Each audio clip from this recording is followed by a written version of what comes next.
jet, got the loud jumping at the bag. Everything I'm on slab. Everything I do is got the bands jumping out the bag. Another milestone, look at that. Paper boy on my paper route till I'm 6 down on my back. I'm an old soul like my dad. My old girl still a fan. And yo girl at the live show, so don't act like I ain't the man. I'm kicking my feet up, get frank like Aretha. I'm calm but I'm teed up, just flip me a stack. The re-up just doubled up off of the muscle, I stuck to the task. They see me, I'm troubled, I'm bubbling up till it's stuck. And they want me to stay where I'm at. I'm good everywhere that I'm stepping, my presence is crucial. You know that this shit I don't trend. On a big wave, I'm controlling the tide. Snake eyes when you rolling the dice. So with the stakes inside, I could never take another nigga advice. They can't reach the sky, I'm aiming up high. I just wanna know what it's like. Y'all know what it's like, I come from outside of this. Out the quicksand, I'm the big man, doing big things. Couple big change, up a state lines, doing stage dives on cam. Get my good side. It ain't no limit to my vision. Check the temp, I'm on fire with it. Got the bands jumping out the bag, Prosecco on ice. I'm nobody nice. Go run up a check, demand my respect. I'm doing the most, I never quit. They want me to quit. I'm good as it come, I'm good as it gets. Vibe blowing at the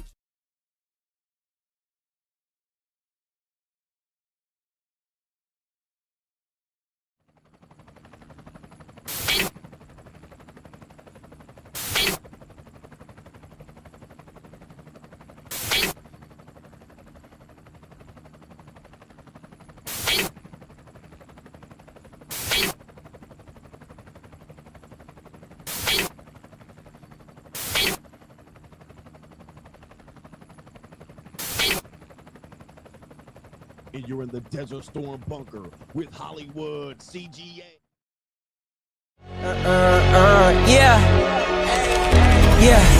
Legends ain't born, they built from the grind. From benches to banners, we sharpen the mind. We sharpen the sword and promise and swore that we going hard and leaving it all on the floor.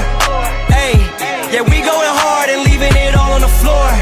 Hey, yeah, we going hard and leaving it all on the floor. Legends ain't born, they built from the grind. From benches to banners, we sharpen the mind. We sharpen the sword and promise and swore that we going hard and leaving it all on the floor.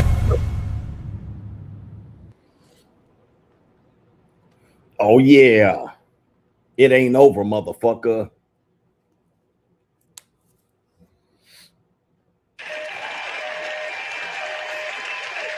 What's going on, everybody? It is Coach Greg Adams back in here with another YouTube live stream. Shout out to the Coach Gang. And that's you. For being in here, being involved, and being active on this YouTube channel. And welcome back to the internationally known. You never know which time zone I'm coming from. The Ecclesiastical Boss Up Show, the world-renowned, part of the Free Agent Lifestyle podcast here on the Free Agent Lifestyle channel. You in here with the Bruce Wayne of this ish. It's the King of Kings, the King of Content, and the Speaker of Truth. Yours truly, the Notorious One, a.k.a. Mr. Coach Alini, better known as the Prognosticator, Coach Stradamus. And you're in Phnom Penh, Cambodia, with none other than Hollywood CGA, also known as EWF. Smells like Teen Spirit. That is every woman's fantasy in the whole fucking show. I'm the CEO Niggero of Ecclesiastical Fixes Binds LLC, the unbinder, the undebatable, the undisputed best entertainment here on YouTube. You can call me Senor Gregorio Graybeard. The ladies and the lings tonight love to call me Mr. Third Leg Greg. Was just phenomenal. Also the man with one trabajo, that is the Ecclesiastical Mitch Slapper. You're looking at the anointed one. Acknowledge me. The founding father of the After Pill, the junior college sociologist, the Morpheus of the mating matrix, the chocolated Confucius, the Black Moses, the deliverer, also known as the man that walks in the spirit of Elijah. I'm the man with more nicknames than anyone in the game, including Hollywood CGA, Malo Poppy, Hentai CGA, the Lord of the Lings, the Torta Pounder himself, also known as James Bond 007 is in the building. But you can call me the Anointed One, Hollywood CGA, the Transcender, the Trendsetter, the man that is your favorite content creator's content creator. Your favorite content creator's content creator for sure. The man that has set the tone, the trademarker, right? The man that owns the brand. But you can call me the benevolent monarch, CGA, see God Allah, and you're looking at the 14-time and reigning and defending demonetized and shadow ban champion of the world. We got a great show for you lined up today. Today, we're going to talk about how loud-mouthed women have been putting men in their lives in danger recently on Al Gore's internet. We have two clips that have gone feral, and we're going to take a look at even the comment section of women putting the men's in their life in danger because of their big fat mouth. Now, we got that coming up as the main event. Also, crime and law CGA, a former rapper has been found guilty of third degree gRape. All right, you can find out who that rapper is later on if you've been out of the loop. Also, a follow-up on the crime and law CGA show, an ecclesiastical wife, a Mormon wife, all right, who basically wrote a book on the mysterious death of her husband, has been found guilty on the death of his husband by causing the death of the husband. The ecclesiastical wives taking L's recently. Boy, we got a lot going on. But to contribute to today's show, $ the Notorious CGA on the Cash App. It is Venmo, Coach Greg Adams TV. It is PayPal, paypal.me/Coach Greg Adams. And that is near the top of the description box on the Free Agent Lifestyle channel. And you can super chat by clicking the link on the top of the live chat. That's on the Free Agent Lifestyle channel. It's been a great night, long night here over in Cambodia. I got a little bit of sleep. It was a long night after last night's stream. All right, I got a little bit of rest. All right, but it's been a long day because shit don't get popping around here till about 7 o'clock. It is now 10 o'clock, so I got shit popping about 6:30. And boy, oh boy, do I love Cambodia. All right. What kind of fuck you give me? All right, Cambodia, really, you know what I mean? I'm only going to be here for 2.5 days. Well, I've already fulfilled, all right, a whole day of. What kind of fuck you give me? All right. I wasn't feeling Cambodia for a minute, but once 6:30 rolled around, I started feeling it real fast. What kind of fuck you give me? All right. I might even wrap some up. I might even do a short stream right now so I can go get a bind fixer right now. What kind of fuck you give me? All right. But anyway, it's been a great time. All right, man. I'm going to tell you, man, the cheat code is the Free Agent Lifestyle. And you guys know the cheat code is the Free Agent Lifestyle. All right. I don't know why y'all would do it any other way. I really don't know why. You know, I kind of know why, but I don't know why. Because I hear people talking about the way the Free Agent Lifestyle is and what they wouldn't do. And they'll say weird things like, well, I can't respect a man that does it the way you do it, CGA. And I'm like, I don't give a fuck about you not respecting me. Like, my question is, what made you think that I gave a fuck about what you think of me? I mean, that's what I'm worried about. That's what I'm concerned about. Niggas be like, well, I can't respect a man that. Like, I woke up this morning, like when I'm folding up leans across the world and last thing I'm thinking about is your goofy ass and whether you respect me. Because at the end of the day, like I woke up like, you know what? I should go see some lings down in Cambodia. Oh, but this guy won't respect the way that I do it. I mean, you guys have a weird fetish, all right? Like you're in my bedroom acting like I'm thinking about what you think of me, how I fuck lings, you know? It's kind of weird. You know what I mean? You niggas are weird. Well, I'm the type of guy that doesn't respect the guy that does that. And I'm kind of weirded out by the fact that you think that I'm in the bedroom trying to get your respect and shit, you know? Like, did you want to be in the room and look at the performance as the way you respect me? I don't get it. I'm really confused, thoroughly confused. It's Free Agent Lifestyle for life. But some of these areas are cheat codes, man. I mean, because they got y'all in America in a prison. Y'all got you shackled in your mind in a prison. They're like, oh, sitting up in there like, oh, man, You got to do it this way. You can't get girls there. Boy, I tell you, man, $100 goes a long way in a place like Cambodia. I'm just telling you. $100, $50. I'm not saying that a woman costs that amount of money. I'm just saying $100 can take you a long way. All right, it is what it is. All right, and it can take you in a way you've never seen a woman before. You're like, I've never could see a woman like this in the United States. All right, but here in Cambodia, $100, and they'd be like, meow, meow, meow, meow, meow, meow, meow, meow, meow, meow, meow, meow, meow, meow, meow, meow. I mean, it's just crazy. What kind of fuck you give It's me? a crazy thing. All right, but anyway. All right, people in here are already appalled. All right, my goal is to trigger you at least 5 times throughout a stream. I'm just letting you know. You'd be like, man, CGA, why you always saying this and why you always doing this? My job is to trigger the fuck out of somebody here. I mean, that's what I'm doing. Like, you know what I mean? I've already reached legendary status. I'm published author. I've traveled to 30 countries.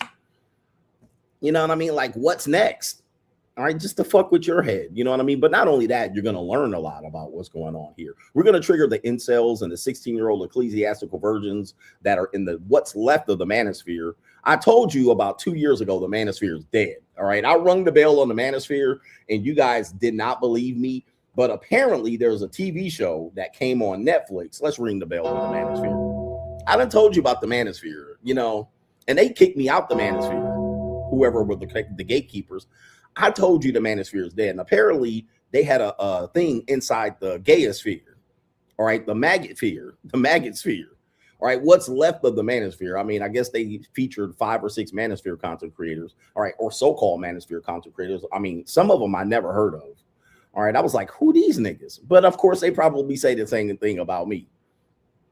But I told you, bro, I was like, the Manosphere is dead. All right, and whatever the media targets when they target the Manosphere, they always bring out the clowns. It's a circus. I mean, like, these are who the people. This who you picked. These are the people you picked. I told you about that one nigga that be wearing that tight suits and shit. And come to find out, he's married. I swear to God, man. I swear to the Manosphere is dead. Ring the bell, nigga. We about to sound the death tone for the Manosphere. Let's ring the bell. They brought out Sniggle of all people. I mean, then they brought out the dude that wear the tight suits, and then he had an ecclesiastical wife in another state. And then they brought out Myron. It was just like with his ex-girlfriend. I mean, it was embarrassing. And who was the dude that was with his mama? He was calling her mummy. Bruh, what? Oh my. I don't even know who that guy was. I'm like, what in the hell is going on? I guess they must have just went to Miami. You know, Miami. I told you the Clanosphere is dead, bro. I mean, it was all but, you know, this was the most gayest group of people that I've ever seen featured in the Manosphere. All right, that was so gay. It was so gay. I've been telling you, man, the Manosphere has been reached gay status. I've been telling you for 2 years it's been reaching gay status. What's going on with the Manosphere, bro? Anyway. All right. Anyway, I told you 2 years ago. Look on my Coach Greg Adams channel. I was like, man, it's over for the Manosphere because what's the point at this point? All right, but anyway, it's a lot of sassy niggas in here. And I told you when they went in the nightclub with that other dude, Clavicular, I was like, this shit looking gay at this point. How much gayer can this shit get? All right. Anyway, but it didn't went all the way gay with inside the Manosphere. And apparently the Manosphere content creators are none too happy with the production value of the show. I will say I haven't watched the whole show because I've been in Cambodia with Lings. All right, but there's no more Manosphere. I've been saying that for 2 years. This shit is done. It's over. It's cooked. The reason why you see what you see today and why those people chose to go on that particular show because they were clout chasing. A lot of these guys are chasing the ghost of Kevin Samuels, all right, and many of them are trying to ride the coattails of Andrew Tate. One guy apparently named his child after Andrew Tate's dad. Nigga, please. And shout out to Tree of Logic. I was downstairs at the pool and I was watching Tree review it. Is that correct? Am I correct? You named your daughter after Andrew Tate's daddy? Nigga, man, I'm out. I told you, man. These niggas is turning all the way gay. I mean, that's been a thing. We out of here, bro. All right, but anyway, for the people who think there's a manosphere, if you will, but the manosphere, what happens is these people are trying to be the guy. They're trying to be the man, and what they do, I've been telling you, man, all they do is steal other people's ideas. Now, people got mad at me for that, but then another content creator recently came out and said the same thing. I didn't hear the other guy call him jealous. He basically said the same thing, and I have my proof. He has his proof. I mean, it's over. It's over. It's over. Anyway, he says, why do you get to use the N-word? Hey, man, I think everybody should be able to use the N-word, by the way. I think everybody should be able to use the N-word. All right, as long as it ends in an A, everybody should be able to say it. Mexicans.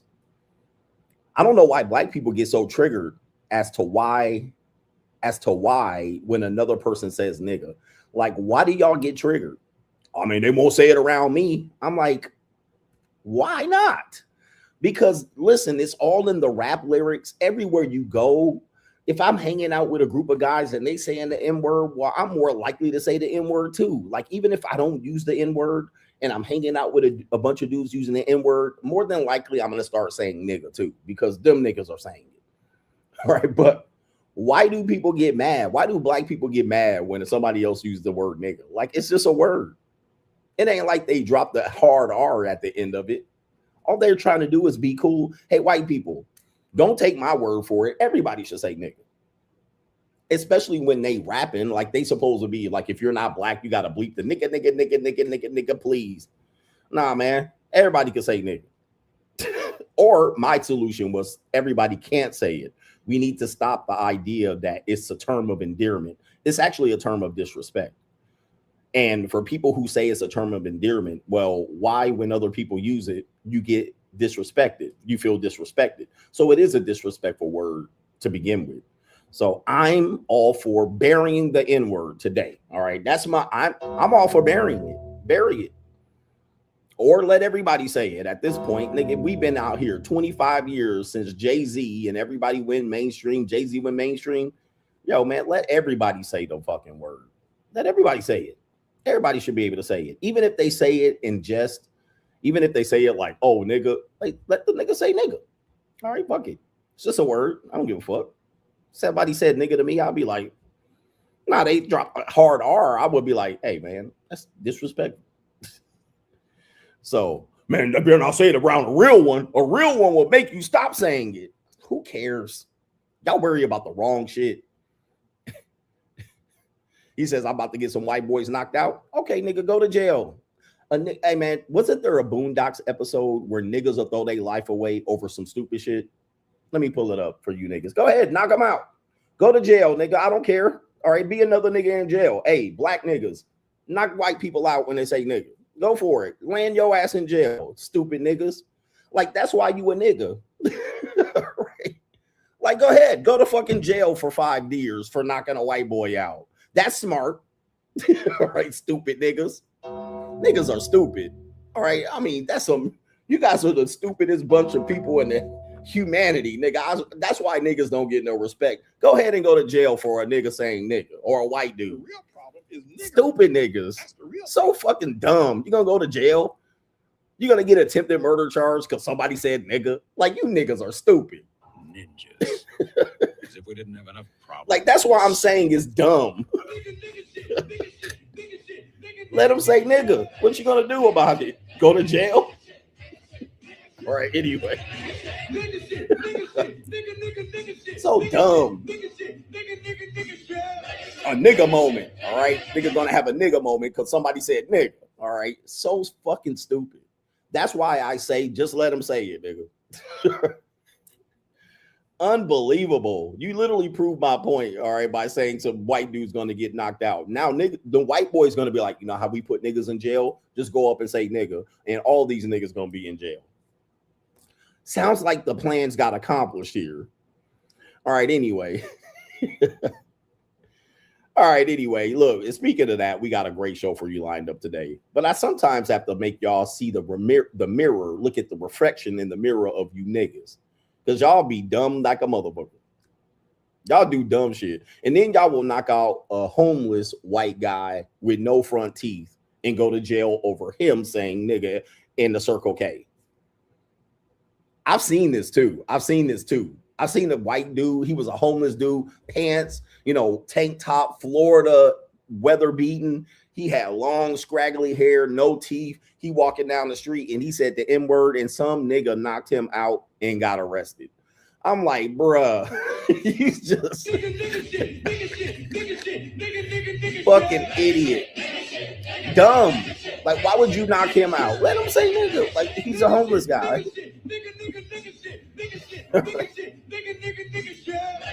He like, whatever. All right, who cares? That's like if a kid says it. All right. I remember one time I was walking past this white high school and they was playing PE behind the gated fence, and some white boys way on the field was like, hey, N-word. And they said nigga. I act like I didn't even hear it. Because what was I gonna do? Crash out, chimp out, climb the fence, yell at him and scream at him on the other side of the fence? All right, whatever. All right, let them get happy. All right, they called the N-word and nothing happened. They probably ran and sniggled and hide and what am I gonna do? Chimp out? Go crazy? Call your principal. Your principal. Who said it? Which one of you said it? All right, that's the worst thing you can do in front of a group of high school kids. Don't even know who said it, and now you're on the other side of the fence. Get the principal. Teacher, one of these students called me the N-word. Teacher gonna be like, which one? It was a white boy. The kid's gonna be roasting you on the other side of the fence for chimping out.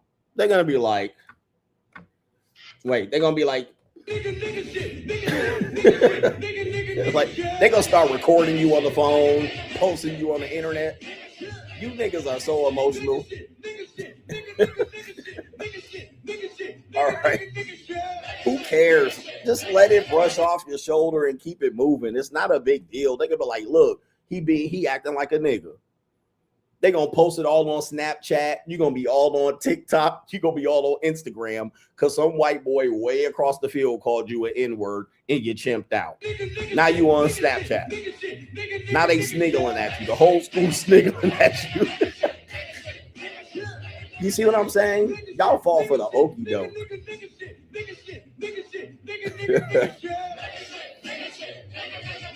And somebody said, bro, they do that. Look, they call you nigga when you ain't even around. So it ain't like they don't say it. They'll say it when you ain't there. Any niggas around?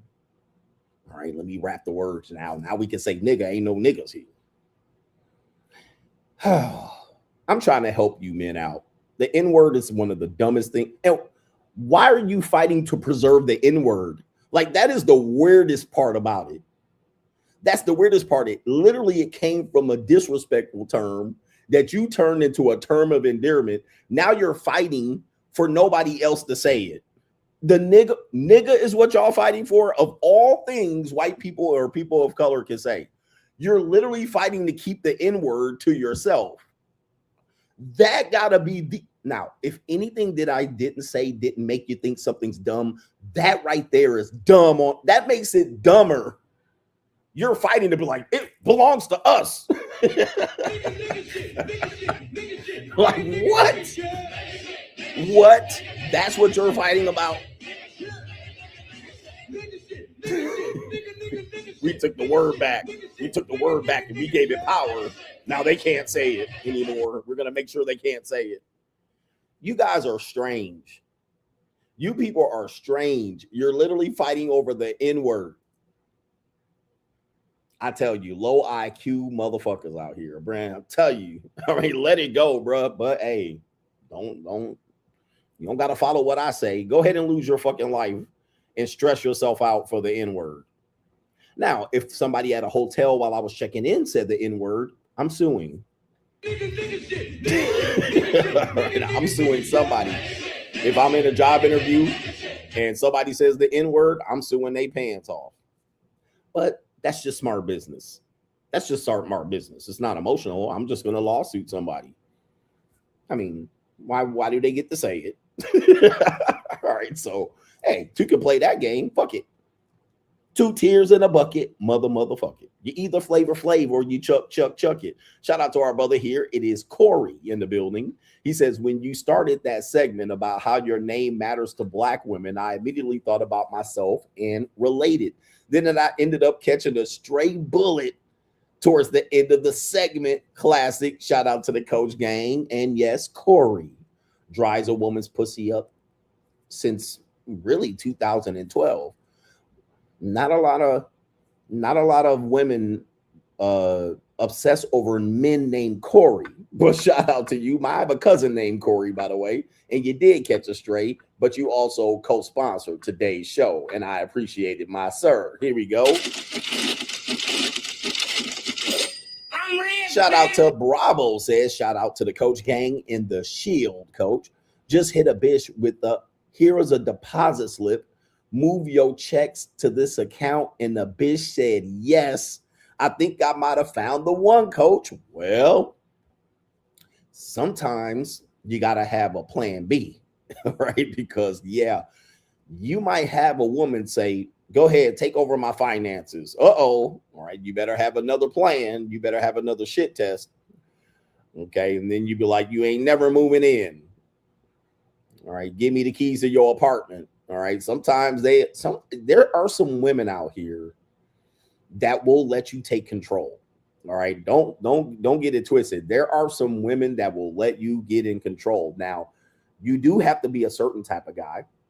You know what that type of guy is? Well, you never know. It's just depending on the woman. But yeah, some women will take you up on that deal. Go ahead. Okay, you'd be like, oh shit. Now you got a job, and now you got a girl. All right, and now you're gonna get her pregnant too. All right, at some particular point, she's probably gonna let you get her pregnant. Shout out to Dino Bravo out here with a co-sponsorship. Already early, these brothers are co-sponsoring, but I appreciate it and thank you for reflecting back some of the tools that you've been given by the Notorious one. And some women are saying, hey, let's do it. Now, it's just for a temporary time, but enjoy yourself. But do not get her pregnant. She said, get here, put that direct deposit in my account. She's like, okay, daddy. All right, hold on for a second. Where's my okay, daddy? All right, let me see here. Some women like daddy, just so you guys know. That's another thing that people don't realize. All right, they think that attraction is this genuine burning desire, but it is. All right, there's some women that will be attracted to you genuinely in burning desire, but some women, it's a combination of things. You know what I mean? Like, I had one woman explaining that, where's my okay daddy? All right, do I have that shit? I should have the damn thing, but I don't know where it is. All right, shit's gone. And the moment's gone already. Let me see here. Anyway, well, Get him, daddy. I got that. But, you know, a lot of people will think women are one-dimensional as we think women are one-dimensional, and they think, oh, it's status, or it's look, it's charisma, or, you know, that's one lane. And then, oh, like it's money. And then it's romance. So women lean heavy on romance. Men that want to be felt like the woman really likes them leans on charisma and being liked. And then there's a group that lean on money. Okay. But really, it's a combination of all three. It's a combination. So the woman needs to feel like she's liked, right? Not all the time. Sometimes she's a sex fucking fiend. But she also sometimes wants the money part of it. The money has to make sense. It can't be zero. Sometimes it can be. Most of the time it can't be. Okay. Then you have that guys that have the genuine burning desire, like this charisma or whatever. It's a combination of all three. And I kind of broke this down, but what tends to happen is men get one-dimensional and they'll say it's never about the other things. All right, she's not going to get romance. I'm going to not romance her. I'm not going to do any of that. I'm not going to trick on her. She's just going to have to like me. And then she'll open her legs. But really, it's a combination of all three. And you never know what type of woman you're dealing with. You're going to need the balance. I actually broke this down in the stream related to game and how game is important in short-term connections, and it loses its importance in long-term connections because the other things start to take precedence. Romance, finances, all of these things. So you can't just eliminate it, or you're just going to be having new women every 2 weeks. All right, that's all that's going to happen. And I cringe at thinking about that, meaning that if you're saying no money, no romance, where you're going to have a woman genuinely desire you, a new woman every 2 weeks, which it's possible. It can be done. I don't think it's the best way to go about life. That gets quite exhausting. And then now you're bragging about having condom sex. I mean, it gets really difficult then. I mean, life gets really difficult, but it can be done. It can be done. I would say it's an outlier. It's an exception to the rule, and it's probably not what most men are probably capable of doing. You'll get burned out really quickly. All right, but anyway, shout out to the coach gang. Anyway, all right, what are we doing here? All right, we got some brothers that have contributed over on PayPal. Have you? All right, let me see here. I'll have you know. All right, we do got it looks like, is this a sponsor, co-sponsor? All right, you guys, God bless you guys. Sponsor, we got 2 co-sponsors, and we have a sponsor, co-sponsor. Castigator says, thank you for keeping a lanyard niggy informed and entertained while at work. Shout out to the coach gang. Let's ring the bell for our brother Castigator, a sponsor.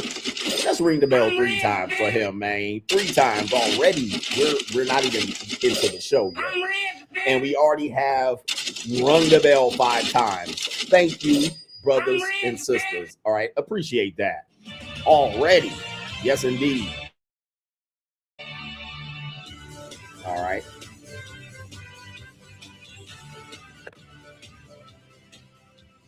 All right. Hold on for a second. Let me show y'all, because y'all talking about raw dogging. I want y'all, because y'all worry about what I do with my. Let me give y'all a chance.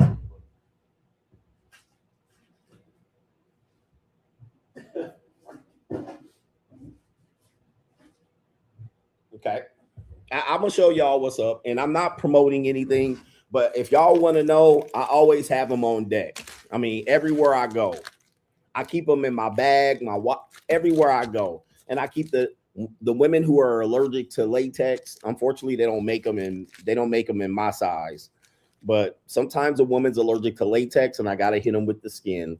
But I know y'all worry about shit. I don't know why y'all worry about shit. I got it, bro. I got it covered. Now, that don't mean I'm never mind. All right. You come to the gentleman's lair, you liable to catch some dick. I don't care what it is, but look, it's always ready. I got them on deck. All right. In the hotel room right there, it's going to be in the nightstand right there. I'm just going to go around the world raw dogging women. Now, when they come to my house, that's another story. But and you got to have your lube ready. Always have your shit ready. All right. Have your lube, have your little Astroglide, have your, I can't say brand names, but just be ready to go. And for you little dick niggas, they make little dick condoms for you niggas too. All right. They make little dick, but I don't know nothing about this. I try to put these on and my dick it's like in a chokehold. All right. I'm like, I can't even, I'm uncomfortable wearing that little dick shit, but that's too much information. You got to have a bit dick shit on the, anyway, too much motherfucking information. It's what it is. I mean, but you little dick niggas, they got shit for you too. All right. Oh, one of the things, the problem is, I remember one time where was I at? In the Philippines. I brought my stash of the big, large Jimmy hats, as they used to call them, and I left them in the Philippines. And then I had to go around Japan and all that shit with that little, because when you in Asia, finding big dick condoms is literally difficult. I'm gonna tell you that right now. Your third leg was just You're not gonna find big dick condoms in Asia. All right. I was like, damn. I was like, what am I gonna do? All right. Your third leg was just phenomenal. Nobody needs big dick condoms in Asia. All right. No Indian, Pakistani, Middle Eastern, because that's part of Asia continentally. All right. No Russian niggas. Well, something I don't know. None of these Far East Asians, Koreans, they don't need no big dick condoms. They don't need none. There's no store that sells big dick condoms. All right. So you're fucking screwed if you don't bring them with you. Okay. You're fucking screwed. I was messed up. I was like, oh, damn. I can't even enjoy this shit. Felt like my shit isn't. All right. Anyway, but I heard the Koreans are really struggling. When I went to Korea, all the Korean girls were like, it's bad out here, CGA. It's bad. All right, it's bad. Shout out to you right there. Yeah, that's a moment. Yo, chill, son. Hey, yo. So make sure when you come to Ling Ling Land, bring your big. If you need the big ones, you bring them because you will not find them anywhere. All right, they don't. You get to South Korea, there will be none there. All right, so you're stuck. All right. Hey, yo, chill, son. Hey, yo. Shout out to Castigator. He says, thanks for keeping the land your niggy informed and entertained while at work. We're going to get y'all through y'all work day to day. We're going to get you through it. And MC Hamster says, a man with a purpose, a.k.a. Mr. Direction. So when you get married, her name is Misdirection. He says, all day long, she wants to know you're on your purpose by constantly trying to throw you off. And unfortunately, some people call that evolutionary psychology, where women are testing you to see if you're on top of your A game. So you got to watch out for that. And Mario Bell says coins for the plate. Shout out to you. And Eric Scott Sermon again contributing to the show without saying anything. But I love that.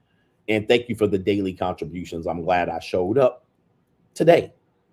Let's get into this part of the show. It is Straggle in Sniggle Theater. Like, ride with me if you ride with me, you can slide with me if you feel like 550 on the 5 sticky, come get high with me, that's a deal, right?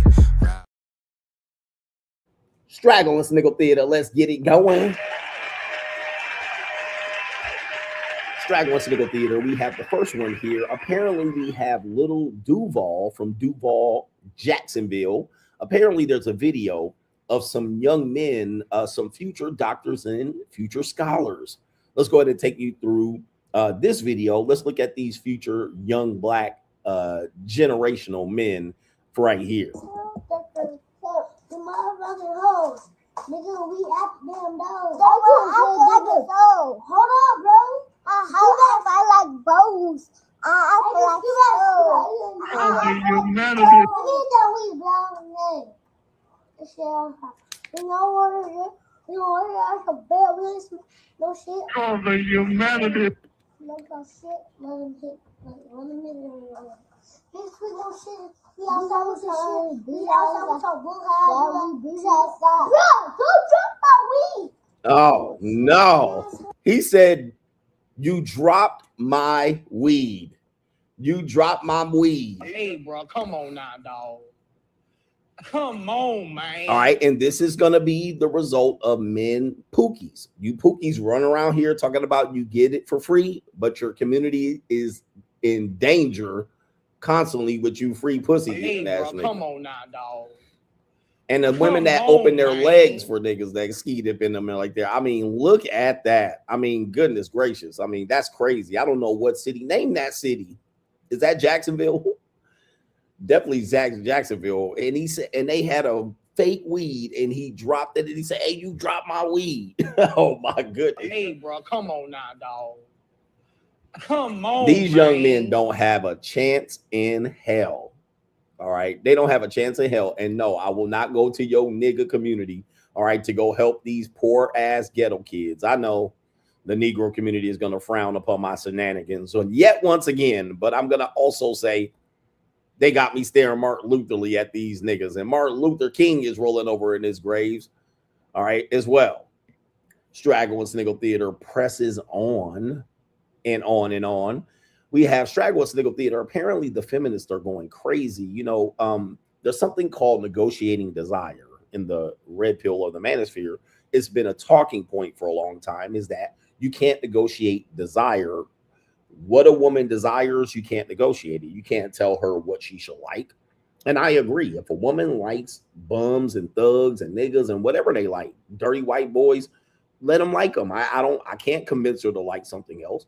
But similarly, women try to negotiate with desire when they criticize men for liking a certain thing. Like in particularly, if a man likes younger women and he's an older male, well, then they'll just criticize it. Well, he shouldn't like her. And they'll give it a reason why. They'll say he wants to control her, manipulate her. He can't date women his age because he's intimidated. They've tried all of that, and yet and still CGA out here and get them daddy season. I'm out here putting hands on young women's hips, all right? And I'm unapologetic about it. You cannot deny it. Even a guy tried to come in here and say, Coach, you like underdeveloped women where you're a metaphile. And I beg to differ, right? I beg to differ. But of course, these are some women's talking points because what they're trying to do is negotiate desire. Basically, you have these rotund, overdeveloped, large, fat women, all right, mooses that want the top tier men. And so the whole body shaming thing was an example of negotiating desire. We shouldn't body shame people who are overweight, but it was just only women who were overweight. It wasn't men who were overweight. Obviously, the women who were overweight wanted men at the top tier to desire them. Yeah, that's what they were doing. It was a psyops. Well, apparently it's getting worse now. It's getting worse. They're doubling down because, of course, as we know, the first ask isn't the last ask. So when that doesn't work anymore, now we've gone this far. So we're going to start with one woman saying, stop normalizing beauty standards created by metaphiles. And you guys know metaphiles have been in the news, namely with the Epstein files and all of these things here. So now people are a little bit more hypersensitive related to men who like younger women, and they're just going to call you an Epstein or a metaphile. But she's saying stop normalizing beauty standards created by metaphiles. Let's have her give an example of said beauty standards. All right, here we go. Women will literally never be freaking free. Stop shackling yourself to beauty standards that were created by men that were attracted to children. I'm so petite. I'm so small. I'm literally hairless. Oh my gosh, I don't have armpit hair. Oh my gosh, I'm so petite and small, and he towers over me, and I'm so little and tiny, and he's so big and tall. Well, sounds good to me. All right. And of course, I'm not a tall man. So I came to the land of the leans where women are like normally 4'11", 5 feet tall. All right. The tallest you might get is a 5'3" lean. All right. If you go to China, they're a little bit taller. But if you stay somewhere in Japan, they tend to be a little bit taller. But, you know, in the Southeast, right, them leans be 5 feet tall, 4'11", 4'9", 4'7". I haven't even here in the Philippines. But of course, I'm a metaphile. That's weird because isn't it the women saying they want a guy that towers over them, that makes them feel small? I thought the women wanted that. Now you're turning it back on the men. You're blaming the men for women shaving their hair, right, off their waxing their hair. What about all these hairy arm Latinas that be gotten, you know, waxing their arms and knuckles and shit? All right, all their hair down their back and in the middle of their booty crack. All right, well, you're blaming the men for this? You're blaming the men for Brazilian wax studios? Like, that's us. All right, we created it. It's the metaphiles, like small and petite. That sounds like what women desire to be. All right, it's you out there running around here with making yourself smaller, Ozempic.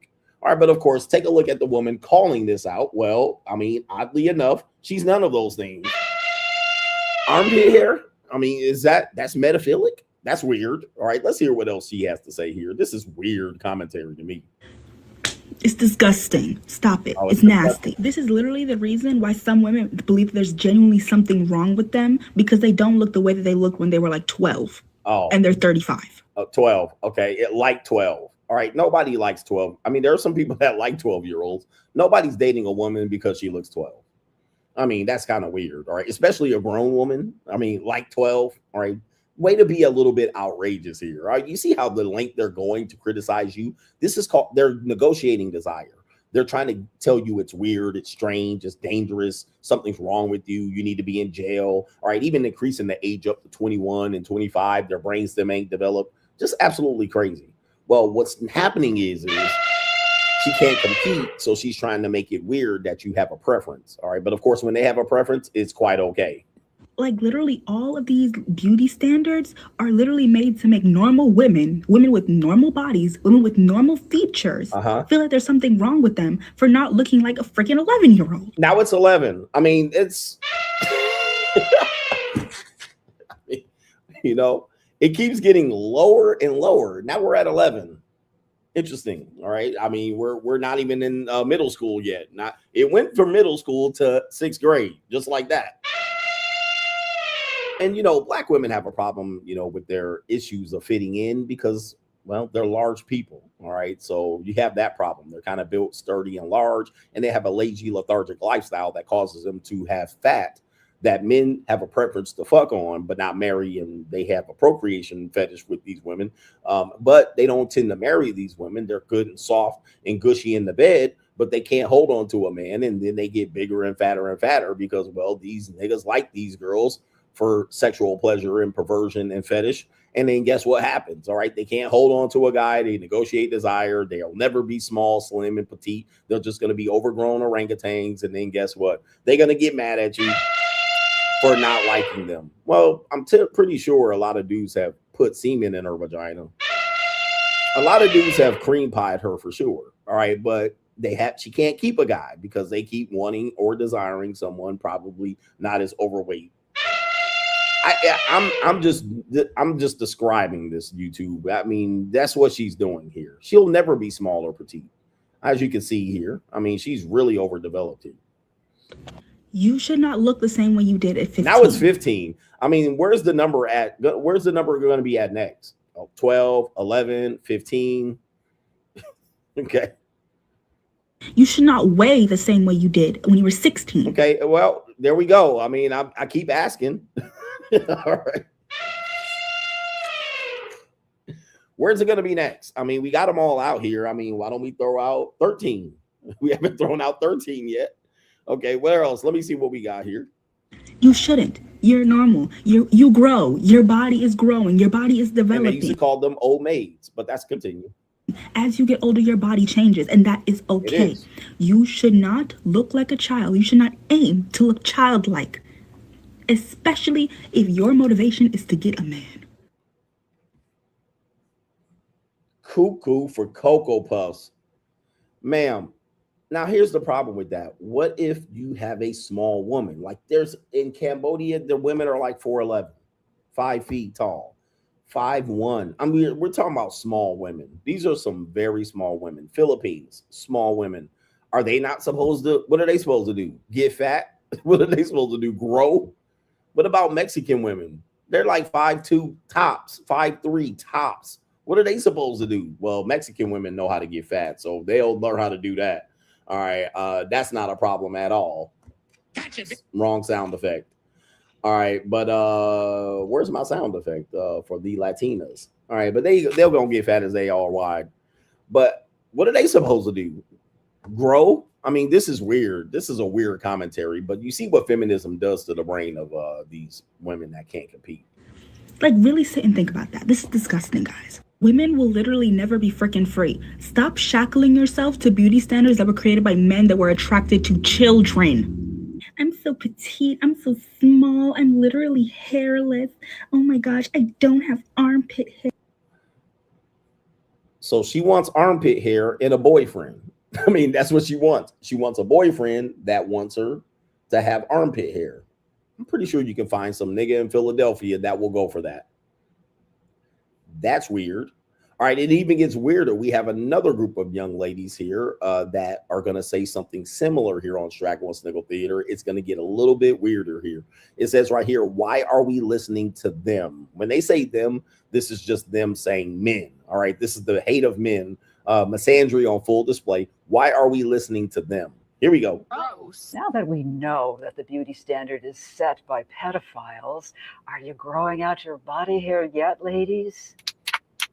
This diva! It's crazy that a radical act could be eating more than 1,500 calories a day, not shaving the hair that naturally grows says quite a bit. We don't want to comment on anyone's body. No. However, we would be remiss if we didn't echo Jamila Jamil's sentiments that she just posted. This week is actually Eating Disorder Awareness Week. If you have felt trapped in your body, trapped in whatever standard has been set, you are not alone. It's not your fault for feeling that pressure so deeply, because our worth and value as women, we have been told that that is directly tied to our appearance. Maybe we can even strip away these words. Oh, this is hot, this is sexy. And it is, but maybe bodies can just be bodies as well. My body looks like this and it does this. There's no aesthetic value. It is your vessel to move through the world, and it's the only one you get. So let's be nice to ourselves. We love you. And let that armpit hair flow. Let it flow, because we are not prepubescent children. Oh my goodness gracious. I mean, this is game over. I mean, really? What is wrong with these people, bro? These people are cuckoo. And they really are, guys, that's their own problem. Men don't be like, did you shave your arms today? Men don't do that. Most men don't care, all right? Women got a little, or do you like it shaven or do you like a little fur on it? I really don't care, bro. Like, just come over, all right? I like a little bit of both, all right? So it's weird that they're saying that. Now, if I'm going to take you out and you got, you look like a chia pet on your back, all right? I'm probably going to be like, that's weird. All right, but it is what it is. All right, here we go right here. And we have Straggle Sniggle Theater. Oh, man, we got 2 more. I guess this is a long episode. Straggle Sniggle Theater, we have, well, I can't say what it is, but we have a man, we're going to say cold approaching a woman on the street. Let's take you to the scene of the crime here. Name that city. Let me talk to you real quick. Where you from? Detroit? Woo! How long you out here for? Detroit. You said the first? Take my Instagram down. You look good. Argumentative. Who you here with? Where I'm from? My friends. Where your friends at? Oh, these your friends right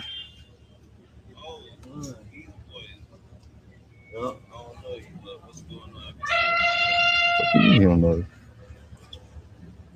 What you is? Light skin? Just black and white? I'm black Puerto Rican. Puerto Rican? Well, I like that. You gonna teach me some Spanish? Yeah, maybe. Yeah. I get a little 360. Huh? I get a little 360. Boy. I'm gonna text your phone, man. All right, man. I love you. I love you. Oh my goodness gracious. I tell you, man. I tell you. Yeah, that brother's starving. All right. These Mouthpiece guys are weird. All right. They say the wildest things by then telling you what not to say. I love you.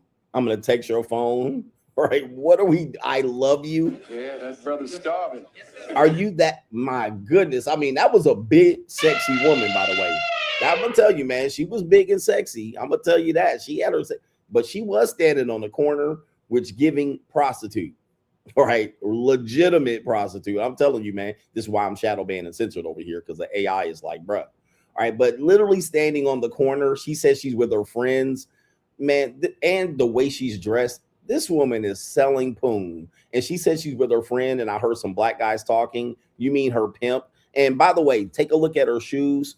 That is the shoes that women wear when they sell sex. All right, it definitely on Figueroa. So this woman is selling.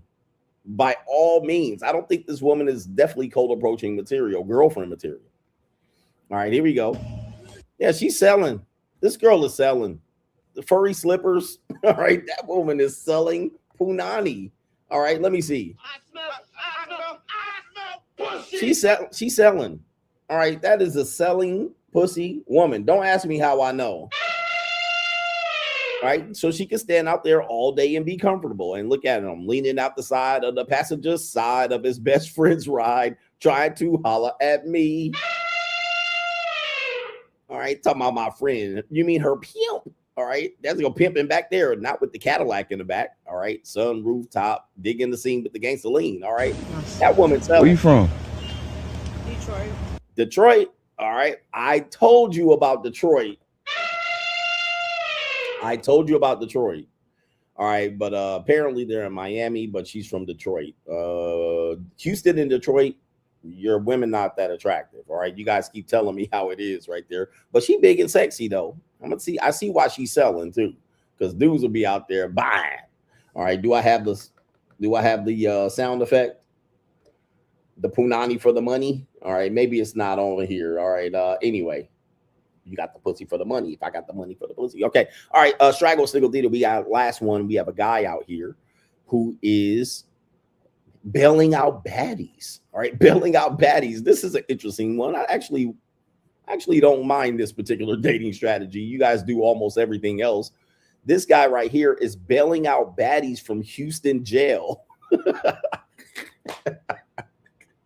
Hey, man, there could be some nice little baddies out here. Okay, let me see what this guy is. What's this guy's name? Apparently it comes from, I don't know if he's it comes from Mo Magic 3, I believe is the original content creator, but Hood Tours has taken his content, but at least they've given him credit.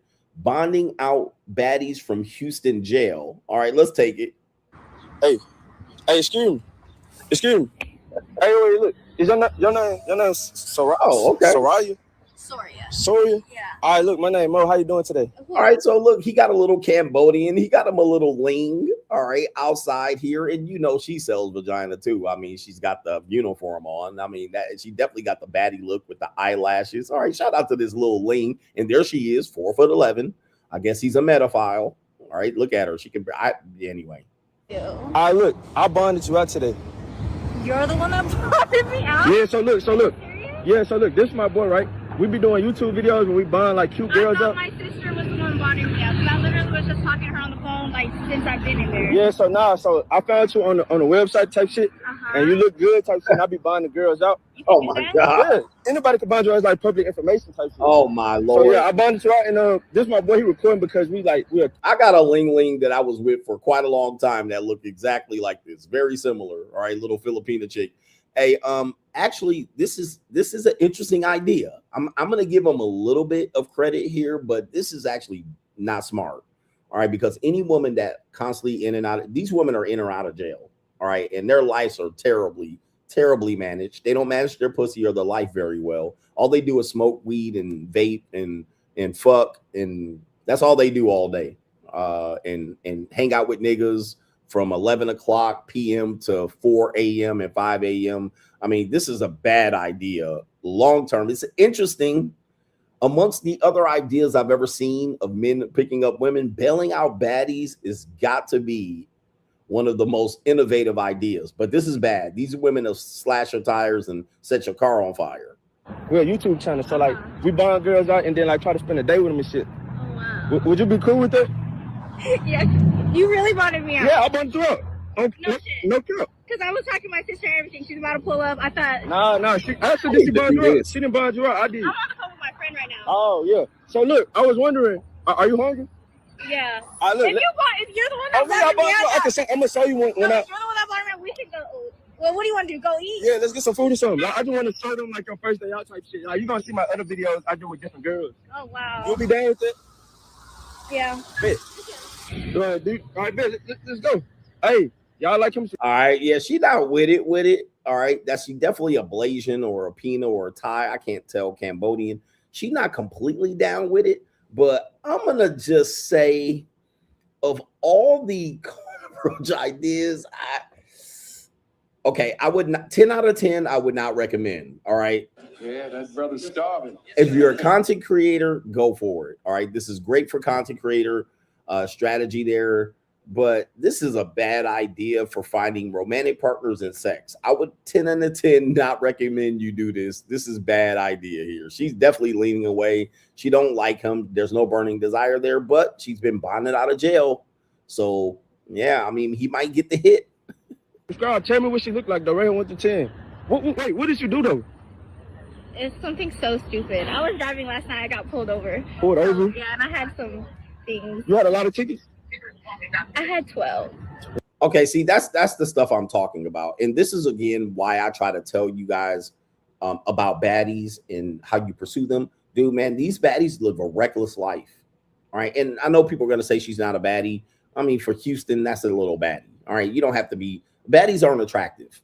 All right, they're just kind of skeezers. All right, young skeezers, fuckable skeezers that are reckless with their lives and they don't manage their pussy well. So they end up tossing around the city and sometimes have a sugar daddy type shit.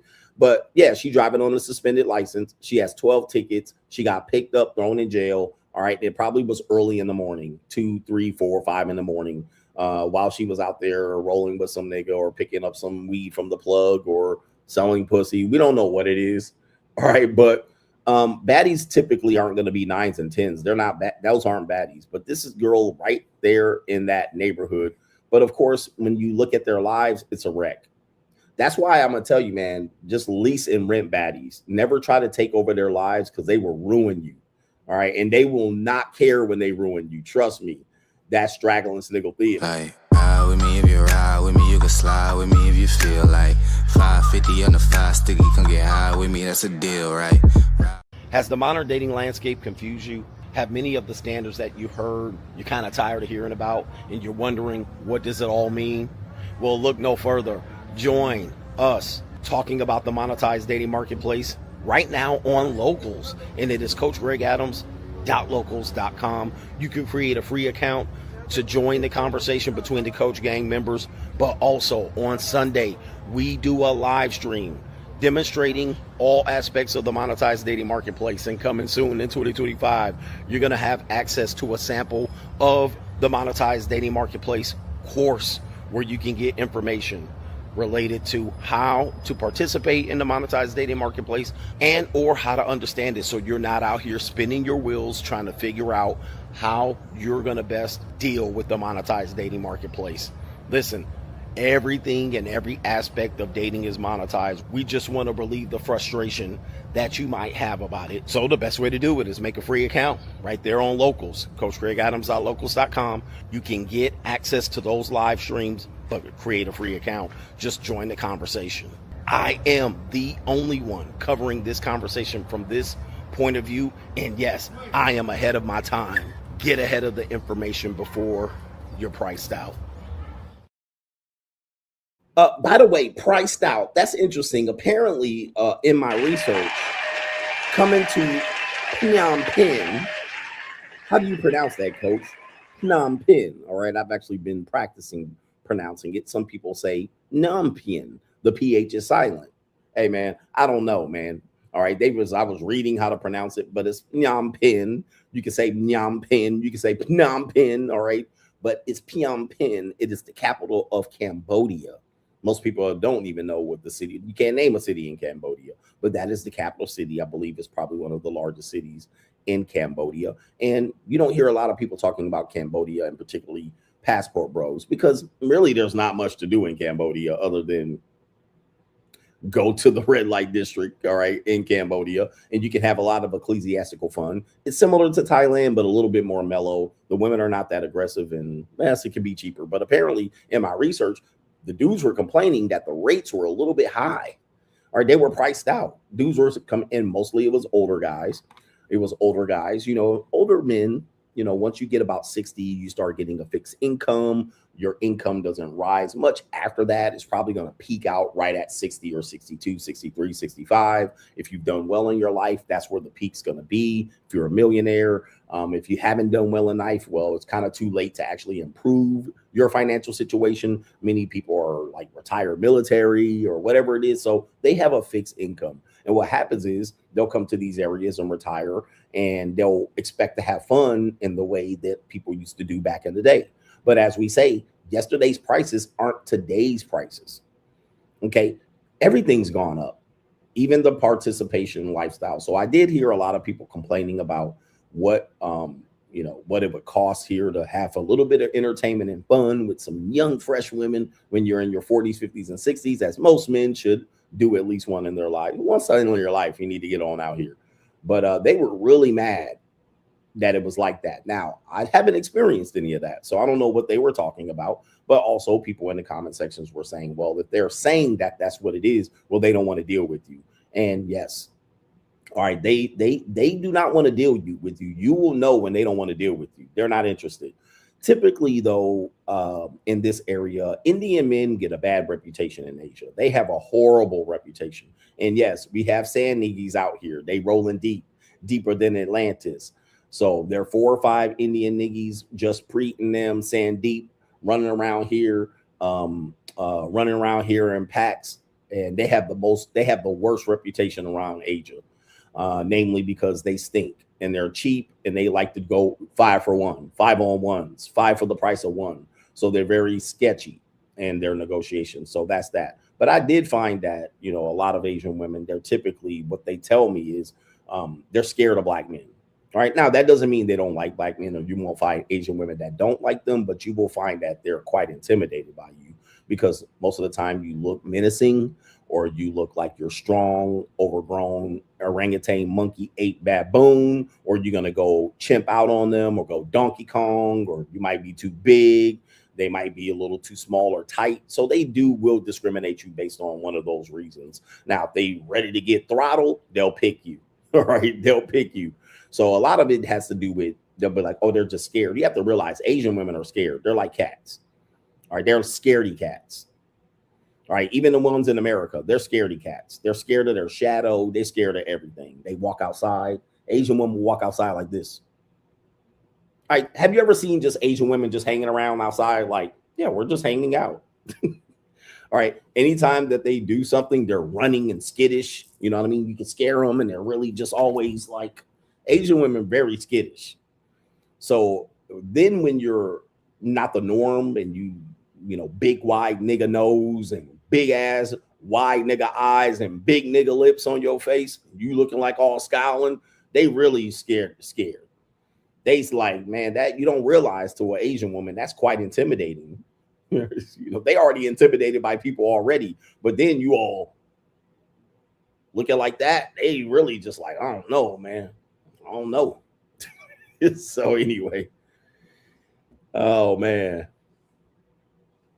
Yeah, some people, it doesn't apply to everything. I'm just saying this is the general. It's going to be the general thing, especially when they're not normally used to you being around. They can be very skittish people already in general, but then when they see your ass coming around the corner, they like, oh Lord. They're just a natural intimidation factor. So it's not like they're going to jump at you and be like, you're my hero. But what you will find is that they will be interested in you. They just don't know how to deal with you. They're like, oh, we see you niggas on the internet chipping out. But they really want to get throttled too. All right, shout out to y'all. All right, anyway, where we at here? Let's get to these super chats. In Phnom Penh. All right, I ain't pronouncing it right, but it don't matter. Cambodia.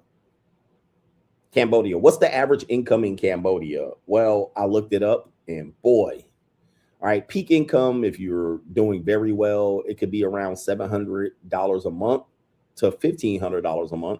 That's where the peak is. All right, it can peak up higher than that if you're in higher tier management, which is not a lot of people, but lowest incomes, $300 to $400 a month. $300 to $400 a month. And that's also similar to the Philippines, $400, $500 a month. Man, I cannot even imagine, bro. That shit is cool. Well, some of y'all niggas be living off of $3,000 a month. Apparently, Caitlin says, you said this before, when women manipulate, it's a part of the game. When men manipulate, it's criminal. He says they had their chance to negotiate our desires by cashing in at a young age and by not leaving us. It's too late for these older ladies. Yeah. And the simp economy is not completely there. It used to be there, but it's not there. And I think that is quite frustrating. I don't know if women can really verbalize that, but there used to be a lot of men that would marry women who had children. It was common. It's rare today, but men still do it. And we're talking about marriage and relationships. Now, I typically I will never marry a woman that has children by another man. Will I date them? Will I JUCO them? Yes. All right. Remember, the JUCO is not the red pill.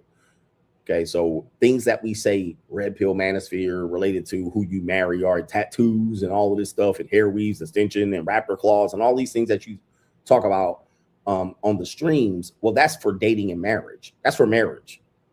That would be a red flag for marriage. But if you at the JUCO, all right, and a woman got a scorpion tattoo on her chest, all right, you might want to run. Hey, it is what it is. Come on, come here.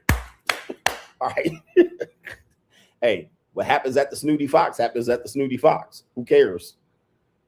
But there used to be a time where a vast majority of men would marry single mothers. Today, it's less and less men are doing it. Although there are quite a few men that are in the male space that has done it, which is weird. But yeah, a lot of guys aren't making themselves readily available to settle down with women who have children. Now, it gets even worse when you have a lot of women that don't have children and they're older and they're wanting to have children. That could be quite a, really? Or maybe they are thinking about not ever having children. So it kind of gets weird that that cleanup man, as Obsidian used to talk about, the cleanup man is not readily available. So it does quite frustrate women. Like, this is like, where are all the guys that would come and clean up? And then when you say things like, well, single mothers are for recreational use only, they get quite offended. Then you start talking about body types and aging out of women. Yeah, this kind of gets bad. It kind of gets bad. Then you have the fact that a woman is 36 and like, hey, I want to have kids and a family. And you're like, huh? It's like, didn't you have a chance to do that already? No. And then you have this promotion of women. I do. There's a video of a Newski, New World Order Newski be sending me a lot of these videos on the other side of misandry. The woman was basically talking about, yeah, you know, I would be a better parent in my mid to late 30s than I would at 20. And I'm like, I know what they're saying, because you know what's going to happen is they're going to use the trigger word of healing. All right, I'm healed, I'm traumatized, my brainstem is developed. This is all just psyops bullshit, and just coping or justifying making a decision like this to have your kids potentially have a high-risk pregnancy or autism, which they don't agree with. All right, they don't agree when people are saying that. They're going to find some doctor that say, yes, I have to tell them technically it's a high-risk pregnancy, but you can have kids healthy in your 40s. You could. Just because you could don't mean you should, motherfucker. Right?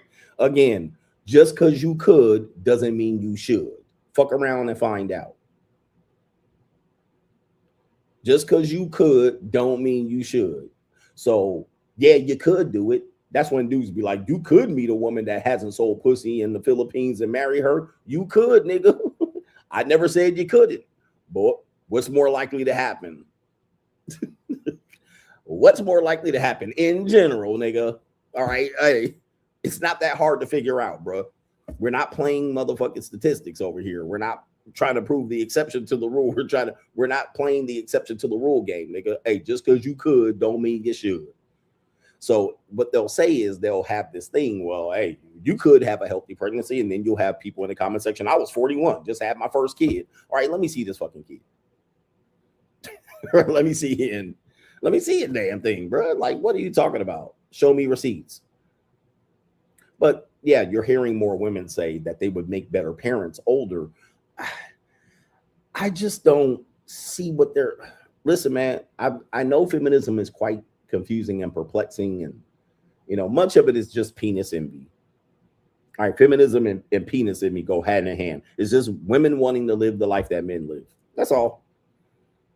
Okay, so that everything they try to accomplish, in a sense, is what men have naturally, all right, or men have biologically, or men have in a competitive world that caters and serves men.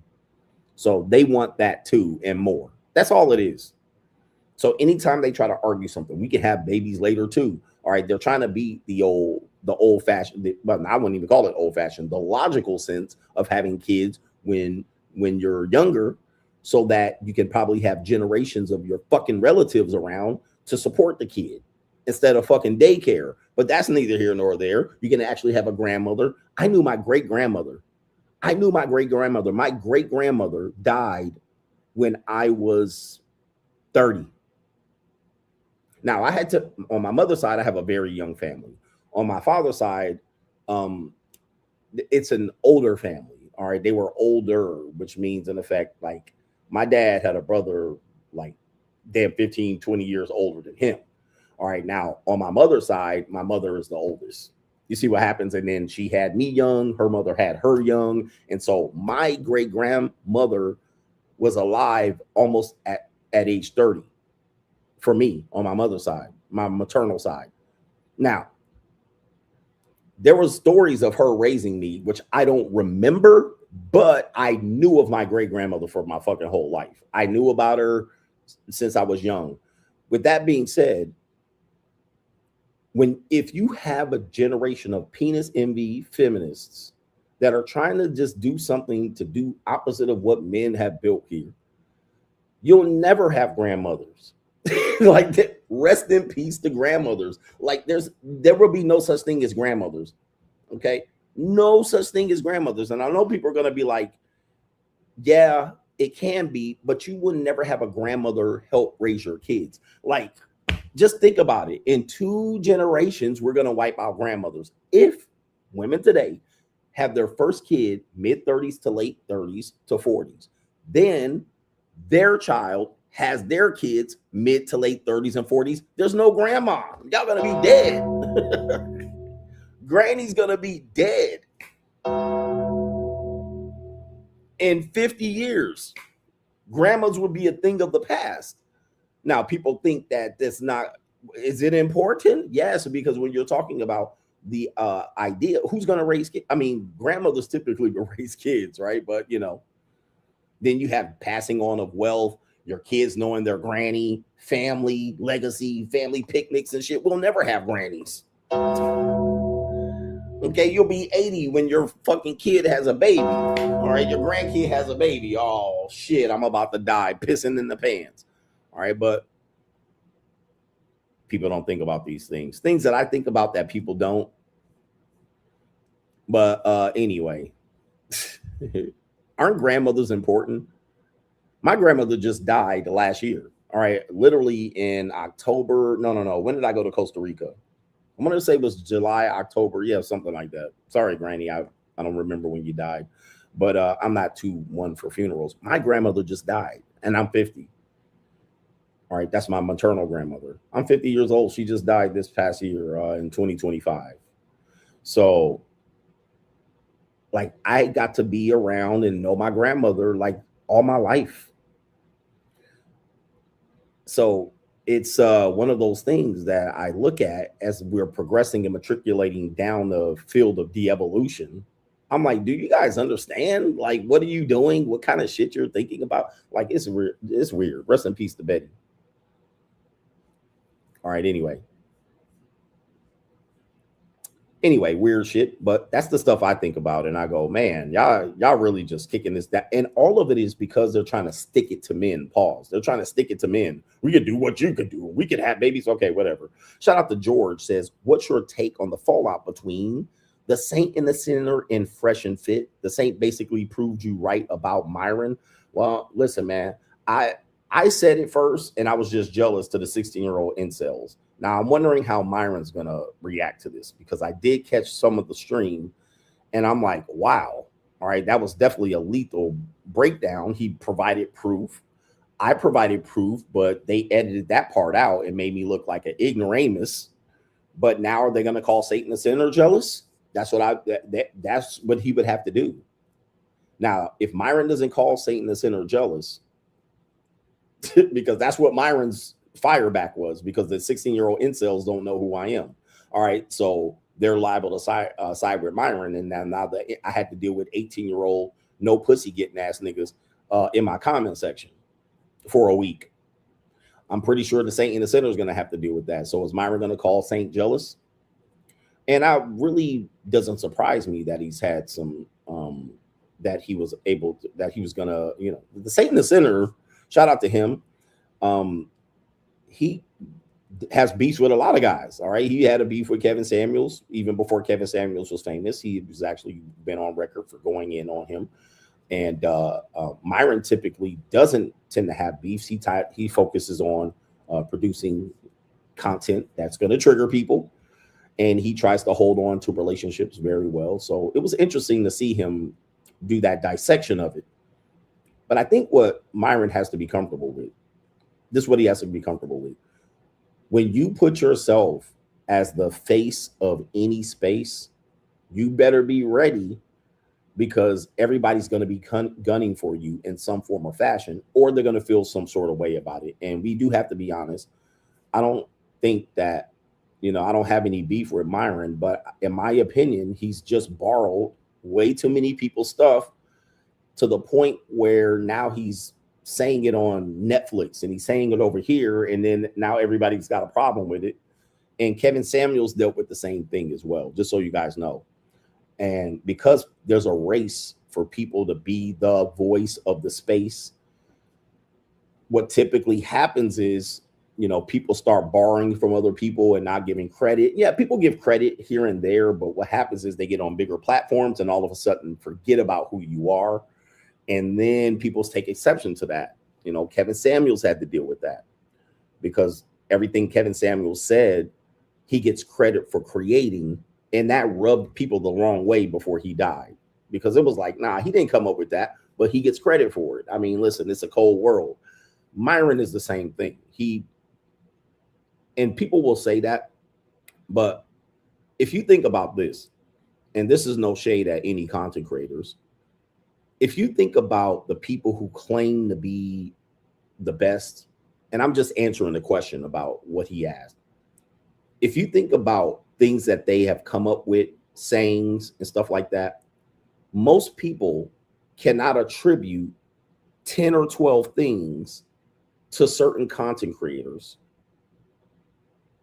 that are memorable, that are unique and memorable and original. Now, compared to me, now you can use the Saint and Sinner. I'm pretty sure he has some for the people who watch him, some things that are memorable and shit like that. If you take Walter Fresh, there's nothing that he probably has said, and this is no disrespect, that he has said that is memorable forever, other than maybe the 100,000 body count. You know, there's nothing memorable in terms of a sticking point that you can come up with. Myron, neither. All right. I can't think of anything that he's come up with that is original, that's a sticking point. But again, I haven't watched these people in years.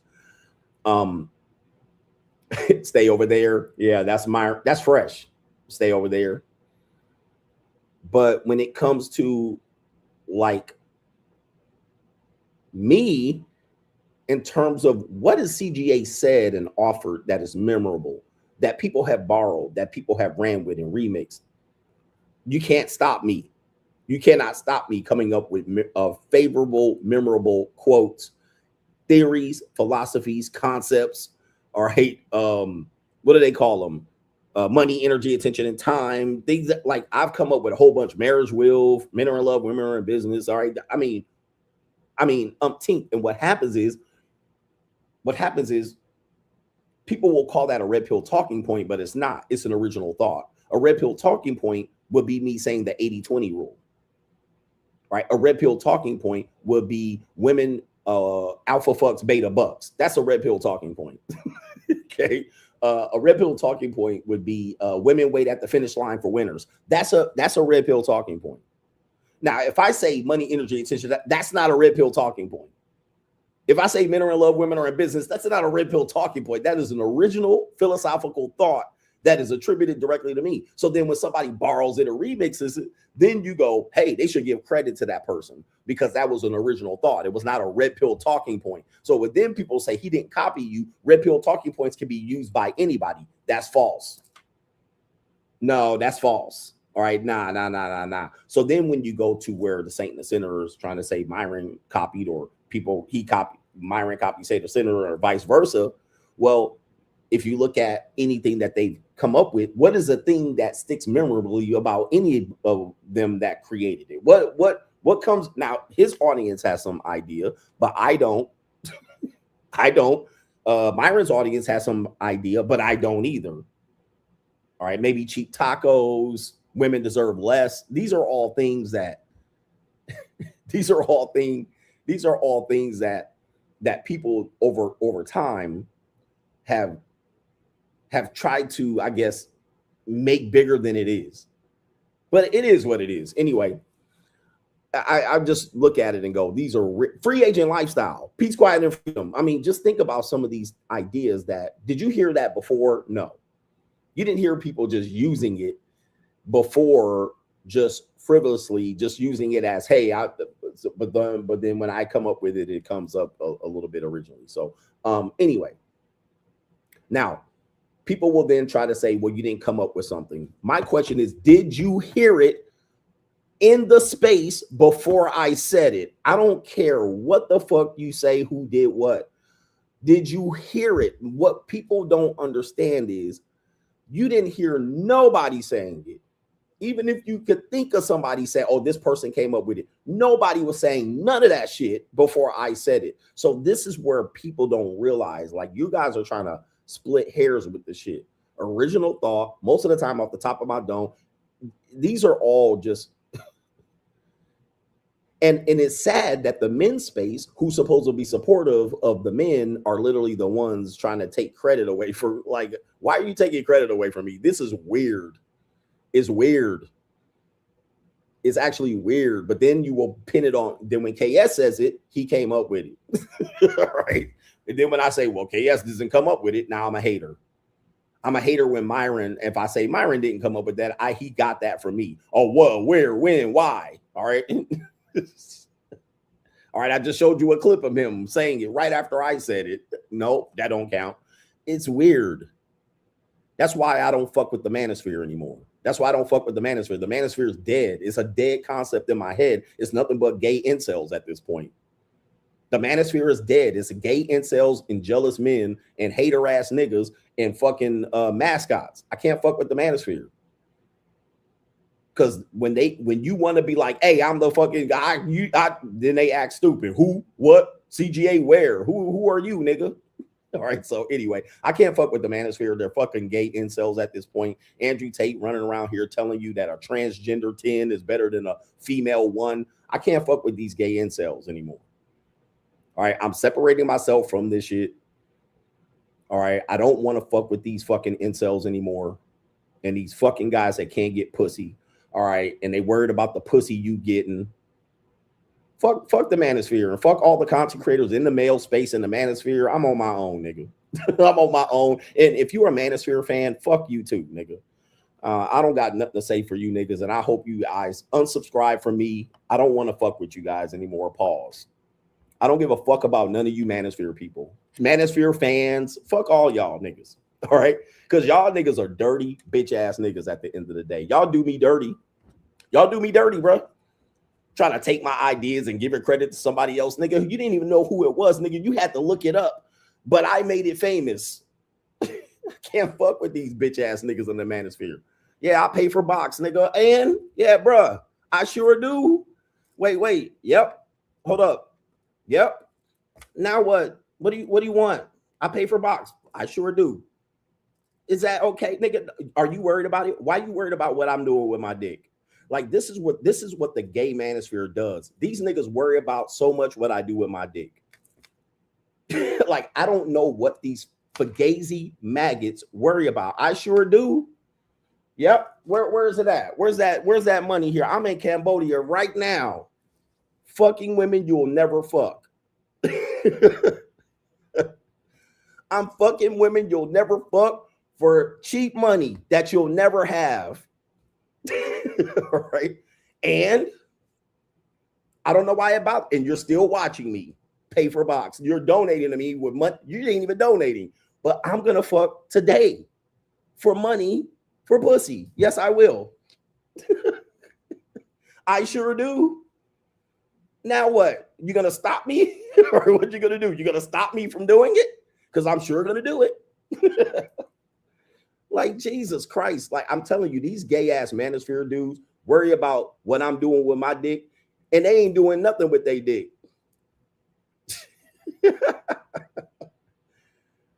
Jesus Christ. And you know what I also pay for? My kids' college tuition. You can't do that either, nigga. I also pay for Porsches, Harley Davidsons, G-Wagons, nice clothes, dinners, airline tickets, business class. I also pay for that too. Are you worried about that, you pocket watching ass nigga? I tell you, these gay incels in the Manosphere, they got to go, bro. They got to go. We got to separate ourselves from these maggots of the Manosphere because they really have a very, very skewed view of life because they're incels and they can't get pussy. Like, they mad at me for getting pussy the way I get pussy. Like, it's bothering you. It's bothering you. You pay. All right. Today I paid less than $100. All right. If you wanted to know. Are you okay? She got to eat. She got the nibble on my dick. And I'm about to go over here. She asked me if I'm going to see her friend tonight. Are you okay with this, nigga? Or do you want me to give you the money, bitch, nigga? Like, what's wrong with these men? Something wrong with you. It's damn near midnight here. All right. They gonna be there till 3 a.m. Soon as I wrap up this stream, guess where I'm going? Right here in my fucking pocket. Hold up. Let me show you niggas.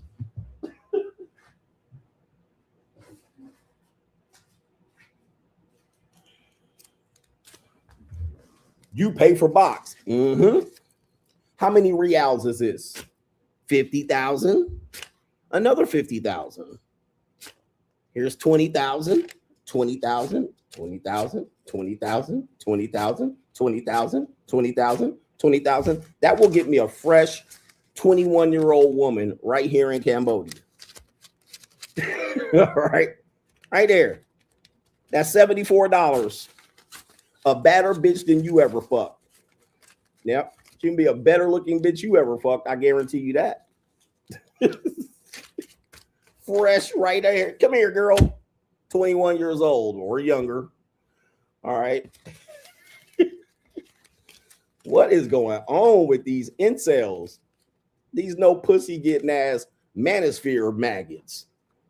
These gay ass niggas. Your favorite content creator in the Manosphere is gay, by the way. All right, but that's neither here nor there.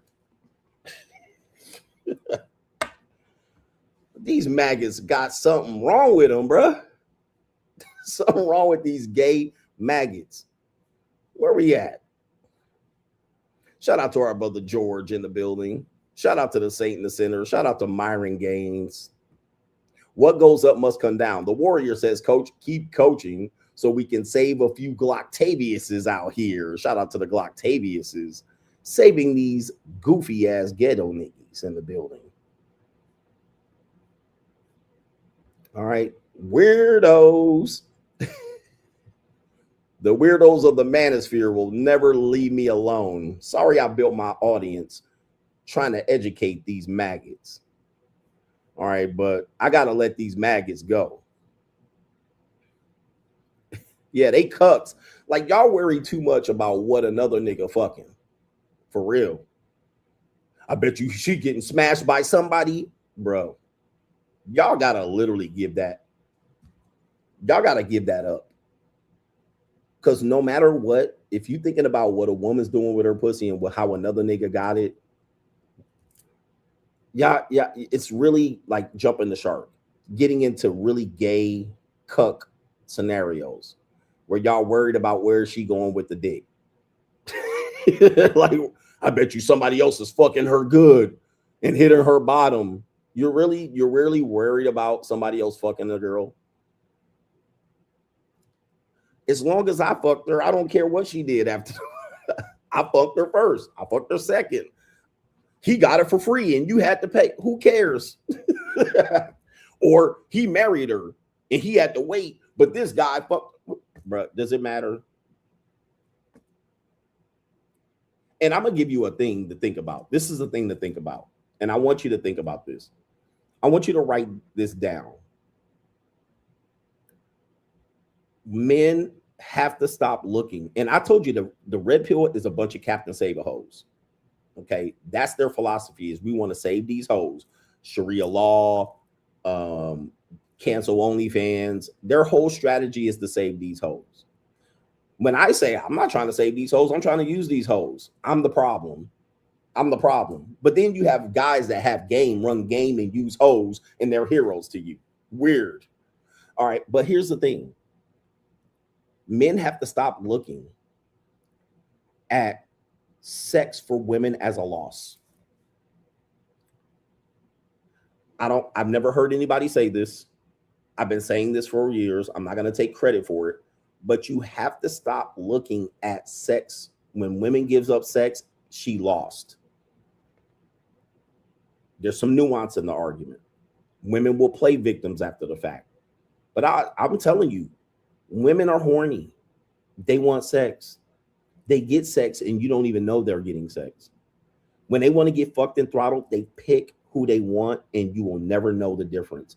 Even your wife, your girlfriend, whoever it is, when they're ready to fuck, when they give it up, it's not them losing something. They got what they wanted. They're horny. They wanted to get fucked. They wanted to get throttled and hair pulled and banged and folded up. It was a win for her. Now, what'll happen is we'll shame her and she'll do the walk of shame and we'll make her feel bad and we'll judge her and we'll tell her she lost something. She lost respect. She lost her ability to get a husband in the future. She lost her body count or whatever it is. She lost her V card. But people have to stop looking at it as a loss. And we as a space, men as a space, and have we been doing this? Oh, she got this and she got passed around. She lost. She missed out. Or he won and got rich after her, and now she lost. Lori Harvey's jealous and she really wants the Michael B. Jordan back. She lost. Guys, stop. You're worrying about it way too much. What you need to worry about is why your penis is dry, why your bank account is low, not what another nigga doing and how he doing it to her. Okay, how he get it, how he doing it, who did it to her, how many dudes did it to her, how many dudes did to her last night. And that's what she wanted. She wanted all of that. And the reason why I want you to think of it that way is because you make them less of a victim. You can see them for who they are. Because we complain that they don't take accountability and they're victims after the fact of the outcome. Well, if we're staying consistent, then we have to believe that when she fucks and gives up sex, it's something she wanted to do, not something you took from her, not something you swindled from her, not something you tricked her out of. What men think is, I did this and it forced her to give up sex and she lost. That's not true. I took that from her. She didn't intend to have sex, but I did something and created that. Or aura, charisma, my magnetism forced her to give me the pussy. That's not true either. That's not true. She picked you to get fucked. She picked you. She picked that person. Dude, when a woman shows up in matching drawers and her vagina shaven, armpits and legs smooth, she intended to get fucked. Dude, there's some women that I've had sex with. I knew she didn't intend to give no pussy up because she was hairy down there. She asked if I had a razor, mismatched panties. Now, that's a woman that didn't want to get fucked that night. And she was like, okay, CGA, I wasn't ready. All right, but I didn't think, she was on her period and pulled the tampon out. Okay. And she was like, okay, I'll get ready, daddy. That woman wasn't ready. The majority of women that I've been intimate with were ready to go. Meaning that I didn't take anything from her. I didn't force her to do something she was not prepared to do. Came in with matching panties, or she came in, no bra, no panties. She just came in with sweats and pajamas, ready to get fucked. You see what I'm saying? You see what I'm saying, guys? So that makes her not a victim. It makes her a decision maker. She chose that. She wanted that. She fully intended to do. I took nothing. I made her do nothing. I did not cause her to do it. She wanted to do it. That way we can hold them accountable for their decision making. But then by saying he took it from her, he made her do it, he forced her to do it, she couldn't help but do it because he did X, Y, and Z. Again, original thought. I don't know anybody describing it as this, but as I'm describing it to you, don't you realize it makes more sense than what you incels say? Oh, she out there giving it up and getting thrown away and passed around. I don't look at it like that. I look at it as she's a horny woman. She wants to get fucked the way she wants to get fucked. She want to get ran through the way she want to get ran through. She don't have a problem with it. Neither should you. Yep, no victims, only volunteers. Oh, you had to pay her. She was going to give up the pussy anyway, and the pay is an incentive. A lot of women that participate in pay for play are women that are horny and want to get fucked. They just want to choose the one that gets it. They're not doing it like, damn, I just have to do this. I only have to do this because the money. Some of these women are vicious women who want to get fucked. Like they want to know when they're going to get fucked. They want to make sure they get something from it. Y'all wouldn't know that though. Y'all just think the woman's doing it and she got to do it and she down on her luck and she's like, damn. Nah, man. No, there's women that work at brothels and they just want to get fucked all day. They're like, yes, this is great. This is a wonderful job. They won't tell you incels that because it doesn't fall with the narrative, because later on they can be a victim. They were a victim of circumstance. But some women jump out there and they want to participate in sex work because they like sex. Weird concept, isn't it?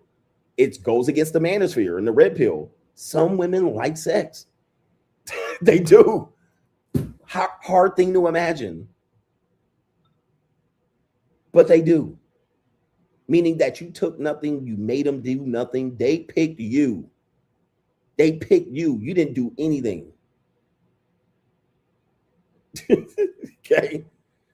Oh, I dressed this way and I talked to her this way. Most of the time when she showed up, she was ready to go. Women aren't dumb. They know what's on the table. Okay, let me say this. If a woman knows not to give you sex, doesn't she know when to give you sex? Who's the decision maker?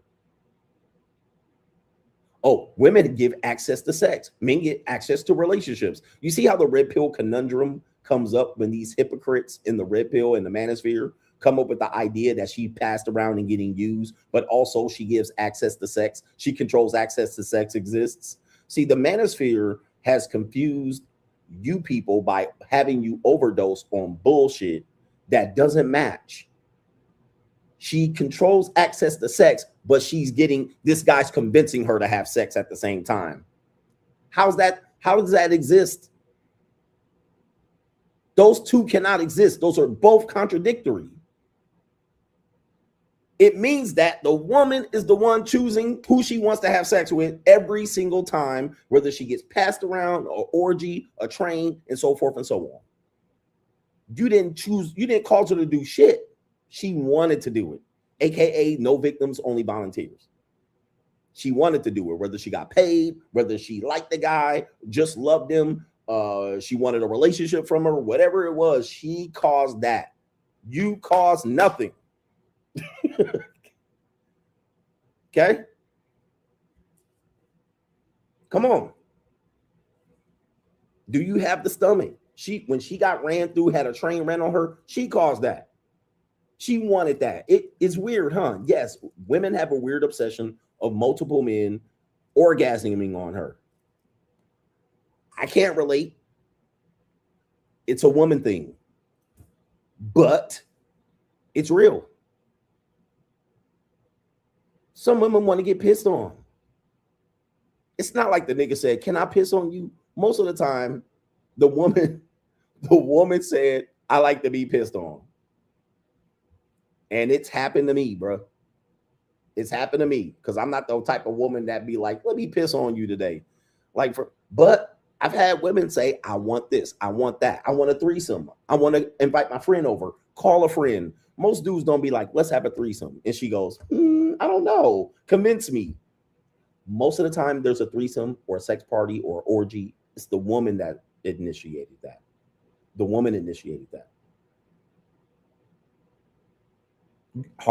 Go figure. Go figure. But it's true. She initiated that. Now, every now and then you might find some wife that, "Oh, my husband pressured me into it." But most of the time, as far as I'm concerned, with me, the woman initiated it almost all the time. Threesomes. I don't church around for that shit. Right? But most of the time, they are the ones initiating it. "I want to see you fuck my friend or fuck a girl. I want to pick her, Cassie." So if that's the truth, why do we then say the woman picks the bad guys, the wrong guys? Why do we then say she got used? Why do we then convince ourselves that it's something we did to make her have sex with us? I don't think so. I don't think that's true. The majority of time she decided. And again, one of the telltale signs is she prepared to have sex? You guys don't realize, because most of you virgin incels in the manosphere have never been around women long enough other than to see them being violated by another man. But I'm gonna explain something because I've lived with several women. I was married. Okay. Most women they're not prepared to have sex all the time. Meaning that when I say prepared, I mean prepared in the way the man wants her prepared. Meaning shaved legs, as we heard earlier, armpit shaven. She done waxed her mustache. All right, her hair is done. Right, she feels good about her body, mentally or physically. She's not fucking bleeding like a stuffed pig between their legs. Right, she's waxed. Her booty hole is waxed. Like, that's prepared. Panties matching. All right, she got her toenails painted. That's prepared. Yep, she ain't got a yeast infection or a STI or ooze dripping from her vagina, or she don't have a rotten smell and a pH balance off. That's prepared. Most women, when you're intimate with them, they're probably prepared, especially if you're not married. But if you actually live with a woman, they're not always prepared. They're not always prepared. You live with a woman, her legs got stubble on them. She didn't comb her hair. She didn't jump in the shower. And then here you go pushing up on her and she doesn't feel good about herself. She's been hanging around with kids and babies all day. They done threw up all on her. All right. She got period panties on. They're not prepared. So that means that if a woman is showing up that way, she's prepared to have sex, meaning that she is ready. All she needs to do is for you not to fuck it up. You not to talk her out of giving up the sex. You get weird. You get extra pushy and like, what do you call it? Lustful. She wants you to be able to walk her down and be like, yep, I made the right decision. Women will show up ready to fuck. And then you start opening your mouth doing too much. And she like, oh, then talk themselves out of the pussy. That's true because guess what? Women control access to sex. Okay. Yeah, if she wants you to eat the pussy, she gonna make sure. And once you really on the dark side, you'll know they'll start asking you, do you want me to come in? You like it shaven? You like a little hair? You like me to trip it up? You like a little airline strip? What do you want, daddy? Tell me what you want. And I'll come ready. Okay, this is too hard for the incel manosphere to figure out because you want it to be that the man is wrong. All right, you got it wrong. You got it the wrong way. You did it wrong. All right, nah, that's not it. And then you want the woman to feel like, because you were Captain Save-A-Ho, you want her to feel like she's the victim, but you don't like when they play the victim. Weirdos. Absolute weird. Incel manosphere. And I hope every time I say that, y'all unsubscribe.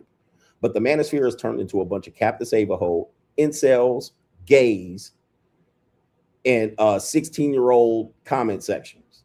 Absolutely pathetic group of people.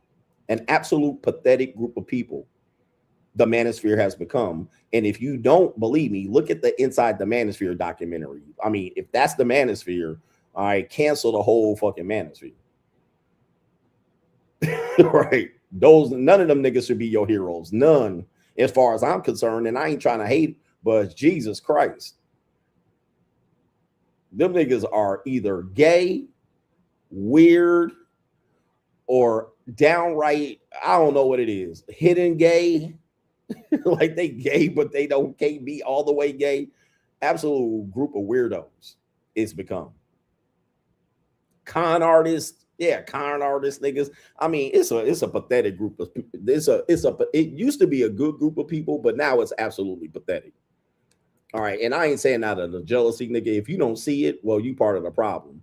All right, but one nigga out there wearing his sunglasses on the indoors, living with his mama. Oh my Lord, bro, I can't even, man. I can't even. I can't even, man. All right, anyway, I'm glad I was able to tell y'all niggas this today because y'all needed to hear from somebody who could tell you how it was going on. All right, anyway, I'm gonna get that part of the show.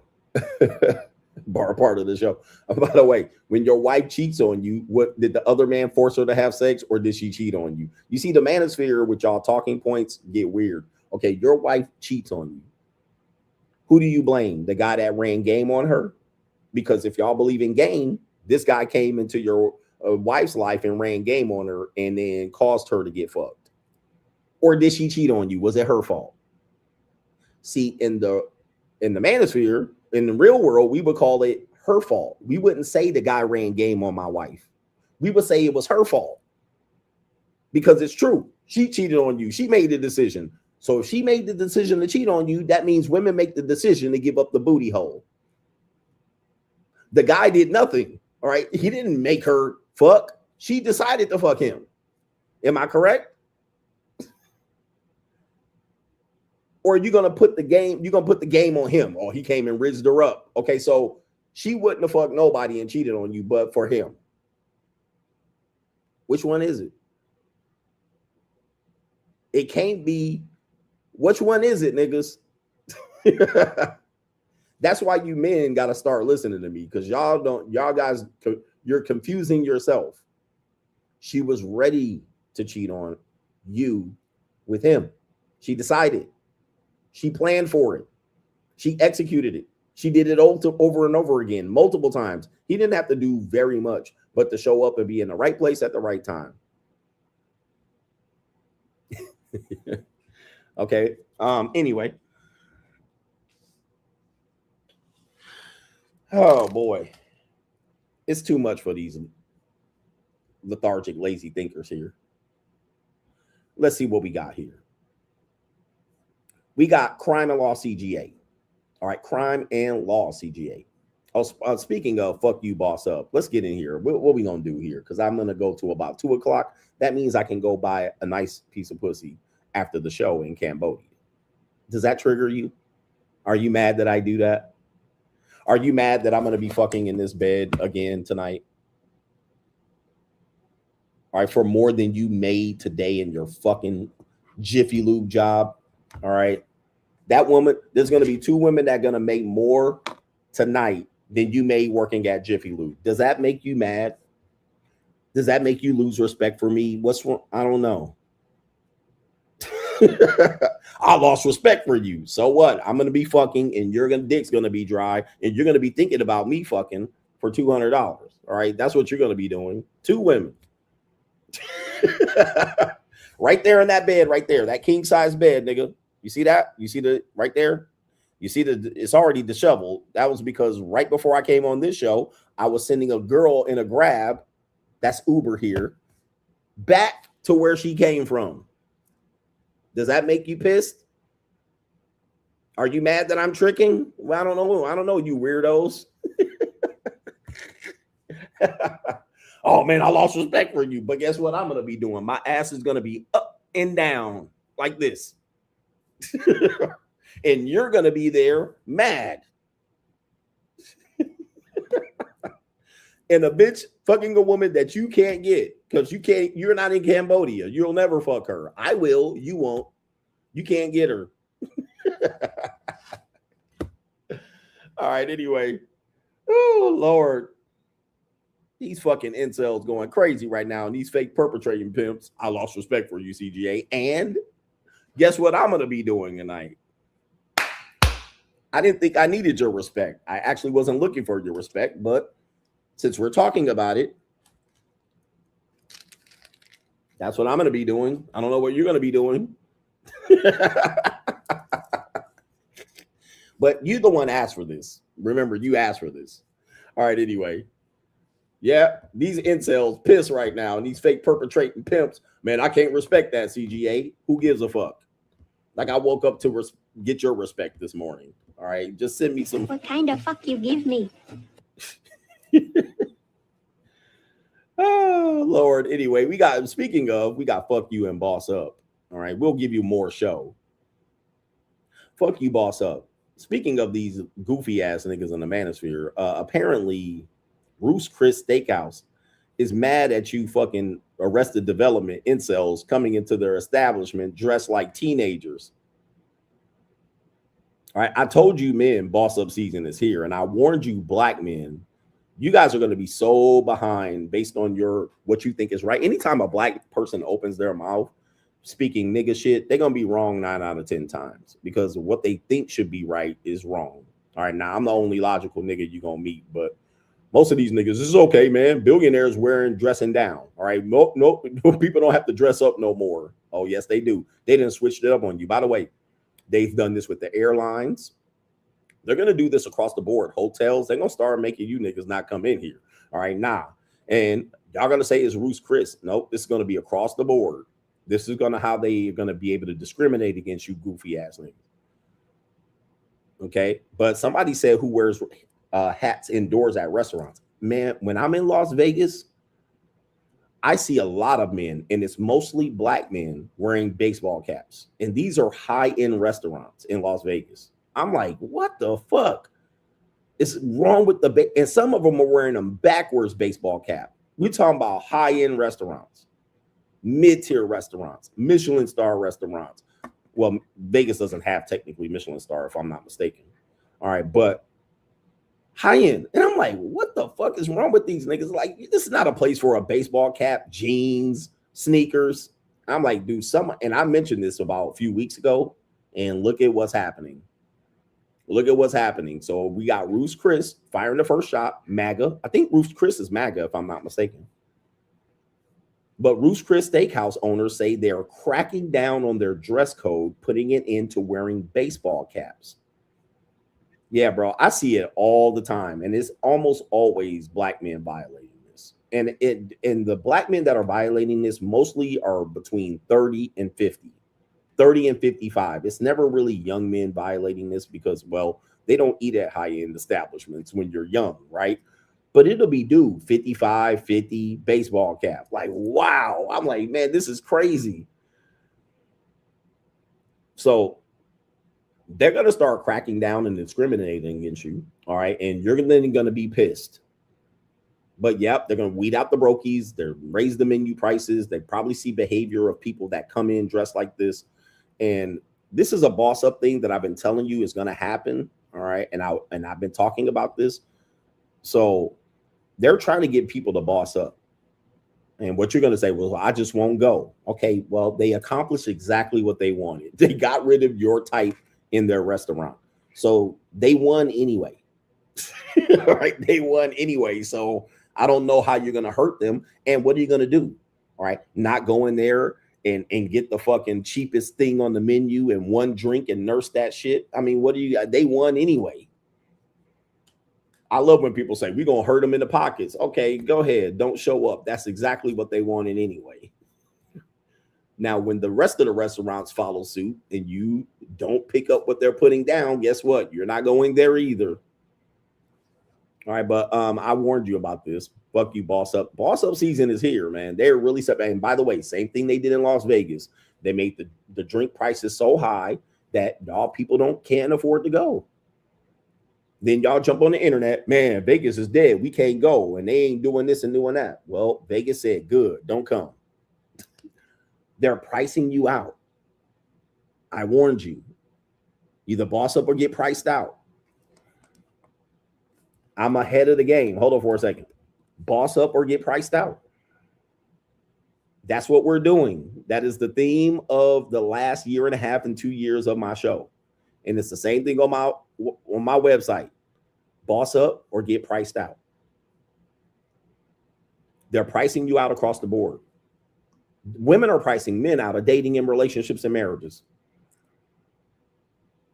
Even monetized dating, sex for sale, they're pricing you out. So get ready for it. Y'all can fight it and y'all can get on there and say, I ain't going to eat there anyway. Okay, guess what? It is what it is. All right, we got crime and law CGA. That's why it's called Fuck You Boss Up. I don't give a fuck. They don't care what you say. You either boss up or not. All right, what are we doing here? By the way, a lot of these companies are essentially going to be owned by private equity companies, and they're just going to Wall Street that shit. Take the money out of it and leave you niggas with nothing. People are going to be mad at me for saying that. All right, what do we got here? Crime and Law CGA. We got Mystikal, the rapper. Most of you young people don't know who Mystikal is, but we'll tell you who he is ecclesiastically. Let's see here. Mystikal, the rapper, he had a song called Danger and Shake Your Ass. Watch yourself. Show me what you're working with. I think he was a No Limit soldier, if I'm not mistaken. He was on No Limit. And he had some other songs. I guess those were his two biggest songs. Apparently, he had a charge, and I actually covered this in 2022, of a gRape. He had a vicious accusation. When I read the story, I was like, this sounds kind of true. And he had also a reputation of doing so multiple times. Unfortunately, or fortunately, he has now pled guilty to a lesser charge of third-degree gRape in a 2022 arrest. His name is Michael Tyler. He faces up to 20 years in prison, pleading guilty in a state court outside of Baton Rouge. 55 years old, 20 years facing in prison, which means he can get out. I don't know, man. They might send his ass to Angola. All right, that's where you don't want to be. And that is crazy work to get to where he was. And now, you know, he's now sitting in prison here, locked up. Let me see if I can give you some details. He pled guilty. Hold on for a second. Get out of my face. Third-degree gRape case that led to his arrest in 2022. He faces 20 years in prison. He's 55 years old. He's originally been charged with a more serious offense, which he pled not guilty to, which was first-degree gRape, simple robbery, domestic abuse, battery, and false imprisonment. Tyler's guilty plea was reportedly part of a deal that reduced the overall severity of the case against him. Well, they must have had some evidence, but of course, you know, if you don't have the money or the means to fight this, you know, taking a reduced deal is better than going to prison for the rest of your life. So he might not have had the funds to fight this. And he might have had just enough evidence to possibly think, well, I could get first degree and I'm never getting out. And it says right here, if convicted as originally charged, he would have faced mandatory life imprisonment. There you go right there. So at least he can possibly try to get out in less than 15 years or so. He had the Shake Your Ass song in his day. Yeah, okay, we don't care about that. It says right here, he was sentenced to 6 years in prison in 2004 after being found guilty of sexual assault and extortion in the case involving his hairstylist. What? Hairstylist? I'm assuming that's a female hairstylist. All right, so he had a 2004 guilty of sexual assault and extortion. Okay. And the earlier conviction required him to be on the registered sex offenders list. So, man, this is not the first time he's gotten this. He was jailed for 3 months in 2012 after an arrest on misdemeanor domestic abuse. Then in 2017, he was charged with gRape and kidnapping before authorities dropped the case. I wonder if this is the similar case. The case that he's pleading guilty to centered on a victim who told investigators he had gRaped her, beaten her, and choked her. Uh-oh. And then she also took her phone. He also took her phone and car keys to stop her from leaving. That's the false imprisonment. Then forced her to send him money over the platform Cash App. All right. Sounds like some pimping going into effect there. Okay. Godly. All right. That is incredible. All right. So, yeah, man, Mystikal going to prison. But, of course, he didn't pay for that pussy neither. All right. He didn't pay, though, coach. All right. He sure didn't. All right. Not only did he not pay, he paid himself with her Cash App. Right. This is crazy. Golly. All right. We got more news here. Apparently, we have an ecclesiastical wife on Crime and Law CGA. This woman is actually found guilty as well for the murder of her husband. You guys don't know who she is, but I've done the story before and you probably missed it. Okay. And I actually took it down. So let me see if I can pull this up. Utah mom found guilty. This Utah mom who wrote a book on the grief of losing her husband has been found guilty of his murder.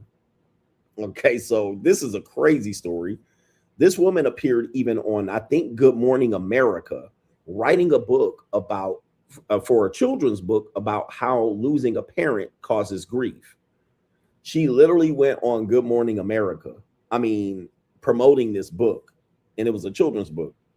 But what they found was, they say that this woman, her name is Corey Richens, she slipped 5 times the lethal dose of the synthetic opioid into the cocktail that he drank, killing him almost instantly, and then writing a book about it. The court heard Richens was millions of dollars in debt and falsely believed that when her husband died, she would inherit his estate worth more than $4 million. So that was the original, I guess, motive that the prosecutor said, that she thinks she was about to come up. Okay. All right, he drank the 5 times lethal dose of the synthetic opioid, causing him to die.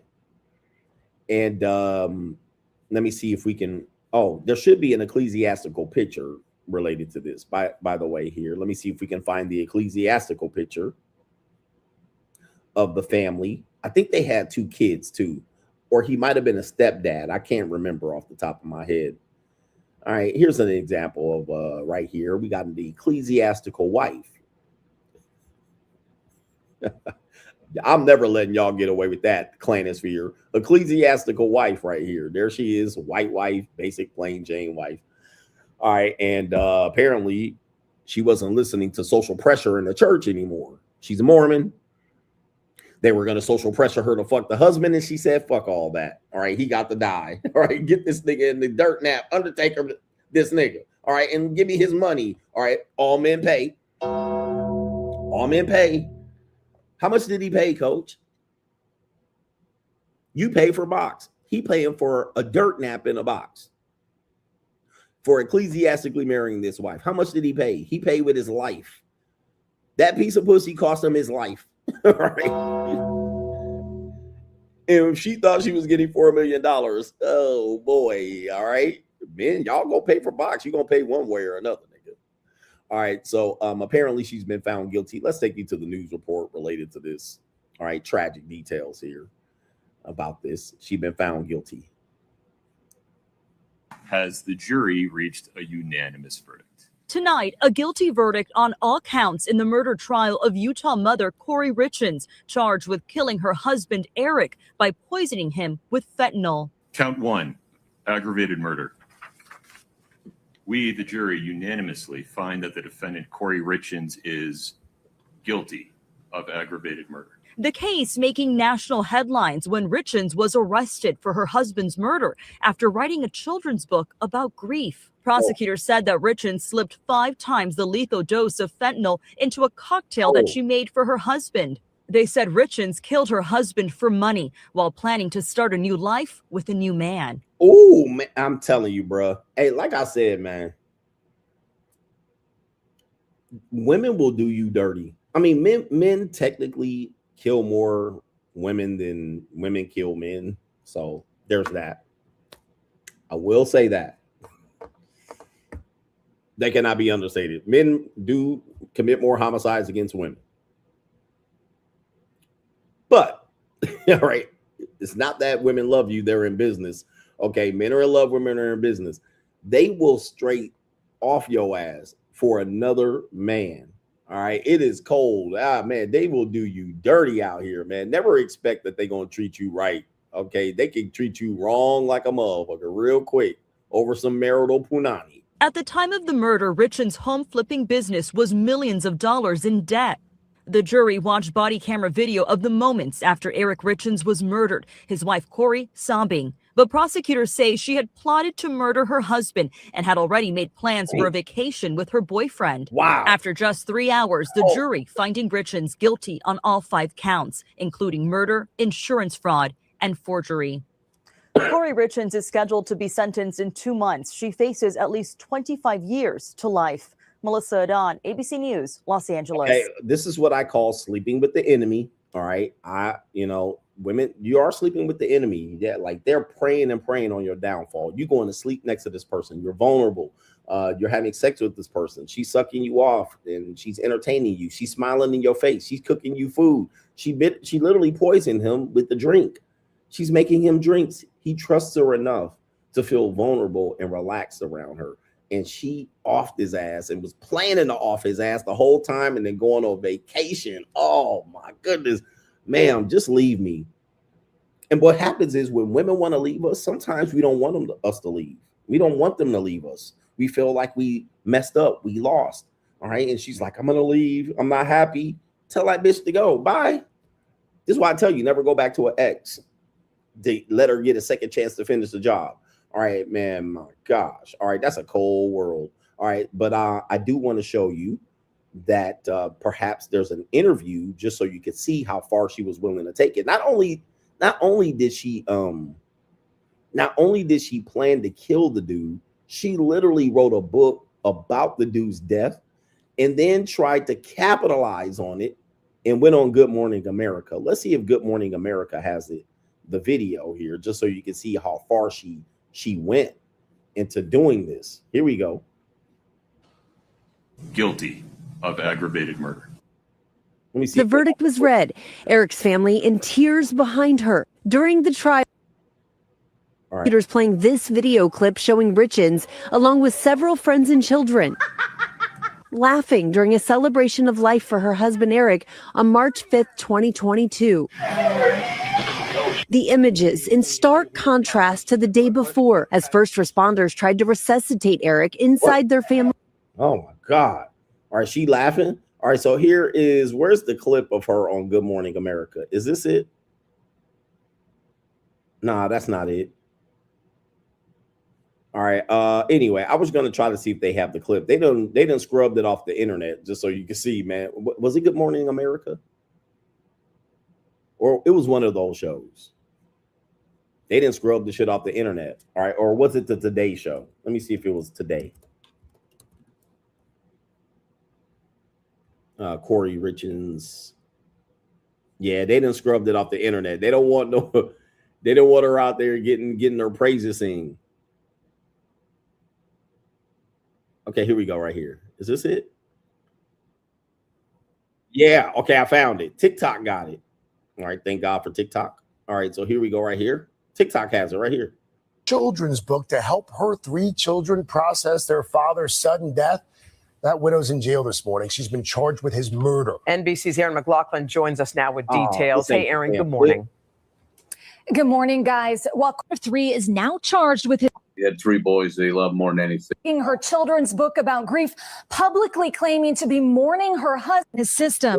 She called 911 front light. It's just comforting to them to know that, they're not living this life alone. Like, Dad is still here. It's just in a different way. According to the charging documents, Corey purchased. Okay, so there it is. It actually wasn't Good Morning America. It looks like it was Good Things Utah, which I used to live in Utah. It basically is like the Good Morning Show, all right, where they get women talking. The men done gone to work and the ecclesiastical Mormon wives are at home. They done dropped their kids off to school. Now they're at home waiting for their kids to come back from school. So watching Maury Povich and Jenny Jones, and it was Good Things Utah. But man, Cold World, she out there then made a book and then tried to parlay her grief and victimhood to money. Cold ass world. All right, let me do these super chats here. We got the main event coming up.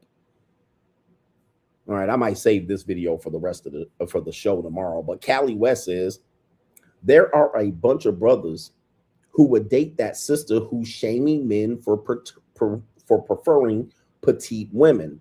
Oops, she's not referring to brothers around her way. She's referring to the white man. Look at their hairstyles. The goal is always a top tier white man. CGA done told y'all first. And yes, I tend to agree with what you're saying.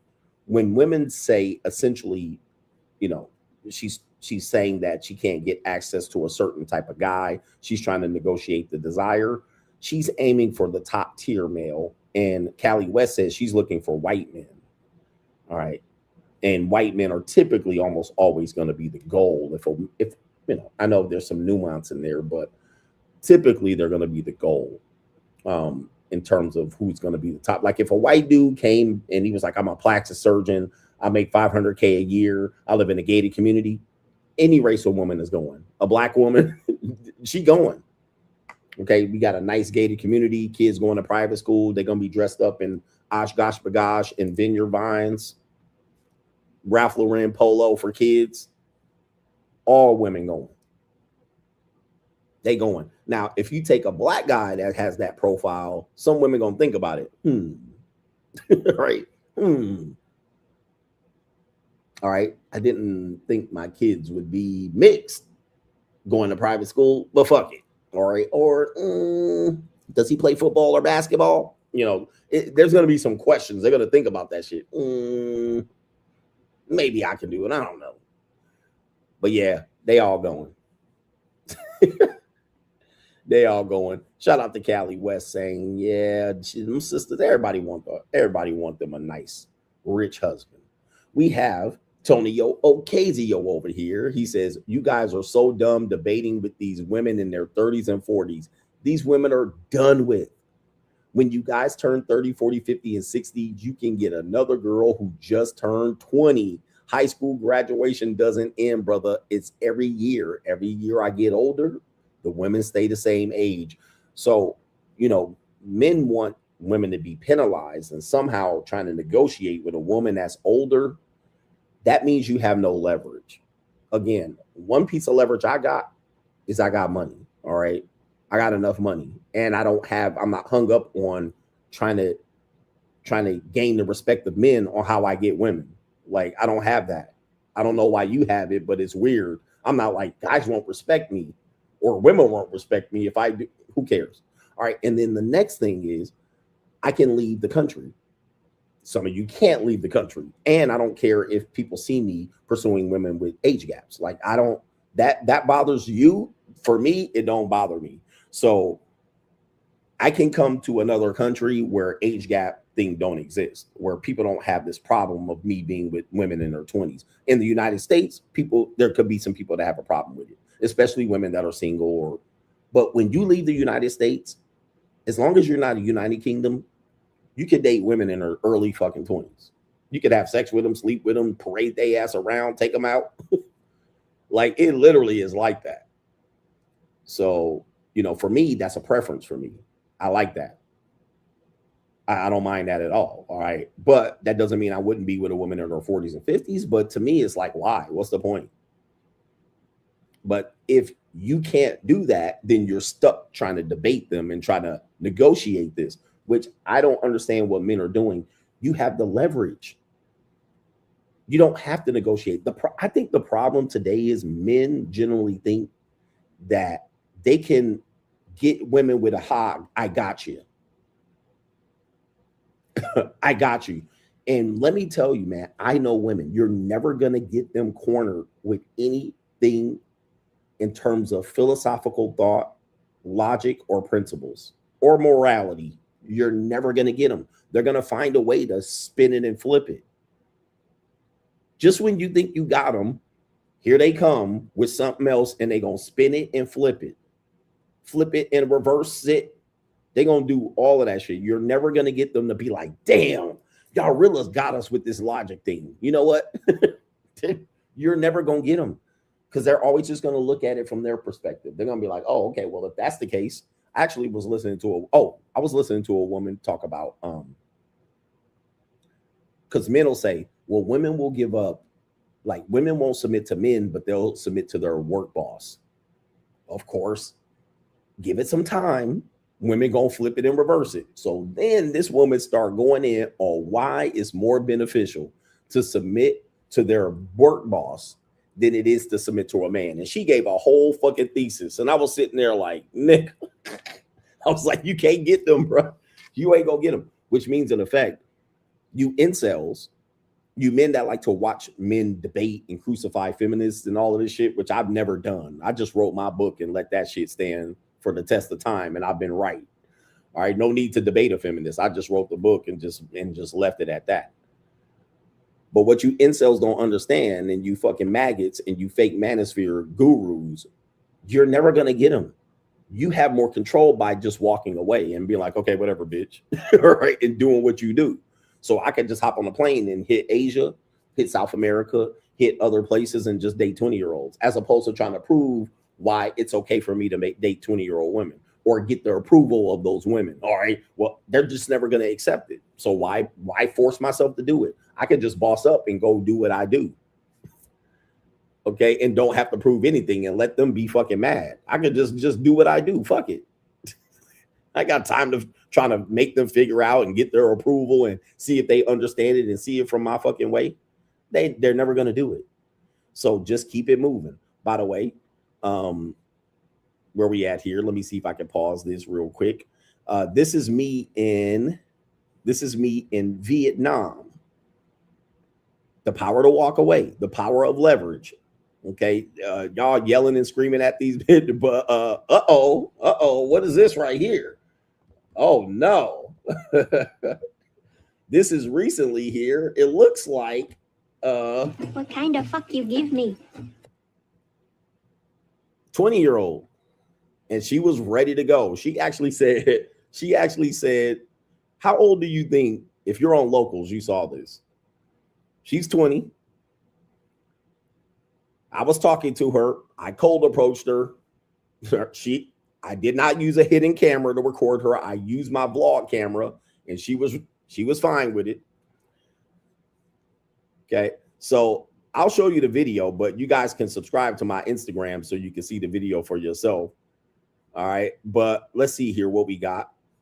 By the way, none of your dating coaches shows any receipts or any of that. I'm the only one. I'll be the only ones showing anything that I'm doing out here and everything. But let's continue here. Let's see if we can get it. Okay. I'll follow you. Oh, thank you so much. And then you follow me. Yeah. Look it up. Happy ending. Exactly. It's a happy ending. You want a happy ending? We can take care of that too. Yeah, we can do the happy ending. Yeah. Exactly. All right. Did you find it? Yeah. Follow me? Okay, good. All right, so you got a boyfriend? Yeah. Yeah? Yeah. Have one. That's good. How old are you? I'm 20. You're 20. All right. She says she's 20. Now in America, they be calling me all kind of pedophiles and you trying to abuse her. Captain Saberholes will be coming out of the corner. Niggas will be telling you that's my daughter or she your daughter's age. Niggas will be sitting around doing niggas will be saying if I see you talking to my daughter, I'll whoop your ass. Hey bro, there were two old men sitting next to us while I was talking. They didn't do nothing. Nobody did nothing. Everybody knew what time it was. Get him, daddy. Okay. Nobody said nothing. All right. It was right there, wide open in front of everybody. The black community will make you think we would just tackle you down and send you to jail. All right. Nope. Nobody said nothing. Everybody was just looking. Okay. All right. This nigga about to get him. Right. And she ready to get dominated. Now, I asked her how old she think I was. How do you think I am? Yeah. All right. Good. How old am I? I guess maybe 25. 25. Hello. All right. 25. This is the power of walking away. Oh, by the way, I didn't trick on her. I didn't have to pay her. I didn't have to pay for her appearance. I didn't set this up. This is not previously recorded. This was just a regular in Vietnam walking down the street. She said 25. Hello. Yes, 25. But of course, I cook, I suck, I shut the fuck up. 25. I don't know, man. Maybe she was trying to impress me. I have no idea. 25. All right. So, yes, I guess, you know, as long as you're American and got real American money, you can be 25 years old. She said, hey, you know what? Yeah, 25 is good. All right. I'll go with it. All right. 25 years old. Yep. Something like that. 25, she says. 25. Okay, that's pretty good. All right, I'm 50. 50. Yeah, 50. Yeah. Get him, daddy. All right, 50. All right, so anyway, where we at here, it's one of those things, but you know, y'all gonna call me all kind of tricks and it's gonna make it, you're gonna do it so you can feel comfortable about you not getting anything going in your life. All right. So anyway, CGA is every woman's fantasy for sure. Every woman's fantasy. But anyway, that's what I was trying to prove was you can do what you want as long as it's legal and above board. If you have a way you want to do it, there's a place you can do it. Okay. There's a place you can do it. But if you try to prove it in America with these American women, guys, I don't know if I told you, America dating is cooked. It's a wrap. It's over. Dating is dead. Dating apps are dead. Marriage is dying. It's on life support. It's cooked. Marriage is cooked in terms of traditional marriage. It's over. You're getting partnerships, which most of the time is not going to be beneficial to you. You're going to be a mama's boy. It's a wrap. So what's happening is men and women are frustrated. And because they have no leverage, they're trying to debate and argue and bully each other, men and women. And I'm like, y'all could do that or y'all could boss up. You can do that, or you can boss up. You're trying to act like shit ain't happening. You're trying to look the other way. You're trying to criticize the men, criticize the women. And what it is you guys have no leverage. I'm like, you need leverage and options. What do you need to do? Increase your money mindset, increase your income so you can get leverage and options and to be able to do what? Live the free agent lifestyle. The whole philosophy literally takes care of itself. Then I have the evolution on the other side of it to give you an idea of where dating and relationships are going. It's all monetized. All right. It's monetized. So there's not much wiggle room. You're going to have to be the true exception to the rule to make that work. And most of the guys that say they're the exception to the rule literally shows you nothing to prove that they are. They just say it. They're just talking. Which me, on the other hand, I show it to you. I'll be like, well, this is what I'm doing. It looks like it's working. All right. But anyway, let's see here. We got this one right here. This is what you guys are turning into right here. Listen to this guy. Like, I don't know, like, fuck. Can somebody please help me? Like, tell me what it is I'm doing wrong out here, bro. Like, I'm so fucking tired of trying to find somebody that love me. Fuck, man. Like, I love so fucking deeply, bro. Like, I don't know, man. Fuck. I fucking hate this life that you can't find nobody that you, like, just intertwined with, just best friends and everything with. Everybody have ulterior motives and fucking shit in their fucking brain, bro. It's fucking hurts. You can't change it. Yep. Gentlemen, welcome to dating in your 20s and 30s. Welcome to the dark side. Welcome to the dark side. What he wants is dead. Can we agree?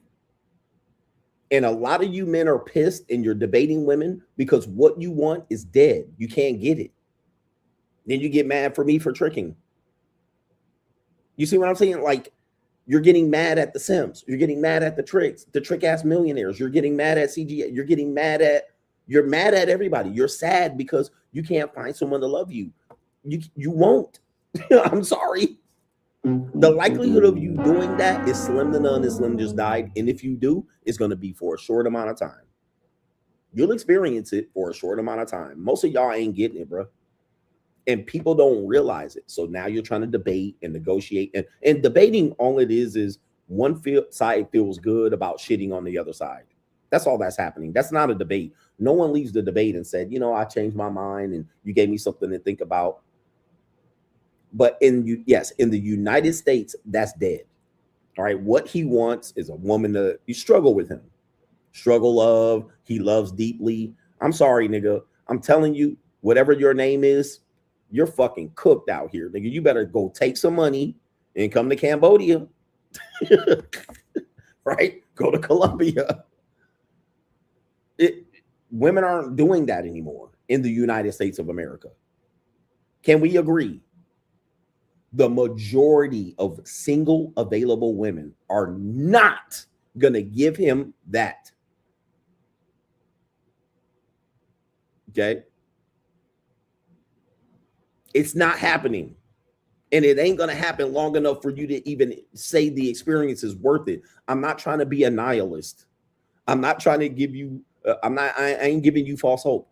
What he's looking for is not going to happen. Can we agree?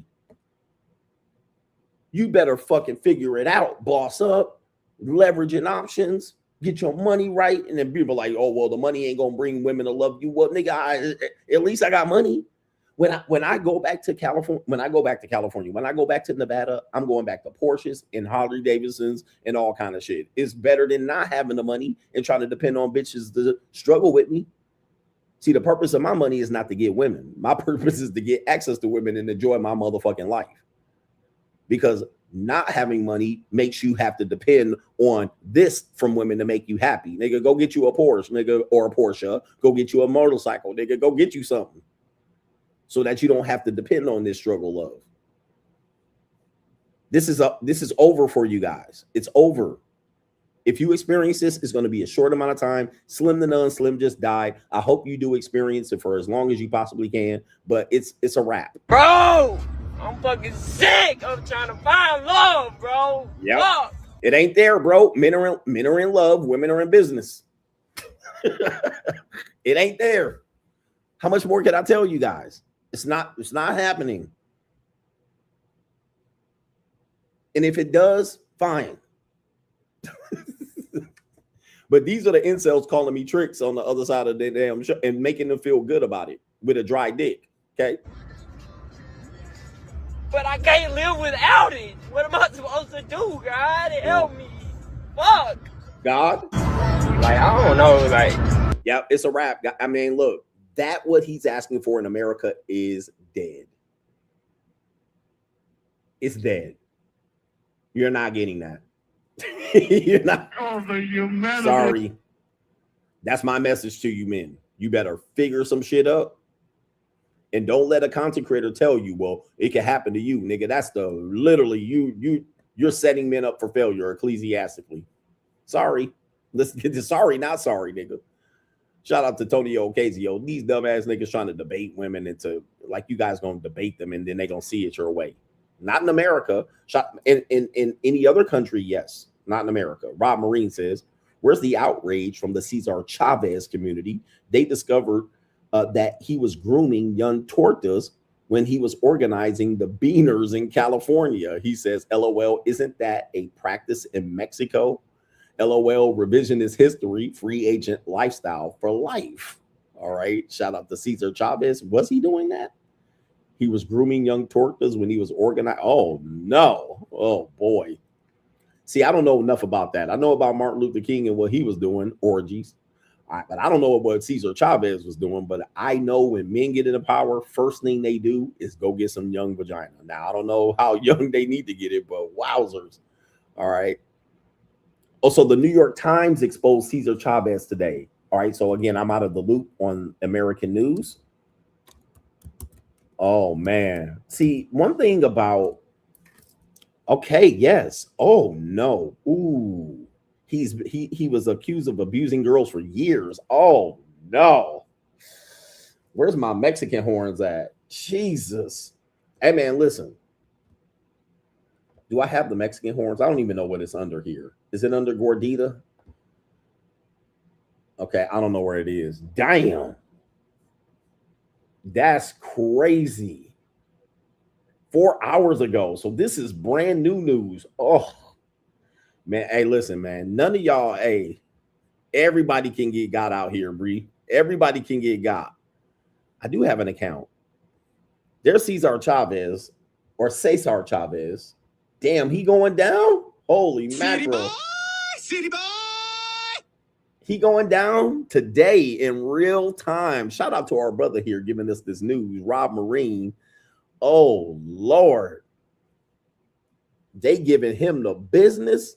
Goodness gracious. For the young people, Cesar Chavez is, for more lack of a better way to reframe him who he was historically, he's like Martin Luther King for Mexicans.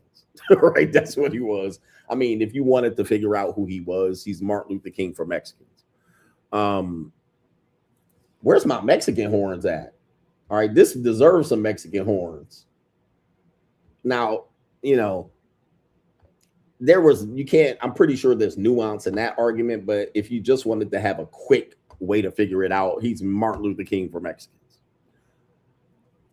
Ay, ay, ay. Ay, ay, ay. It's true. All right, they're gonna have to rename everything.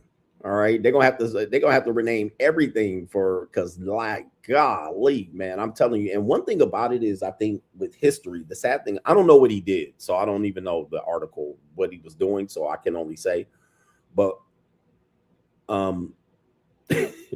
what happens is, if we take what people did in the 70s and 60s and 50s, when we look at in today's world what people do related to women and girls, yeah, men been getting away with a lot for a long time. I've been saying that men, the reason why women are the way they are today, and I tried to tell Andrew Wilson this ecclesiastically, and he wasn't hearing me, is because the crimes of our forefathers the crimes of our forefathers, meaning that, yes, men did go after young women and, you know, women that were children in essence, and got away with it, and abusing kids and their own kids and their family, women in their family, daughters, wives, young wives. So when you see what women are saying today about what they're not going to let men do, one thing men have to understand is it comes from real situations in which women have been abused and controlled. So when you say women should return back to the 50s, well, that was not a good time for women. It was a good time for men. It was a horrible time for women because women were taking drugs. It was suburban white women, or not even suburban white women. It was white women in rural areas. You know, as white flight left the cities, it left white wives vulnerable to husbands under the control of, you know, they had to listen to the husband. They didn't have careers. They didn't have education to fall back on. They didn't have access to their own money, control of bank accounts, couldn't get driver's licenses and this type of shit. So they had to be stay-at-home wives. They couldn't drive to the city. Yeah, there have been a lot of terrible things that has happened because men have had this particular power. And as a result, women aren't going back. They're not going backwards. You're not going to give them this idea. The majority of women are not going for it, where they're just going to be like, okay, we'll be ecclesiastical wives. And nope. They'll take what they got now, basically them losing, struggling economically, selling vagina, and getting a high body count, ran through Hail Mary marriages at 44, Megan Good. They'll take that as opposed to what they had in which you were saying it was a better society and more morally ran and all that. They're like, well, fuck all that. Okay. Fuck all that. Yeah, that sounds nice, nigga, but nope. That's the truth. And so what I'm making is, and this is going to be a long ass stream. If you take, and I think it's depending on, I don't know what Cesar Chavez did. So I'm just going to say this. If we take and we say, what did men do in the 50s and 60s and 70s? And we put it under the lens today and examine it, almost all men probably can't be celebrated. You know what I mean? Like Malcolm X, Martin Luther King, even Malcolm X is a protege. He was a protege for Elijah Muhammad. What Elijah Muhammad was doing, allegedly, Nation of Islam, I don't mean nothing. What Cesar Chavez, they're accusing him of Martin Luther King and the orgies, him with white women. Like, you know, then you look at a lot of the homosexuality that men were doing, young boys, and yeah, I mean, it's absolutely crazy. Bill Clinton, JFK, the the whole thing about why men go to Asia. Unfortunately, up until the 2000s, men came to these areas for minors. From certainly the 1950s to all the way up into the 2000s, nigga, you would be put on a no-fly zone list for going to Cambodia and shit like this. Like, yeah, Bill Cosby is another example. Bill Cosby, another example of going back and looking at a lens of history and looking at it and going, okay, this is what he was doing in the 60s and 70s. Okay, this is no good as far as 2015 is concerned. So that behavior is no go. Yep, Hugh Hefner. They tried to cancel Hugh Hefner. So look, Cesar Chavez has been dead since 1978 or 87. How long he been dead? When did Cesar Chavez die? And they out here, oh my Lord. All right, I'm going to read into that article. Thank you, man. When did he die? He died in 93. Okay, all right. Shit, it was later than I thought. 93. That's when I graduated high school. So he been dead for 30 years. He been dead for 30 motherfucking years, and they out here crucified his ass 33 years ago. God damn. All right. I hope I'm dead and gone by the time they start pulling up my motherfucking file. Because I ain't got no legacy to leave behind. You know what I mean? I was a heathen and a piece of shit already. So they was like, he really was a piece of shit when they pulled my file. And these hoes start coming out. All these 20-year-old Vietnamese women start coming out talking about what CGA was doing when he was in Vietnam and fucking Cambodia and Thailand and motherfucking Bangkok and shit like that. What kind of fuck you give me? They're going to pull my fucking file and it's going to be forensic files in this motherfucker right here on this bed. What kind of fuck you give me? There's going to be forensic files in this shit. They're going to be like, you know what he was doing when he went to Cambodia? I'm dead, so I don't give a fuck. What kind of fuck you give me?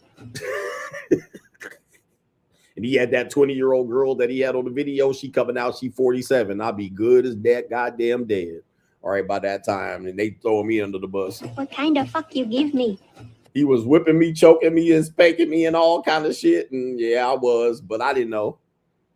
I like to get dominated. All right, well, I'm gonna be dead, so. All right, I'm gonna be where I know where Russell Simmons is at. I was at his resort when I was in Bali. I'm gonna just go hang out with that nigga and be meditating all day. All right, smoking weed. All right, but anyway, cold world out here, man. You can't, you know. Let me do these. I got super chats. Main event coming up here. Thanks for sticking around. Hustle every day. He says, in America, love is not gonna happen. Boss up. Sorry, guys. I know, I would not depend on it happening. Like if it happens, it happens. But that type of struggle love where the woman just struggles with you is dead on arrival. Your mama in the 70s got a struggle love nigga, but that's gone. All right, where a woman rides the bus and y'all sit on the bus stop. I see that happen every now and then, onesie, twosie, here and there skis. But women ain't gonna sit on the bus stop with you niggas. They gonna get a job. They're going to get a job. Right. They're going to get a job and be like, okay, nigga, hey, it is what it is. You can't get your life together. Boo-hoo. We got our brother here. It is no government name. DW says Vegas has to price people out to save itself. I mean, 2 people got skitty pop, pop, pop right in front of Bellagio fountains. Yes.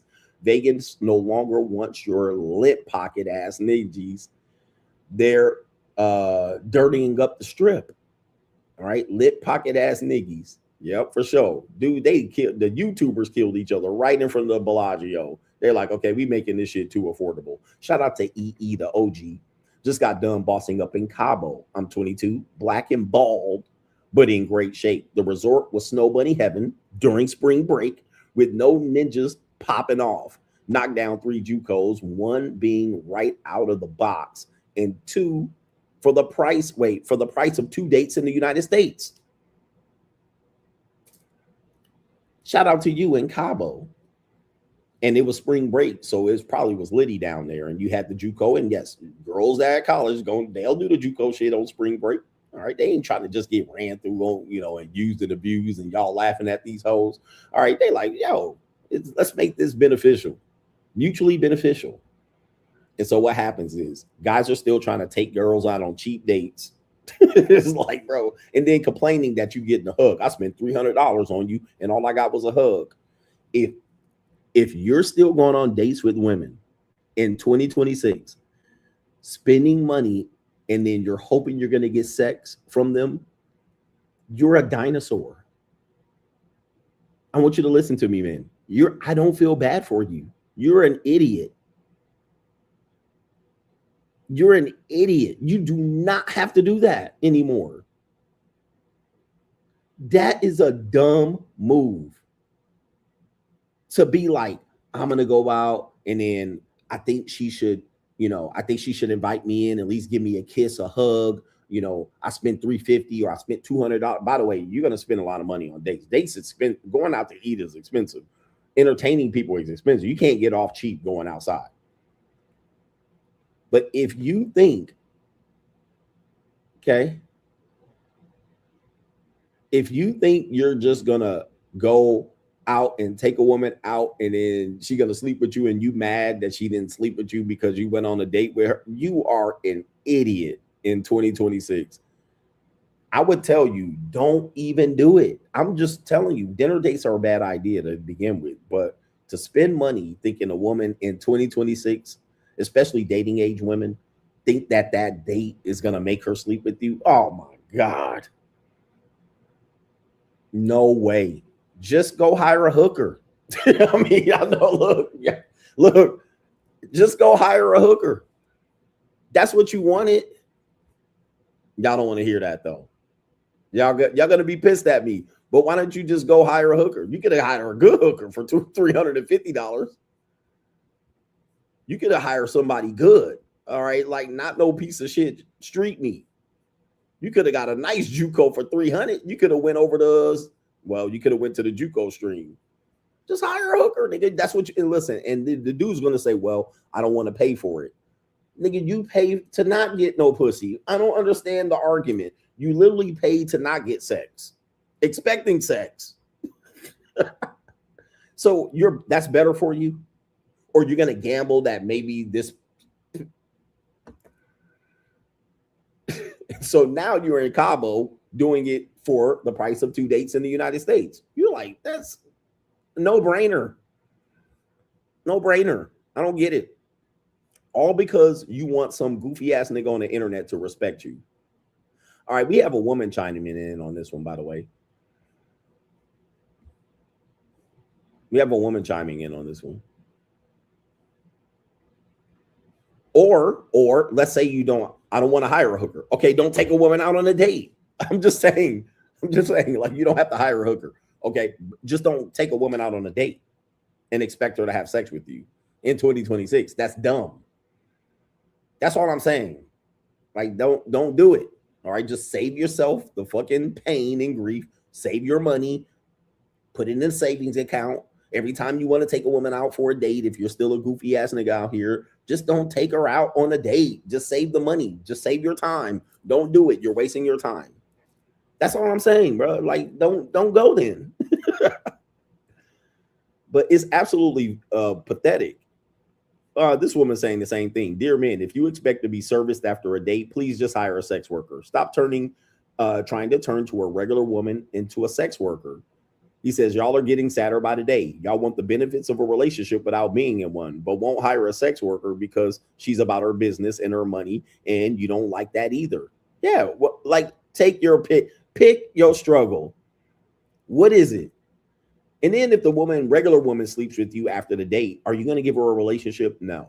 You're going to kick her to the curb, and then you're going to complain that she's getting ran through. Pick a struggle, please. Y'all want the girlfriend situationship to be emotionally connected to you while you remain emotionless and be about sex, just like a sex worker. Nah, go make your match. Like, yeah, bro.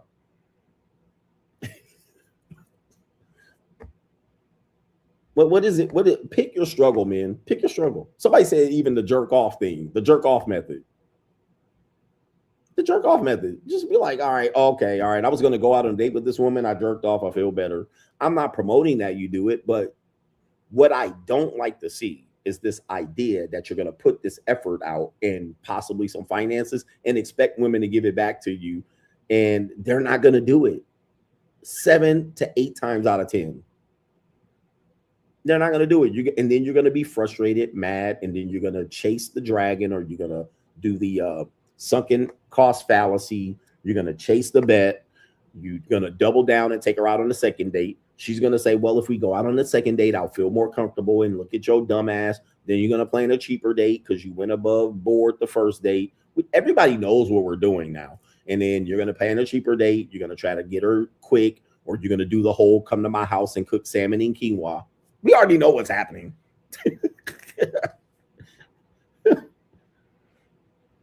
We already know what you're doing. She already knows what they're doing. All right. When you call her over your house, let's come to my house and we can cook. We'll cook together. You think she needs to do this? Well, she don't need to do this. And by the way, let's just say she liked you. She don't like you now when you do this. She's definitely not going to fuck you now, because she already knows you're a lame, goofy ass nigga, and now you're trying to sneak some sex off of her. Right? This is not 1996. It certainly isn't 2010.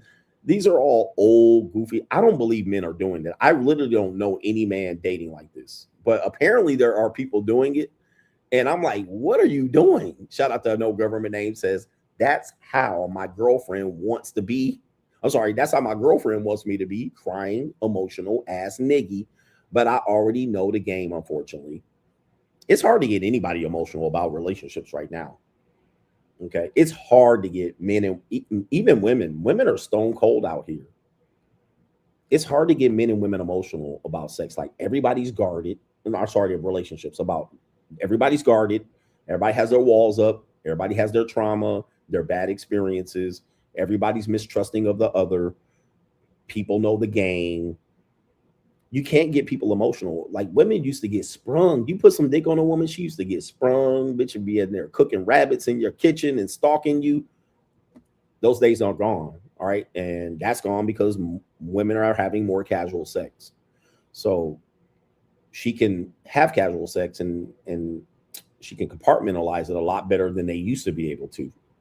Men used to do more trickery and finessing and promising them relationships and a good life and kids and a marriage and a house on the first 2 dates and then pull back. And now the bitch want to slash her tires. Okay. So, you know, even when you cheat on a girl, women used to go crazy, be up in there crying. Dude, a woman will cry for 5 minutes and then she'll be like, I'm over it, and be out there fucking somebody else, be on the internet, pulling out some dick. All right. Or she'll go sew something, or she'll go find a hobby, or she'll go drive her. People are not getting emotional anymore about any of this shit because people are kind of fatigued with dating and relationships. They're fatigued. There's so much more we can do with ourselves than to be in dating and relationships and getting emotional. Women can go to work, they can go on vacation, they can get dick, all right, they can sell pussy, they could go on a trip. They could do a whole bunch of shit. Hobbies. They can go put some makeup, go shopping. They ain't got time that, and then they can pick who they want to get fucked today. Like they can pick. They can just get online and pick. All right, I want him tonight, and then I'm gonna solve that. Like guys don't realize that women couldn't pick like that. They only had what was in their neighborhood, and if they missed out on this dude, their reputation was destroyed with this group of men. Where were they going? They just had to wait to go to college, or they would just transfer schools or move to another city. Today, they could just be like, whatever. Okay, we got our brother here, Black Suburban Dad Review, addressing the young man in that video you showed that's crashing out looking for love. He is looking for the same 19-year-old that's texting me, Daddy, are you free? Damn. Get him, Daddy. That's another cold world that y'all don't see going on. The same 19-year-old girl you want to fall in love. If you found out what she was doing out here, you never know what she's doing.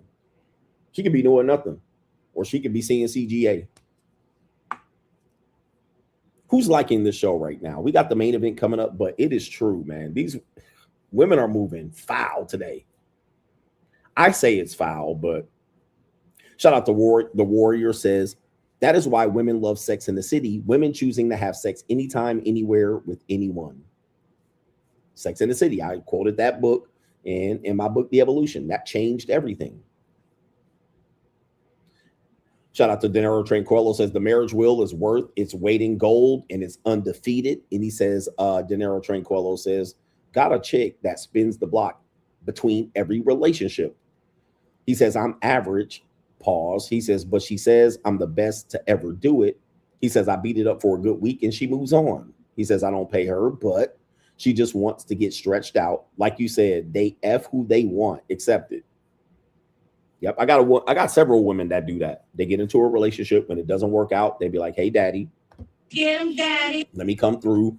We'll mess around for a month, 2 months, 3 months, and then she'll be back out there dating. Now, for me, I like that position. And sometimes I'll even help them out financially in that situation. I love that because it doesn't require me to be emotionally invested. It doesn't require me to like provide this game and feel like she really likes me. I don't feel bad that she doesn't choose me for a relationship. She sees me in one way and then I can fix her mind and I can fix her back. And then she could go out and go find her another boyfriend. And then next time I see her, I'll be like, hey, what's going on? Let's meet this week. And she'd be like, got me a boyfriend. Okay, well, go back. All right, I'll see you later. All right, you know where to call me. Get him, daddy. All right, have a nice life. And then guess what? 5, 6, 7, 8, 9 months later, here she back again. All right, how's it going? Yep, come on through. Come get it. To me, that's a great place to be because I don't have to depend on, like, once you have a series of these, you never have to really find new women. It's just like a kind of a rotation of women coming back and forth and in and out. All right. So, and I know for me, I've been telling you relationships don't last. Like, I literally been telling you that for years. So when a person gets into a relationship, the likelihood that it's going to blow up, that relationship that they got committed to, they committed, they're making it work. I'm like, that shit is going to blow up. 99% chance. Now, they don't see it. They don't see it. They think it's going to work. I found the one. We're going to make it work. We're going to be ecclesiastic. We're going to cook and clean. We're going to divvy up chores and responsibilities and duties. And I just be sitting on the fucking side like, whatever.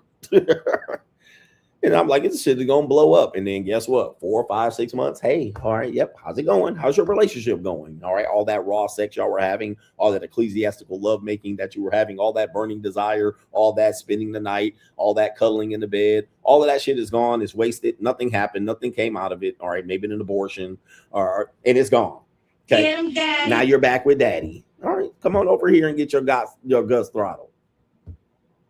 So now I don't have to be emotionally invested. I don't have to go through that. Put it out there.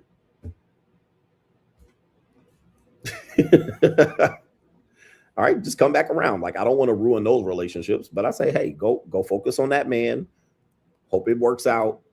You know where it's at. All right, all the dates, the farmer's market, the festivals, all the little vacations y'all took, all the planning of this, all the pictures you took in the motherfucking picture box, all the selfies, all the posting on Facebooks and all of that shit in Instagram, all that stories sharing, all of that love and fantasy and love letters and shit like this. Yeah, man, all that shit is gone. All right, it's gone. Get him, daddy. All right, now you can come through and get your motherfucking back blown out. All right, it's a good place for me to be.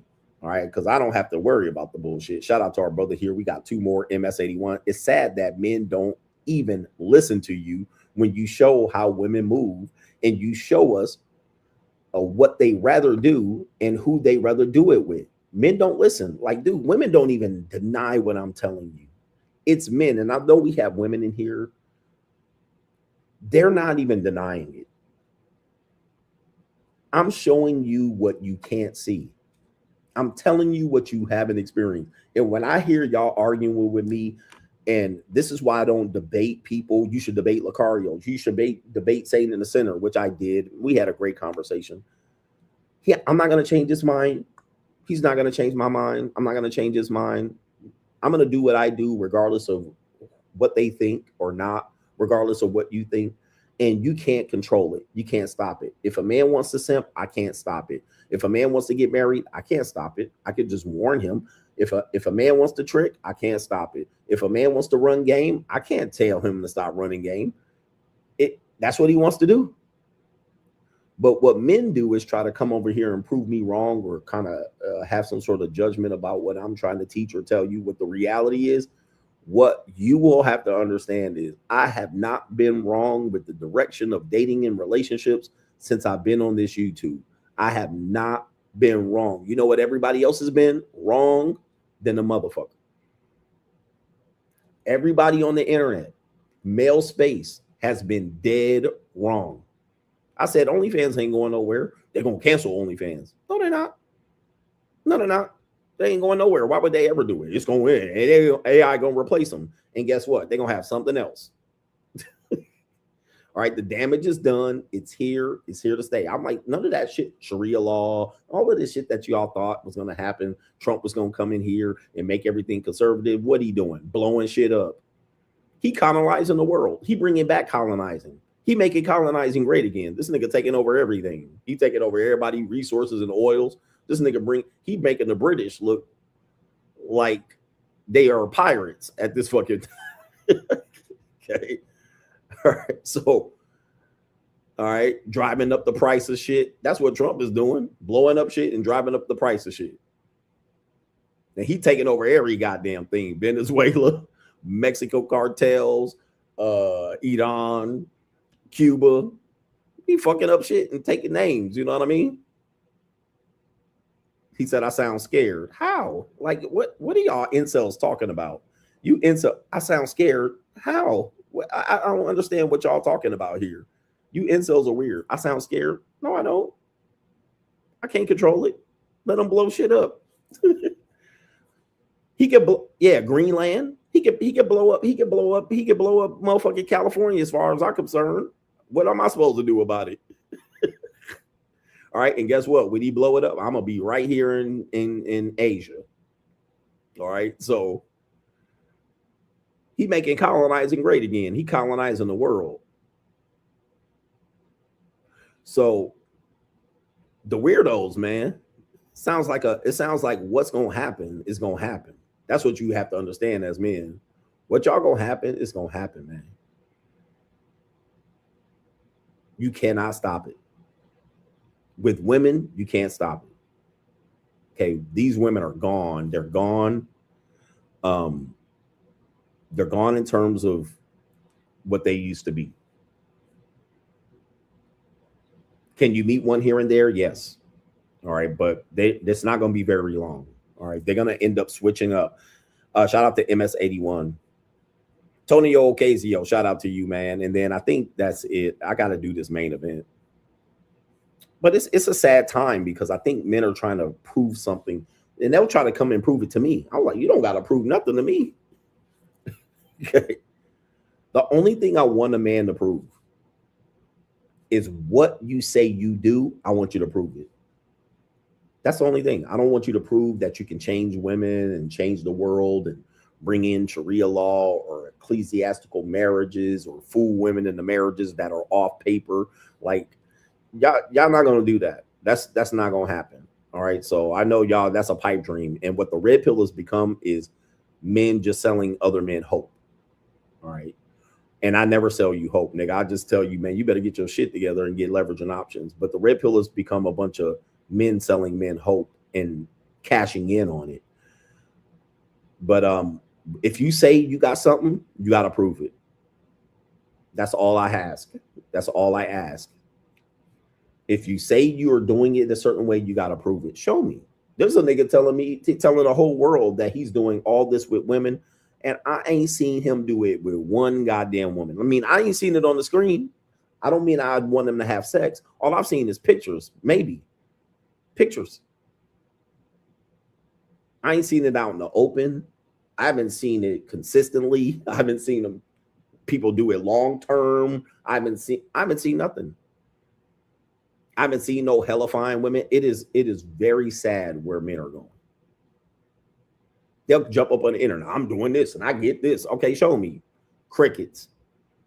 Crickets, show me. But then when I show you, guess what? When I start showing you, because y'all thought I hated women and I couldn't get women and I didn't have game and I couldn't do. And I was like, dude, behind the scenes, like, technically, when I was doing my rise in the so-called red pill space, Manosphere, I was starting at the JUCO around the same time. So I started 2018, 2017, 2018, 2019. I started technically at the JUCO late 2019 into 2020, right at COVID. So right when COVID was going on, that's when I was saying women are going to start selling peace leaves for bottles of water. Who remembers that? Press 1 in the chat when you heard that. If you were around in 2020, I was like, they're going to start selling peace leaf for bottles of water. Why was I saying that? When I wrote the book, De-Evolution, I was experiencing what I was writing. It wasn't just what I was seeing on the internet. I was experiencing it. So when I was saying, oh, this is going to be where it's going, I was experiencing it in real time. So that's why I knew it was going to go that way, because I had just started getting into it. And I was like, oh, this is a crazy world. So when I'm writing about that towards the end of De-Evolution, I'm like, well, eventually relationships will be transactional openly. Because I was experiencing open. Women were like, yeah, this is what we're doing. And I was like, man, this is crazy. So I'm writing it, but at the time I didn't tell my YouTube audience. So I was still kind of playing with it with my YouTube audience. The people over on Locals, which were not Locals yet, they were hearing the stories. I just didn't bring it to YouTube yet. So I was telling you over on the private chats, the private communities, that I was doing it, but I was like, I'm going to have to tell my audience that I'm doing this, because if they found out, then it would be some sort of event. So I was like, I'm going to introduce it to my audience slowly. So by 2021, 2022, I started introducing it a little bit here, a little bit there. That's when you heard the JUCO. The JUCO. So my audience wasn't ready to see me with women and dating and all of that shit and JUCO and younger women. I kept that secret for a long time. And I was still putting out my content, but I was just introducing it. Junior college. Even Kevin Samuels acknowledged the junior college. All right. That was when he was alive. He died in 2022, I believe. So it started to get integrated slowly. I didn't even start showing you the women until last year. And guess what? These fucking Manosphere incels went ape shit. Anytime you see me with a video with a woman, look at the comment section. Them niggas go crazy. Like, they don't know what to do. And they just acted like I came out of nowhere first time with a woman. Even though I was goddamn married. They just, for some reason, never thought. But it literally was the whole time I was doing it. Almost the whole time I was on YouTube. But niggas be crashing out. I show them me a video with women. They go crazy. And then they think, oh, I pay for each and every one of them. Like, they cannot get it. Like, there's men that can't put it together. Now, here's my thing. The point of that was, what other content creator does that? That is so-called Manosphere. Most of the content creators in the Manosphere are either gay, they're having their first relationship, they're secretly married to a single mother. Shall I go on? Never show you receipts. Call themselves all kind of pimps and players and Macs, and never show you a goddamn picture or a video. Not one video. You mean to tell me you're walking around macking all these hoes and you don't got one piece of evidence you can show me? A blurry picture? Anything?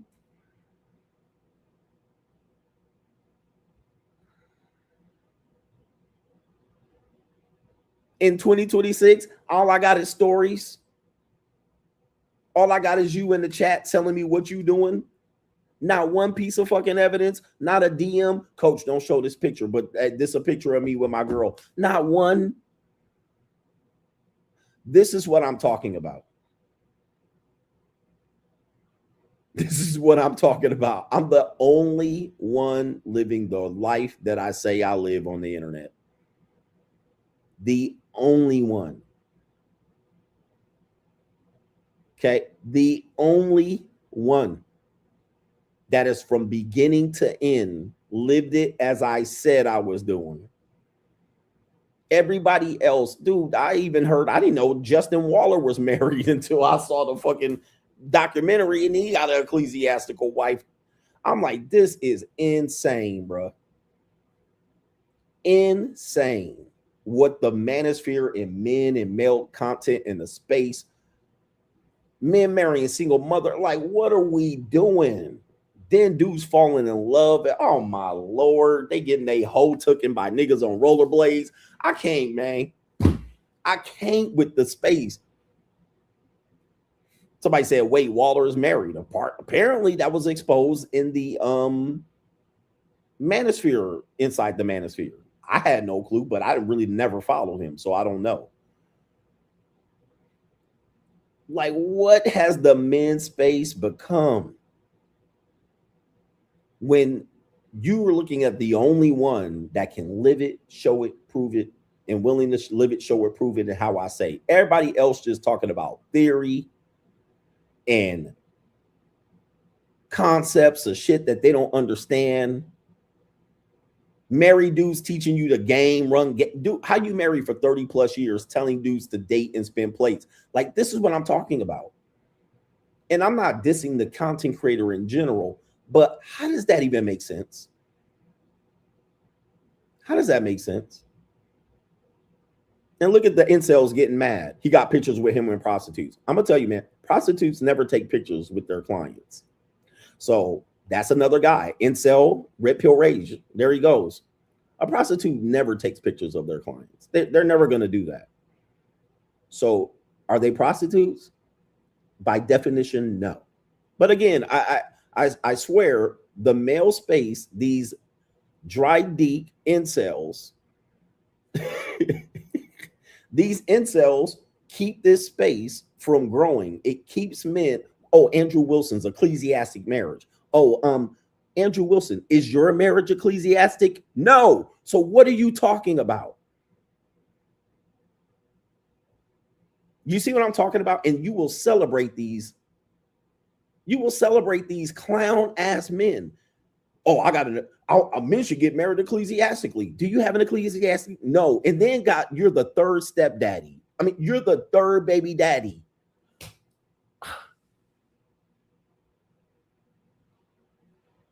The man space is a fucking clown show.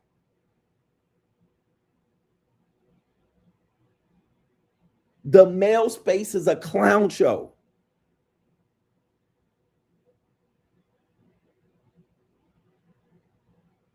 Up and down, left to right. I'm the only one.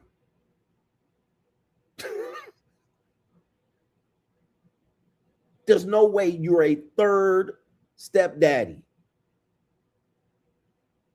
with no ecclesial marriage, with no prenup, telling men to get ecclesiastically married with a prenup, and you not even married to the state with a prenup. You're not even technically married, but you got a prenup on top of an ecclesiastical marriage. It's a clown show.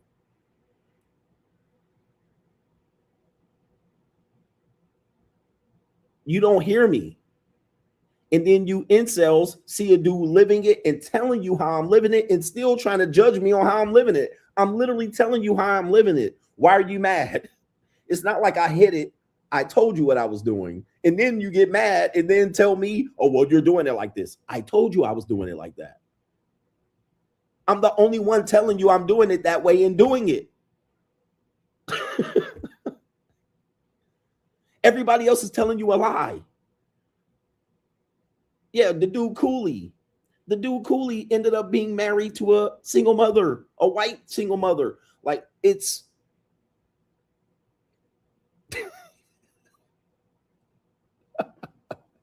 dudes want to be lied to. I'm telling you, the male space has turned into men selling men false hope. That's all it is at this point. Captain Saberholes and men telling men, giving them false hope and selling it to you. And the men don't even live the life. Myron Gaines said, no diss, no beef. This is my first real relationship at 37. This your king, nigga? Hey, man, bro, we cannot. 37. First real relationship. With a woman. With a woman. So were you in a relationship with a man before that? Because you damn sure can't tell me your first real relationship is at 30 motherfucking 7. There ain't no goddamn way, nigga. Whatever he is, there ain't no fucking way.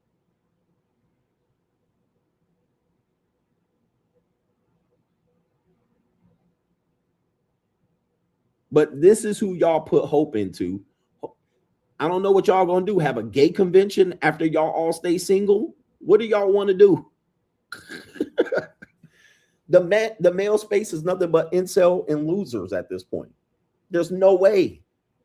There's no way y'all can tell me that the male space won at the end of the day. Look at these motherfuckers. Marrying single mothers, secretly married, marrying a first relationship in mid-30s, getting your girl took on the internet. I mean, ecclesiastically married, but now your wife got 2 baby daddies.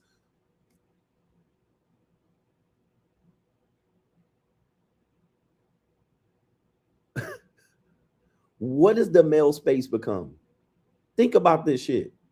One nigga telling you he gotta be secretly gay, telling you that a transgender 10 is better than a female 1, and then y'all defending it. Y'all defended it. Yeah, Donovan Sharp marrying the single mother, secretly married. I mean, And then y'all got on the boat together and danced together. Then y'all niggas got on a together and took an Avenger picture together. And you come over here and I literally tell you what I'm doing every single day. And then your only feedback is to repeat back what I said and then act like you discovered something. Yeah, I told you that's what I was doing.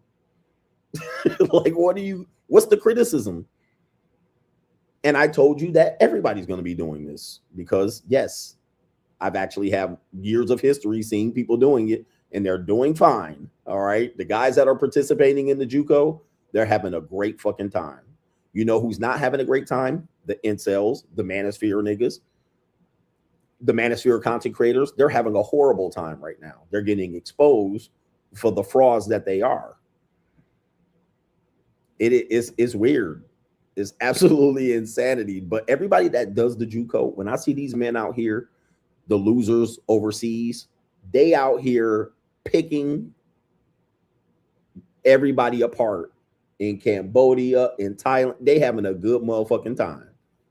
Not worried about you niggas back in Atlanta telling everybody that these guys can't get no play in Atlanta. Well, I don't think they mind when they're over in Thailand. They having a good time. When they over in Colombia, when I was in Colombia, when I'm in Colombia, guess who I see having a good time? These trick ass niggas. The tricks over here having a party.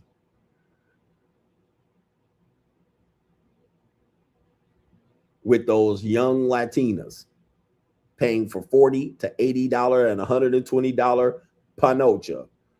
They don't give a rat's ass about what your dry dick ass got to say over in wherever you are, Indianapolis. And guess what you still doing? Arguing about why black women won't submit. While you're mad, while I'm in Colombia, you arguing why black women need to submit.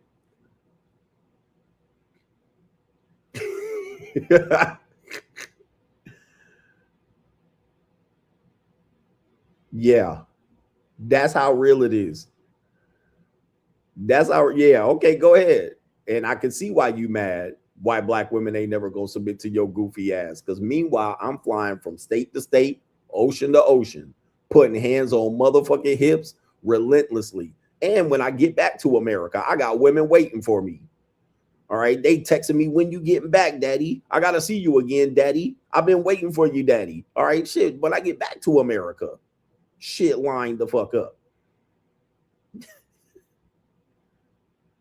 Like, what are we talking about? But you over here still trying to get women to submit Sharia law, ecclesiastically. The male space is a joke. It's a joke. Counting pockets, giving you niggas they arguing the exception to the rule. There's men telling you you don't need money to get women in relationships.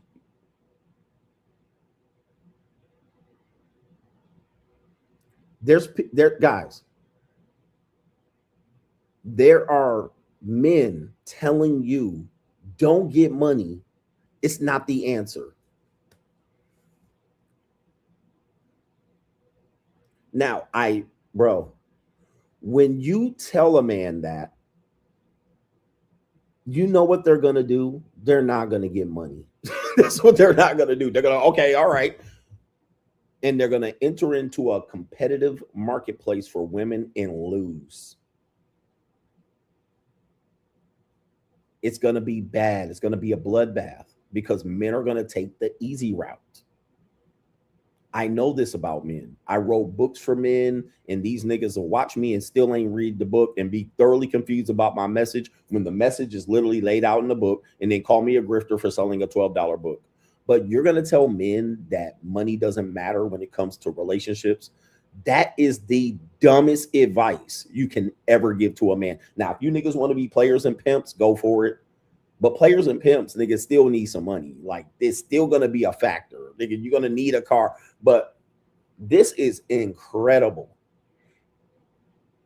to tell people that you can do without that. Or the fact, well, the argument is men are going to say, if you make money, the women will come. That's not true. Okay. First of all, it is true. Okay, right here. It is true. Because if you get money, men will come. Pause. If you get money, men will come. Look, I can walk down the street right now in Cambodia. Everybody's going to smell money as soon as I walk outside. Okay? As soon as I walk outside. As soon as I walk outside. Then if I talk, they really know I have money. You know why? They're going to hear an American accent. They're going to hear an American accent. And they're going to say, he has money. Guess what? Every tuk-tuk driver, every cab driver, every woman, everybody who's interested, who is this nigga? I'm going to turn heads walking outside. Soon as I walk outside, I'm in shorts and a t-shirt. Soon as I walk out of this fucking hotel, people are going to smell money. So people are going to come based on that. They're going to sell me something. They're going to want something. They're going to look at me. They're going to be, what was that? What is that? Then I'm handsome and muscular. Then it's even a double whammy. Is he a celebrity? How old? So to tell another man that it's not true that women will come when you have money is dumb. It's going to happen because everybody comes when you have money. Landscapers and people that sell solar panels, they come when you have money.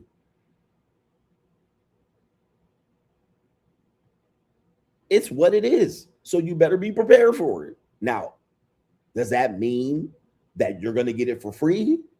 No. It's what happens.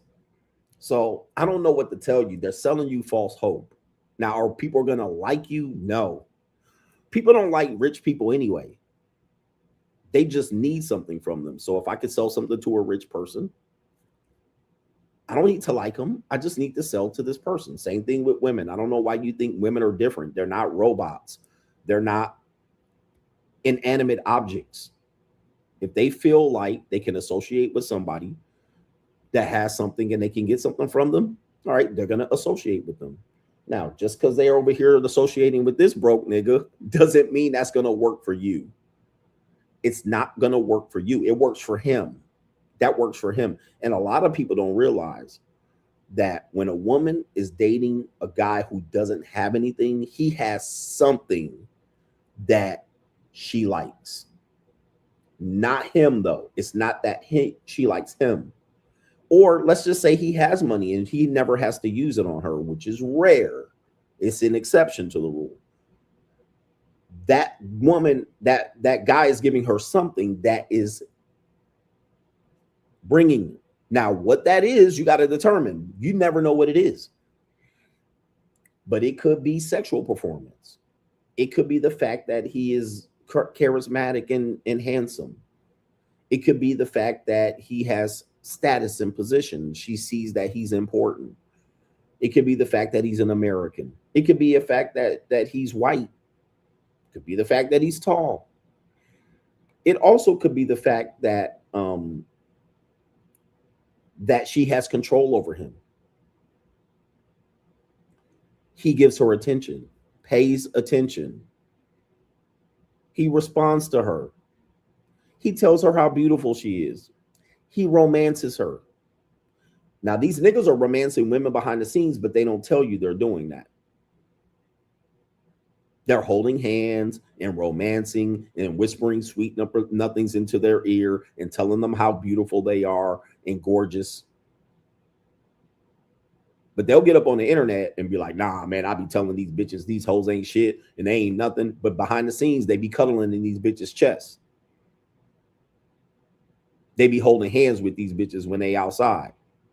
I'm not saying that's bad. I'm saying that they're not telling you that they're holding their hands and shit. They opening doors. They being a true goddamn gentleman. Pillow talking and cuddling and coming inside of her and telling her they can make it last forever. But then when they jump on the internet, they talking about how they doing this and how they doing that, and they ain't giving her shit but cheap tacos. I'm just telling you, man, people are fraudulent out here. They ain't living the life they really living.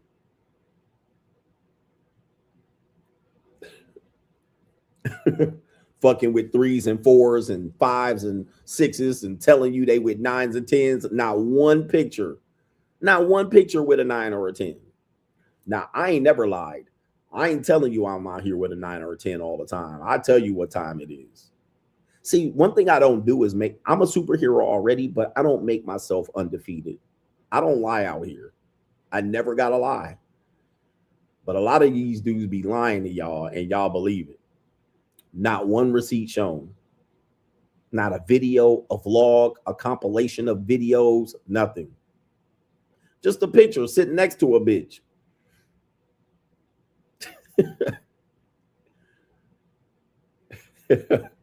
Just a picture. All right, just a picture. Oh, just a picture of me. All right. I don't, and barely a picture. He says, Coach, you even have ex-pimps from Miami. You know who I'm talking about, teaching guys to go out and campaign in the name of the ism. That's the other thing about the pimp thing. And I'm loving it, man. Pimps are out here telling y'all to pimp in chilly cold blood. And you ain't never seen them pimp nobody. Now, I wouldn't put out committing a crime on the internet either. But how are you telling people to pimp? Of niggas who ain't gonna pimp nobody. You ain't gonna pimp anybody. You're not gonna pimp on anybody. Okay, but y'all talk about pimping and this, and I got the game and the Mac and the ism and all that pimp talk, and they ain't gonna pimp nary one hoe. And the reason why, and I'm gonna tell you this, and I know y'all like get to the main event, but y'all, I gotta give y'all this fucking tongue lashing, because what I could be doing is going back to the bar. I got that last goddamn Cambodian bitch, and I can do a second round with her. But this is the reason why I know y'all not gonna pimp or do anything related to pimping. So just put it away. Number one, you like sex too much. You pride yourself on sex and sexual performance. Pimps don't do that. Pimps don't, they're not thirsty for sex. They're thirsty for money. A real pimp does not evaluate himself on how good at sex he is or how much sex he has available. He doesn't give up his pimping or his aura or his goals to pursue sex. He doesn't care about sex. Not like that. Not like that. Okay. He doesn't need sex like that. Now, the second reason why I know that you ain't gonna be a pimp or pimp nothing is because you guys are too worried about what these women are doing or who they're sleeping with. But if you're a pimp, you want your girl sleeping with people. Your girlfriend, you want her sleeping with people for money. So if you're worried about calling these women names about their body count and so forth and so on, but you're worried about but you also think you're gonna pimp somebody and think her body count gonna be low or one of these goofy ass shit. Like, bro, you want her to get ran through, don't you? Don't you want money pimping? Don't you want it? You want your girlfriend getting fucked. You want her on the blade. You want her turning tricks. You want her jerking dicks off. That's what you want her to do. Your girlfriend. Yeah, don't let these niggas lie to you and think, oh, they pimping girls they don't care about. Oh, yeah, they care about her. All right, that's his girlfriend. Most pimps got a girlfriend they pimping on. They turned her out. Fresh turnout. And they got to live with her and manage her. So none of these dudes, y'all talking that shit, y'all too emotional and you like pussy so much. You'll put pussy ahead of pimping. So you're never going to be a pimp. A pimp will literally be in the bathroom of a motel. Like, this is my hotel room. The girl's doing in-calls. I don't know if you know how that works.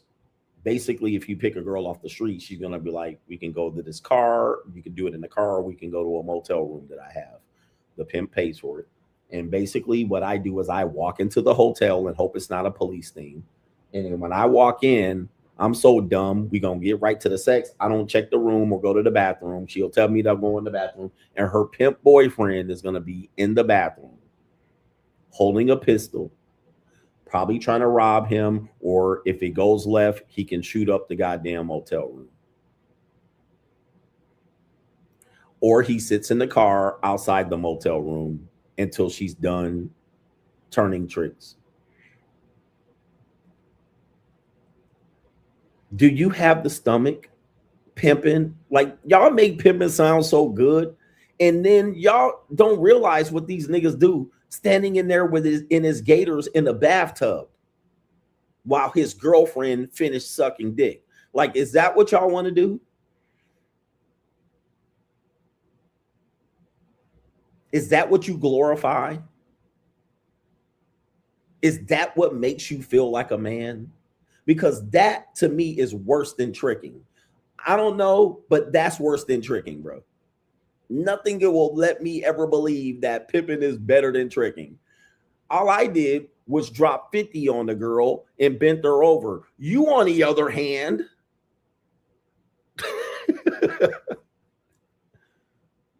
now you got to go home with her with dick on her breath, your girlfriend, and you're going to French kiss her because she didn't kiss the trick, but she sucked his dick.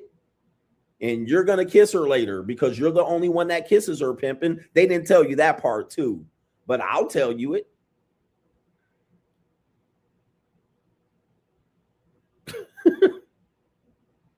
I'm the only one that's going to tell you the truth. Everybody else can paint a pretty picture. I do this and I'll be out here doing this, and they wearing sunglasses on the inside, acting cool. But they French kiss a woman that sucks 8 dicks per day. They don't tell you that part.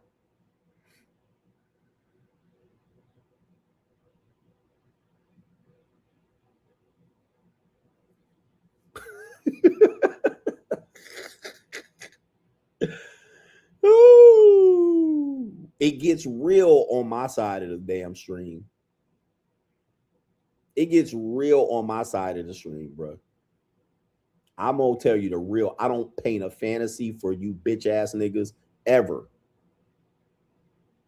I don't paint a fantasy. Everybody else is painting a fantasy. They're living a fairy tale. They're selling you false hope. They ain't giving you the real. I'm the only one here kicking the real about what shit really is. And really, these hoes are running circles around y'all. They killing y'all.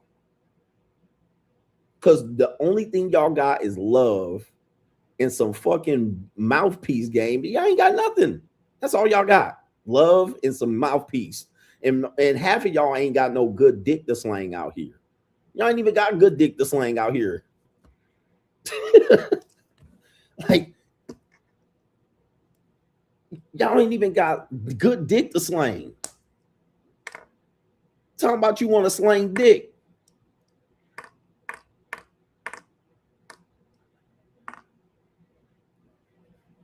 And it's hard to even defend men. These niggas is complete goofy at this point. Most women believe that you only gonna give them 5 to 7 minutes of sex. 5 to 7 minutes. Asian dudes only giving 2 to 3 minutes. Tops.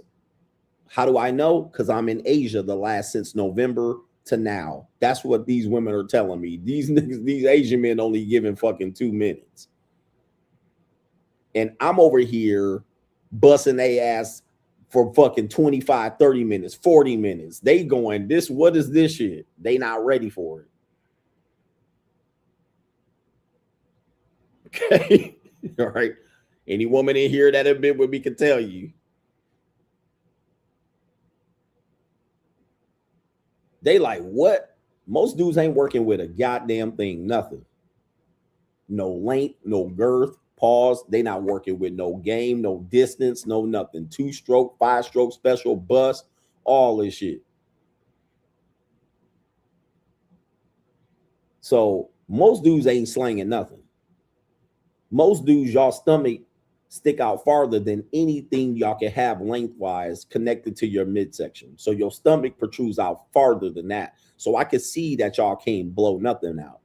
Y'all can't go missionary or nothing. So y'all gotta depend on some fat bitch on her hands and knees, because that's the only way you gonna make it fit with your big fat stomach sticking out. So I already looking at you physically. Then I look at you and I know you can't even hold a plank for 15 seconds, let alone you're supposed to hold some legs back and fuck at the same time. I know that ain't happening. So we got problems here with these men. And you want these women to submit to you, but you can't give her 15 minutes of good sex and put her hand around her fucking neck without trying to and pull her hair back at the same time. Can you do that and still stroke at the same time? I guarantee you 90% of men can't do that.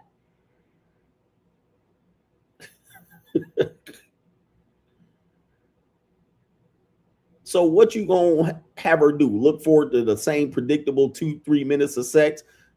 Dude, once a woman gets around 7 minutes of sex, she either warmed up and ready for more or she's over it. Okay. Especially if you ain't doing nothing the first 5 to 7 minutes. All right. Now, if you are in there giving her what she anticipated and she grabbing sheets and she grabbing pillowcases and shit, it's going to be on. Okay. But if you're doing it well at the 5-minute mark, she's like, good, let's keep it going. All right. I've never had this happen to me. This is the 6th time. She counting orgasms, 5, 6, 7. I've never had this happen to me. I'm embarrassed. Most of y'all can't even get the 5 minutes. What do y'all want women to do? Then they want to come out here and then want to give it up, some woman to give it up for free for 5 minutes of sex. Ladies, speak up to these guys, because these guys think they doing something. 5 minutes of sex.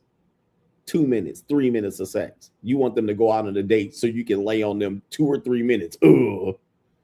And then it's over. And now you're kicking her out of the house for 3 measly ass minutes.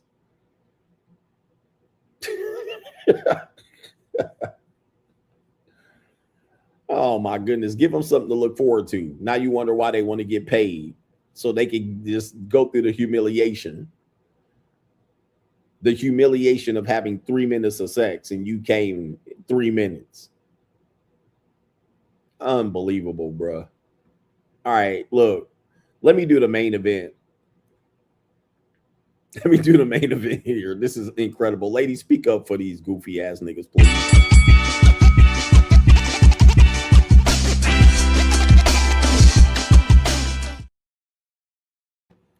Ecclesiastically, all right, shout out to the coach gang. We got the main event here. Let's get it going on.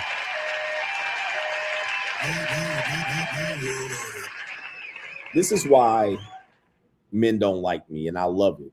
All right, because I'm only one gonna tell you what's going on here. We got how women have been putting men into danger, the men in their lives into danger. One thing that I will tell you most of the time, there's an idea that men are supposed to be protecting women.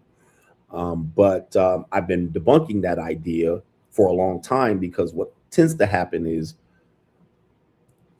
you can't protect something you can't control. All right. In order to protect something, you have to have control over it. In America, we don't have control over women. They're kind of free to do what they want to do and then come to us for whatever benefit, money, energy, attention, and time, and then go off and be protected by whoever else. All right. Their boyfriend, their side nigga, the government, corporations, jobs, careers, degrees. That's who protects women. All right. The government, the police, child support, family court. All right. They have a whole bunch of other protection mechanisms other than us, so that, you know, when we exhibit control over them, they'll rebel and they'll go to another controlling mechanism. So there's that. All right. Women don't like to be controlled these days. They'll like it temporarily if they want to upgrade their lives. But once they got to a point of comfort, they'll They'll just bounce and go back to freedom. So shout out to them. Then you have the other aspect of controlling someone who you can't tell to shut the fuck up, right? Or I should say protecting someone who you can't tell to shut the fuck up. So if I can't tell you in real time to be quiet and she be's quiet, how can I protect her if she runs her mouth to somebody and her mouth writes a check that her ass can't cash, and then I got to go ahead and fight on her behalf because she don't listen to me when I tell her to shut the fuck up? How can I protect her? And you guys are trying to negotiate with women like this. They loud mouths to you. Then they allow mouths to the world, and then they want you to protect them. It's like the brick lady. The brick lady wanted men to protect her in her lie that a nigga hit her in the head with a brick, but she was out there running her mouth previously and then came back crying. You see these men? How can I protect someone I can't tell to shut the fuck up? I can't tell to fall back. Now, let's take a look at these two videos, and you're going to see exactly what I just described. All right. Also, I can't tell her, like, for instance, if I tell her that if we're going on a date and I tell her, oh, you know what? If you have a sidebar with another man, I'm going to leave the date. She's going to say you're insecure and controlling. Well, why would I protect you if you're willing to put yourself in a vulnerable position, or a position where you can upgrade on me right there at the date? How do I protect that? You're just going to go off with another man, go off on the corner, sidebar, go flirt with him over here, bat his eyes right in front, bat your eyes right in front of my face. All right. Get the number by the bathroom. How can I protect you? If you're willing to be vulnerable or leave me vulnerable and then put yourself right in the presence of another guy you don't even know. So when I say I can't do that, all right, I'm not willing for you to go flirt with this guy and then I got to fight this nigga because now he's horny, or now he wants you, or he thinks he's better than me because, oh, why you with him and you could be with me? Now you got me fighting this nigga. Now you got him looking me up. You put me in a vulnerable position. See, we're going to look at these videos. This is why I tell you, you're wasting your time with American women because they're just too far gone in terms of trying to understand this. So I don't debate it with them. I just go over here and trick and piss off simps. All right, but here we go right here. We have one woman here, the men in their lives. So these are not just boyfriends. These are now your sons. So a woman here in this police video, this went viral last week. Mother arrested in a traffic stop that escalates over a littering ticket in Hurst, Texas. All right, so you see the mom here, picture here. You see this picture of this woman. This is a black woman. You see this smug ass look on her face. See, now any woman that has, I can't deal with black women that have that smug ass look because they'll be like, we're smart. We're the leaders of our community, the backbone of the Democratic Party. Smug ass look, and all you guys are bed wenches. That's all you are. You're political bed wenches for white liberals and Democrats. But let's continue. She also have her son here, but no goddamn father of the son, no nothing. It's just her and her man, her son husband.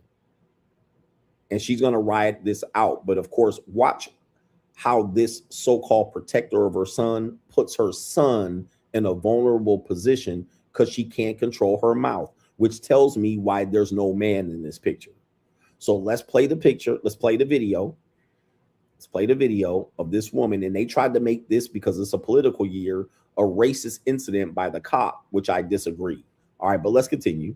This incident happened at Hurst, Texas. As far as you don't want to take it? No. Oh, yes, you don't take it because it's your citation. I don't want it. That's your citation. That's littering. Step out of the car. No, just don't do that. Step off my car. I'm not stepping out of the Mom, chill out. I'm not just call. Yes, call. I'm not touching. Mom, please chill out. Mom, please chill out. Mom, don't touch me. Don't. I'm not stepping out of shit. Call your motherfucking supervisor. You're not the supervisor. Call your supervisor. A supervisor. I'm not stepping out of nothing. You see, I mean, look, this is just emotional. I mean, I actually had a relative that got into a situation like this, completely lost their fucking mind. And I'm like, dude, just chill out. Like, know the law. You literally didn't accept the ticket.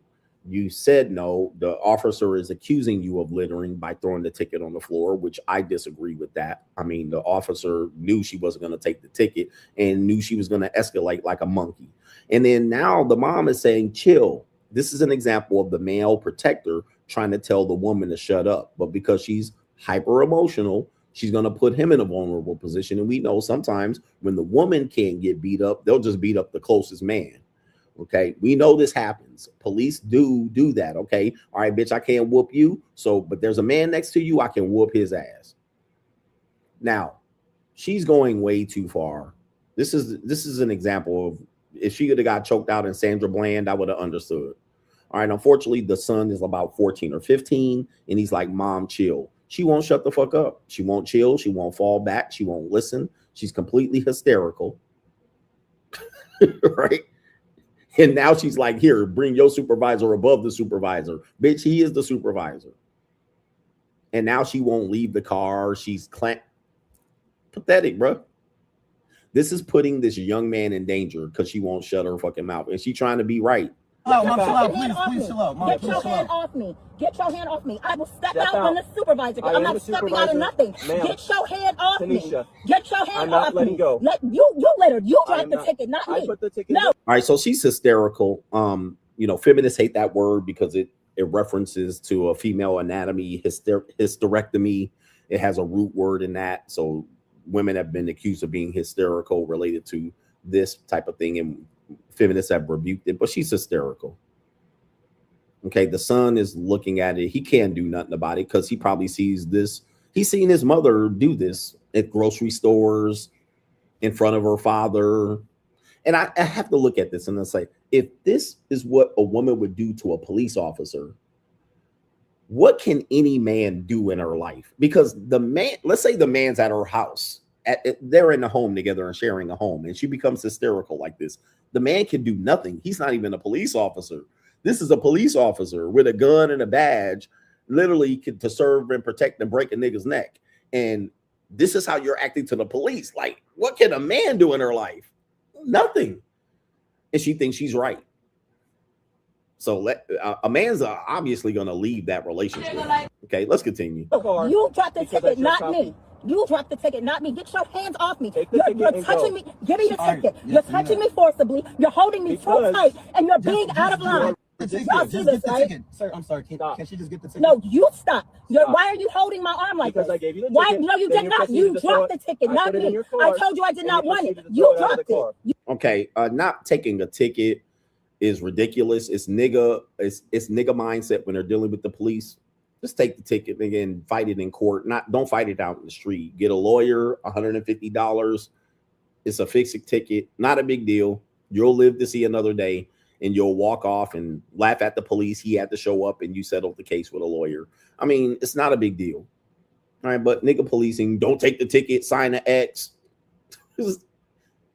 By the way, I don't know what she got a ticket for, but it says littering, but I'm assuming this is the littering incident. You dropped it. You're doing too much. I'm not afraid of you. Get your hand off of me. You're holding me forcibly for no reason. Because you need to step out of the car. Get your fucking hands off me. Step out of the car. No, Mom, is there anything I can do to get you to... Now you know why black people got whipped in the slave days.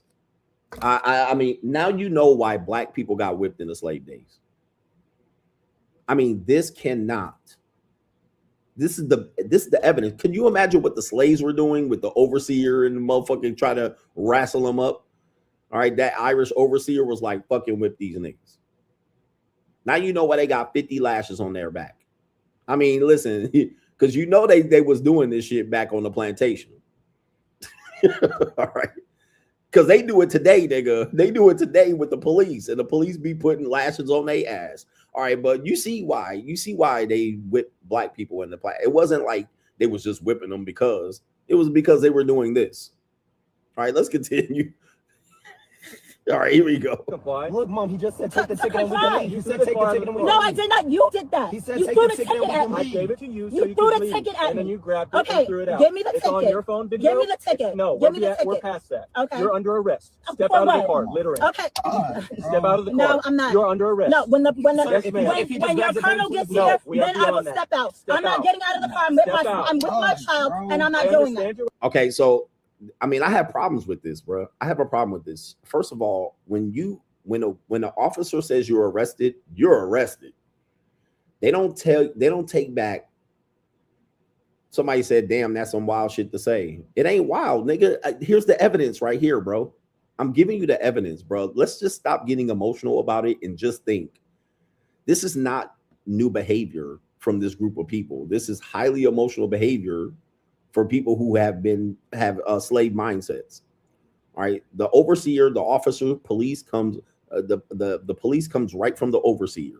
Officer, overseer, shout out to KRS-One. All right, the whole police system comes from slave, overseer, and so forth and so on. A lot of the people who have descendants, especially in the East Coast, who descended from, who end up becoming police officers over the last 100 and something years, were literally came from descendants of overseers, Irish, Polish. There's a steep history of that in the United States. It's not that far. A lot of police agencies had racist overtones, and most of them were immigrants. Okay, so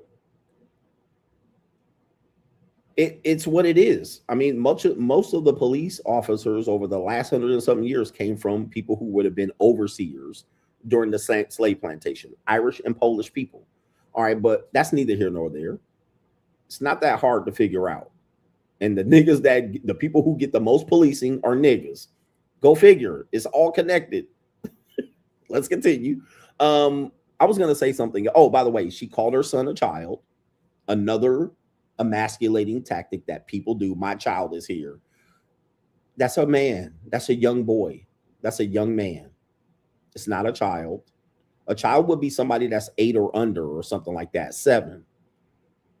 But once a police officer says you're arrested, you're getting processed, you're getting booked, fingerprinted, and you're getting thrown in the cell. Sorry. Be prepared for that. An officer doesn't unarrest you. Even if the arrest is invalid, they're still taking you in to get processed once he says you're under arrest.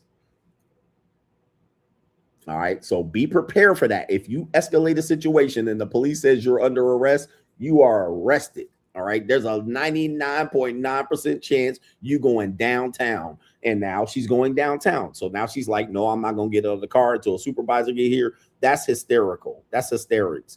And it's unnecessary. Let's continue. Call your father right now. Step out of the car. I'm not. And now call your father now. See, again, you can't protect someone who got a loud mouth.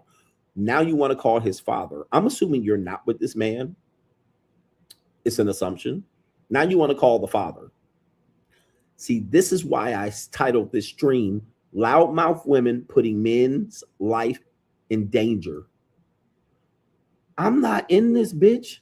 Go to jail. Hire a lawyer. Don't bring me into this motherfucker so they can go Billy Club upside my fucking head. Why don't you shut your fucking mouth? All right, now you want to call daddy who ain't seen his kid in 2 years. Call your daddy. Now you want to bring me into it, and I ain't none of my business. Go ahead and go up, oops, upside this bitch head. Let's continue here. I'll step out when another officer gets here. I'm not stepping out. I don't trust you. You're holding me too strong, and I don't trust you. You don't have to hold me like I'm not going anywhere. Where am I going to go? I'm not going to go anywhere. I'm not stepping out of the car. Call your colonel and I will get out of the car. You're holding me. I'm not resisting arrest. I'm not. What am I under arrest for? What am I under arrest for? I didn't litter. You did that. No, I did not. You did that. You did that. It's all on camera. So when your colonel gets here, then I will step out. I have my child with me. I'm not getting out of the. You have a supervisor, okay? I am the supervisor. So when your supervisor gets here, then I will step out of the car. How's she negotiating with the police officer? Call someone else to come here. There is someone else. Not right now. And then, for her to say call someone else to come here, I get why you would want someone else to be there, but that person probably is not going to be on your side, and now you're going to make it worse. And then, I don't need a referee, bitch. I'm me. I've already been sworn in as an officer. I don't need anybody over me to come over here to negotiate so you can tell him he did this and he did that. Bitch, you arrested.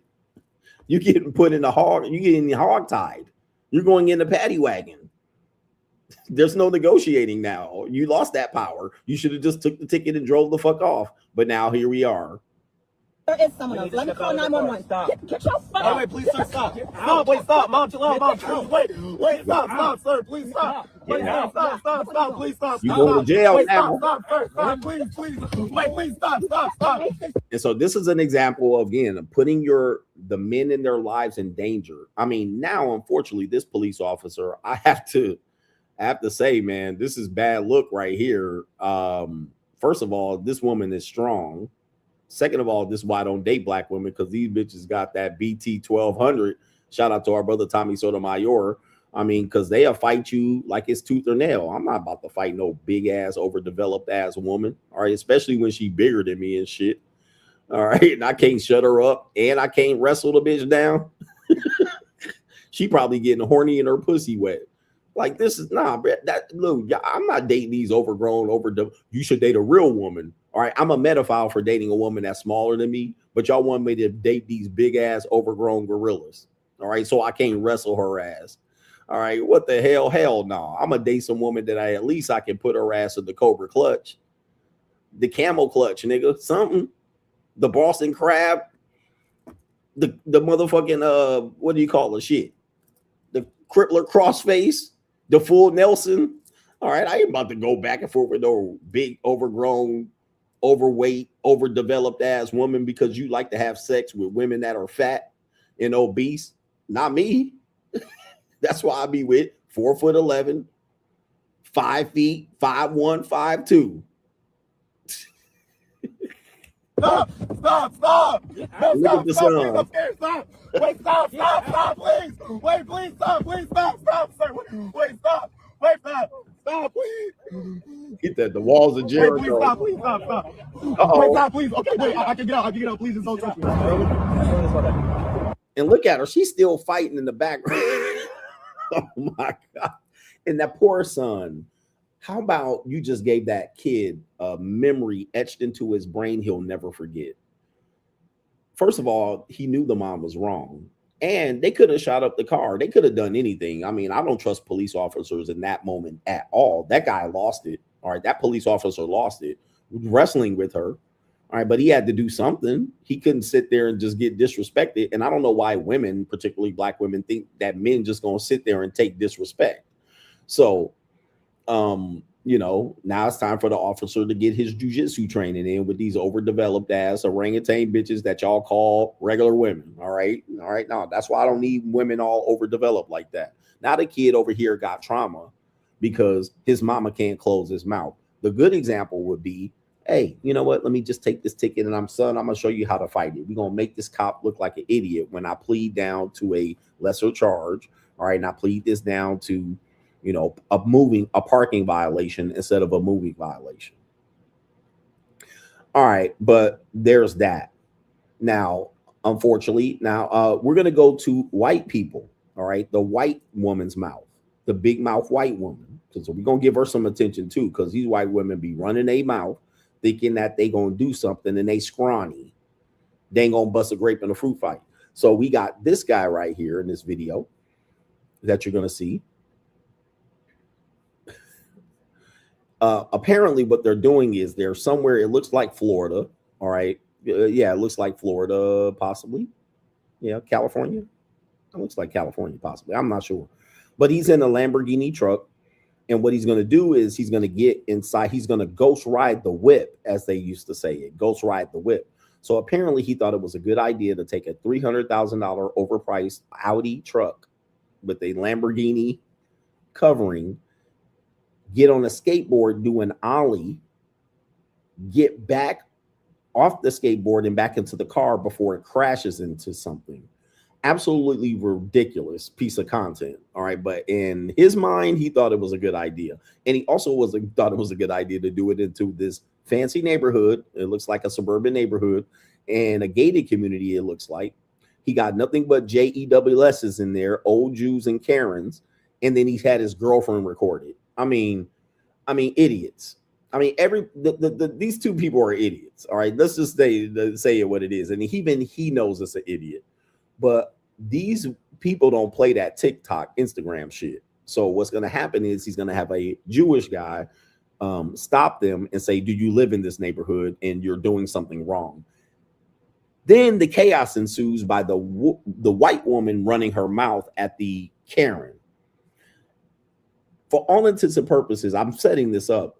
Most people believe that Karens and old people are wrong. Stay off our lawn, these boomers, and they're messing with us. We're just having fun. We're not causing any harm. But the boomer is going to be like, look, y'all could cause some major problems. Don't do that.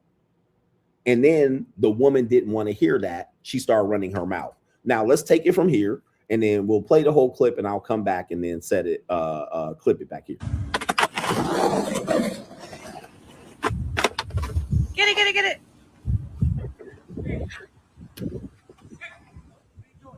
We're filming a video.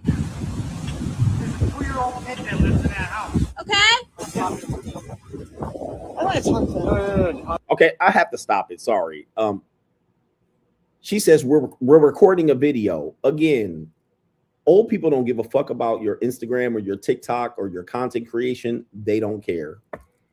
We're recording a video. Neighbor's like, I don't give a fuck. And now she's like, I'm going to go talk to him. As I said, any woman that takes a sidebar with a man is putting you in danger.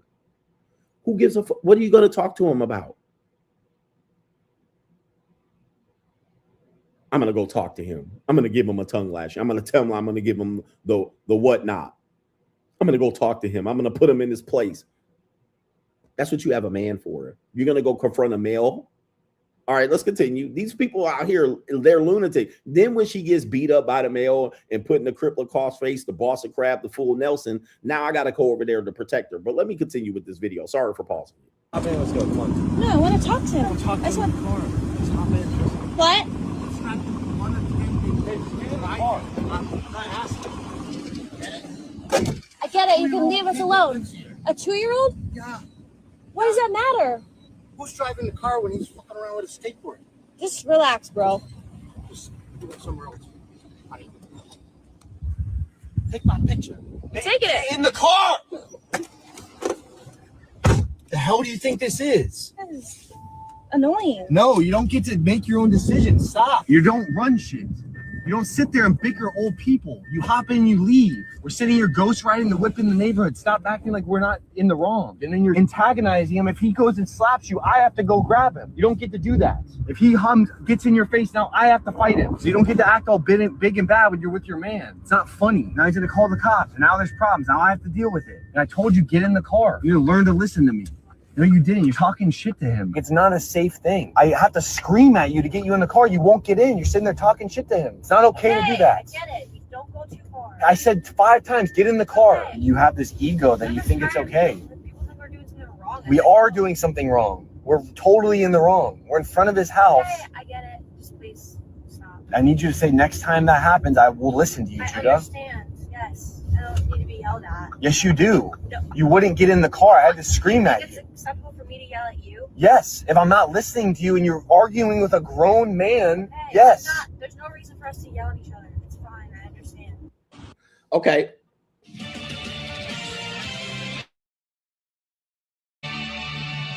Now. Okay, shout out to that guy right there, man. All right, shout out to him. Gotcha, bitch. Unfortunately, she ain't listening.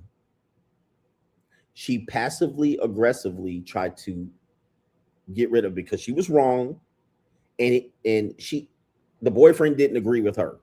Okay, it was these old people telling us what to do, and it's no big deal. Well, the old person said there's a 2-year-old that lives in that house. The 2-year-old could walk outside, or you might fall, and now the car is going to careen into a house or whatever. I mean, you never know what's going to happen. But he then said, listen, you're putting me in a vulnerable situation because you're not listening. I yelled at you to get in the car. Now the woman starts saying you're yelling at me, and the guy's referring to the yelling to get in the car, but the woman's referring to what he's saying to her now. She's calling that yelling. He's not yelling. He was thoroughly explaining, shut your bitch ass up when I tell you to shut the fuck up. I'm explaining it to you so you can listen, but you ain't trying to hear it.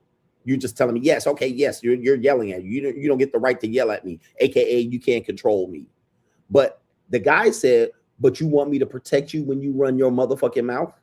You see, you can't, guys, it's so subtle. But even when she's wrong and he tried to check her, she tried to play the victim. What if I was yelling at you? He was like, I was yelling at you. But you're yelling at me now. See, she turned it from, that's a deflect redirect. She turned it from giving you instructions to get you under protection. Now you are now here playing the victim, to me, the protector.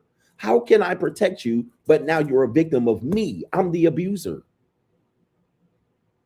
This is why when y'all negotiate these things and you debate these things with women, you're wasting your time. When they exhibit this, you got to either get rid of them or deal with the consequences of this honorary, rebellious woman. She is never going to be in a situation where you're going to protect her, number one. And if you do, she's going to want protection after she runs her fucking mouth. Like, this is bad. This is where you guys are.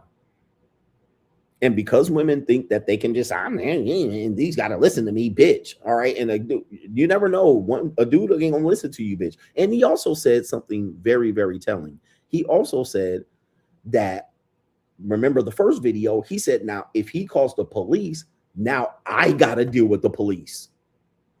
He even threw that possibility in, which we just saw in the previous video. She was like, okay, yeah, he may not do something to you, but what if he calls the police? It's my car. It's my registration. It's me on the video doing the skateboard. It's me causing the issue of the kid getting hit. It's me getting the reckless driving. It's me getting the citation. It's me going to court. It's me getting the insurance. It's me having the problem. It's me getting arrested. He tried to make her understand it. Guess what? She's the victim. Oh, and you're just yelling at me. Let's play it again just so you can see it. This is why I'm saying right here how loudmouth women have been putting the men in their lives in danger. And you want to control that. When a woman goes off and I'm with her and she goes off to go talk to another man for any goddamn reason, she's out. She just put you in danger. She just put you in danger. And why should I trust the bitch that does that? Bye. She lost her stop. She lost her opportunity. I can't protect a woman like that. Let's continue. This is bad. We got a Karen, Mr. Karen over here. All right, we got Mr. Karen. Now look at this. This is bizarre. I don't even know why you would. Okay, so he missed. This is an example. What if he twisted his ankle? He broke his ankle. Who's going to stop the car? Yeah, this is completely idiotic, and he even knows that. Get it, get it, get it. Get it, get it, get it. Why didn't you go get it? We're filming a video. We're filming a video. Nobody gives a fuck. Old people don't care. Oh, film your video. Okay. I want to talk to him. She can't let it go because she got checked. Hop in, let's go. Come on. No. Okay, he gave the instruction. Hop in and let's go. Did he yell at her? No. Remember, she said you yelled at me. He said, just hop in the car, let it go. Let's go. He gave her a opportunity to protect her. She said, no, I'm going to go give him a piece of my mind. Okay, now that's why you can't let these loudmouthed women put you in danger. She literally said, no, I'm going to go talk to him, to the guy that's supposed to be the protector. All right, I mean, it's pathetic, bro. No, yeah. White woman stuff. By the way, you know, white woman stuff, passive aggressive. No, I'm going to go tell him. I used to tell my father and tell the teachers and people defending me. No. Brat white women. Yeah, white women to get you fucked up out here. All right, so, yeah. He's going to listen to me, tell him off. And I'm going to stump my feet. And I'm going to give him the hair. And I'm going to waggle my finger. And no, he's not going to tell me.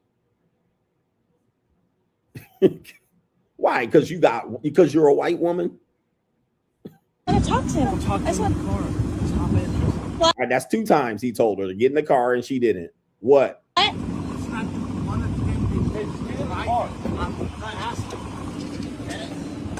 get it. You can leave us alone. Okay, victim. White woman victim shit. I get it. You can leave us alone. So that's what you were going to talk to him about? That's what you got to say? I get it. Just leave us alone. Ma'am, you bothered him. Remember, Your boyfriend told you to get in the car. You confronted him, and now you're telling him to leave you alone.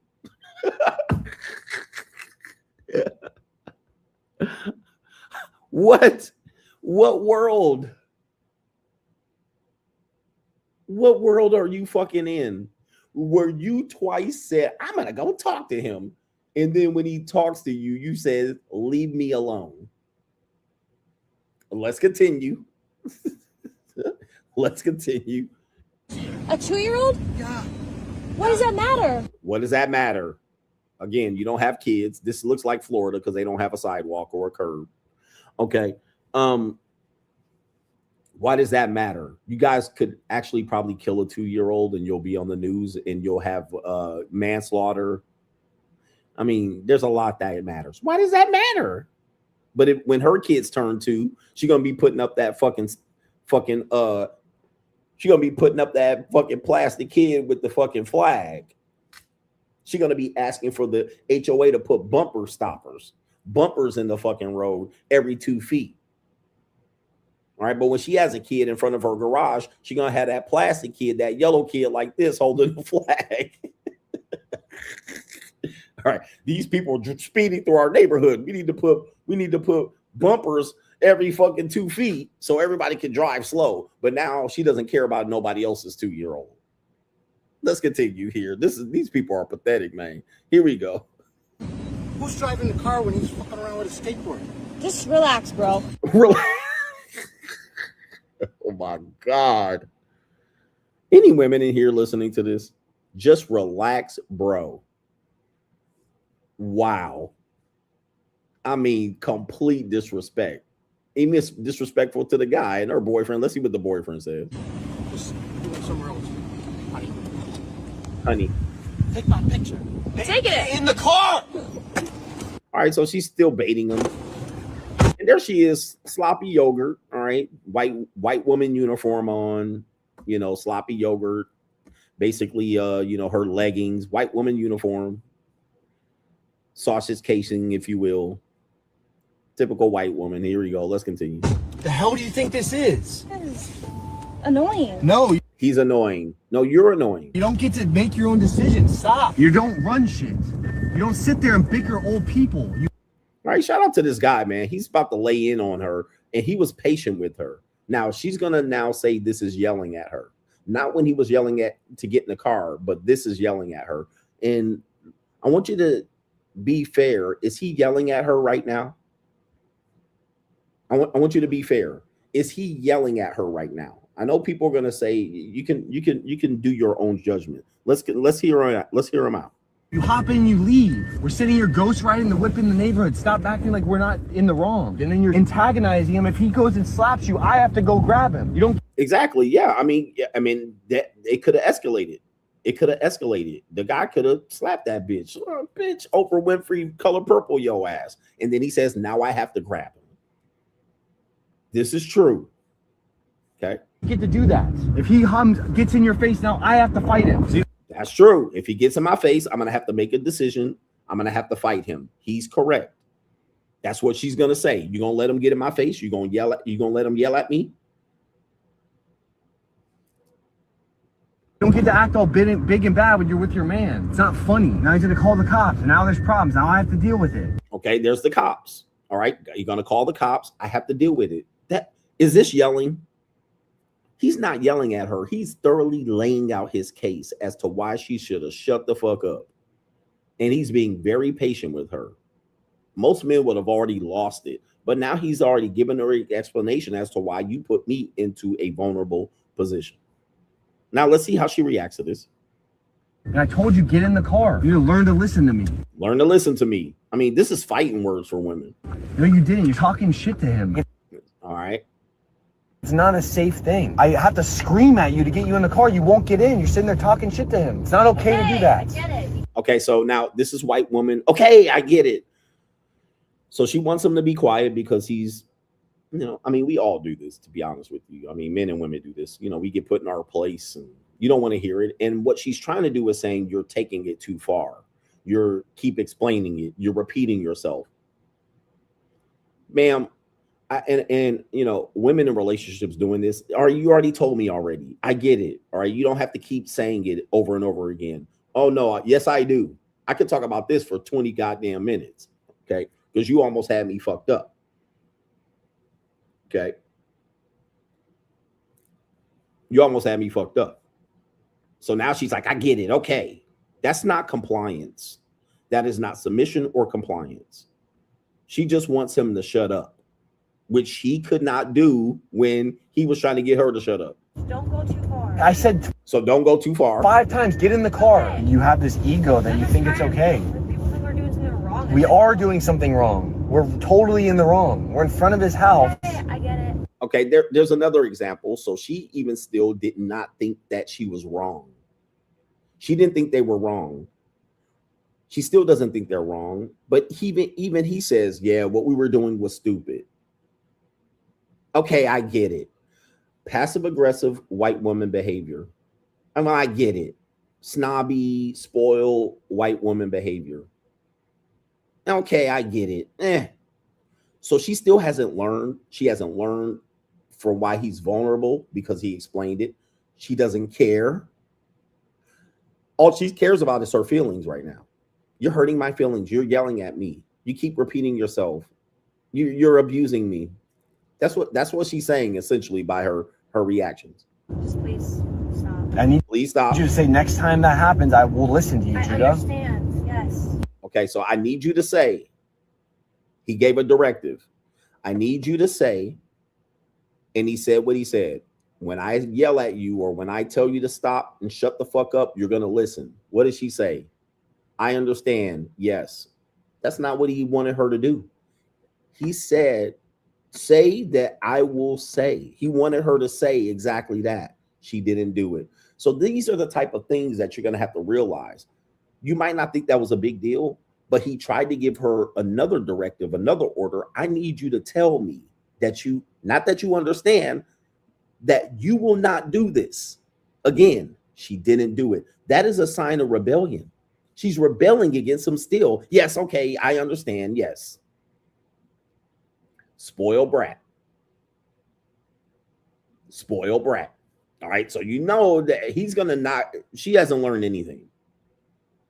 She hasn't learned anything.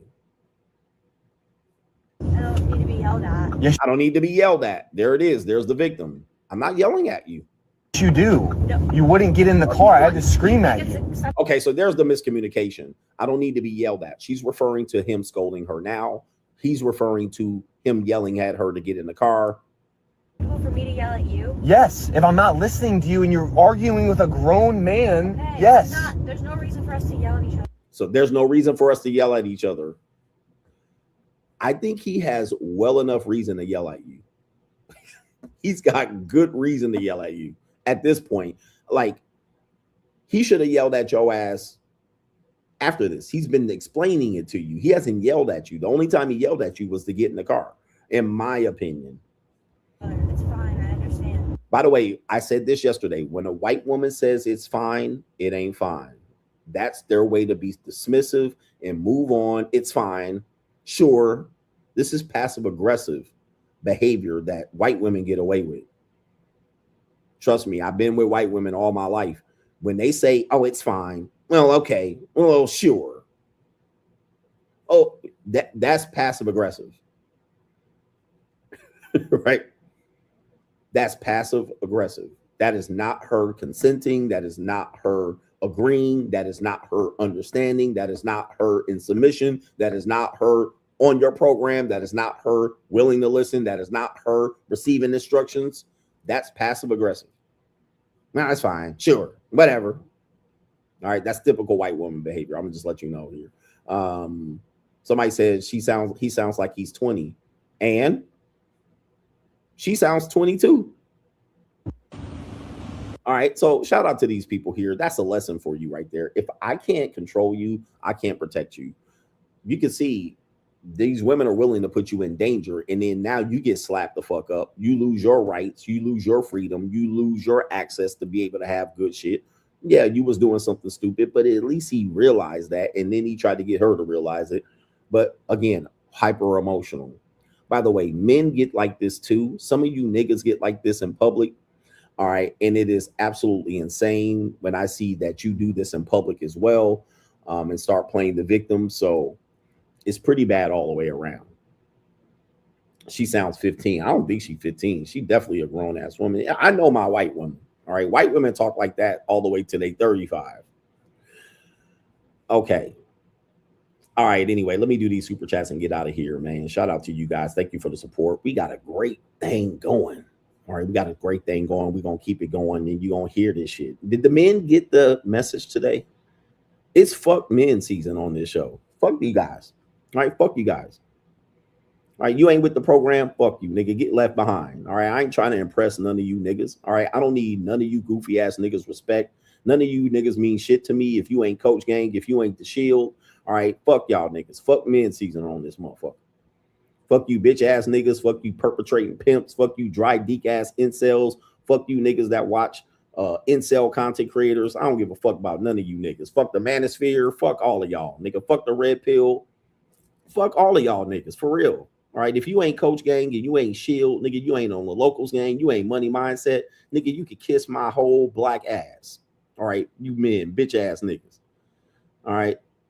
I don't give a fuck about none of y'all. And speaking of niggas that got exposed, Anton, I'm a Christian nigga. Another one, another clown ass nigga. And I respect Anton's grind, but he another clown ass nigga.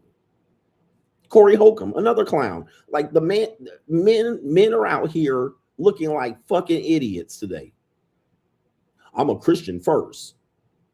I'm a family man.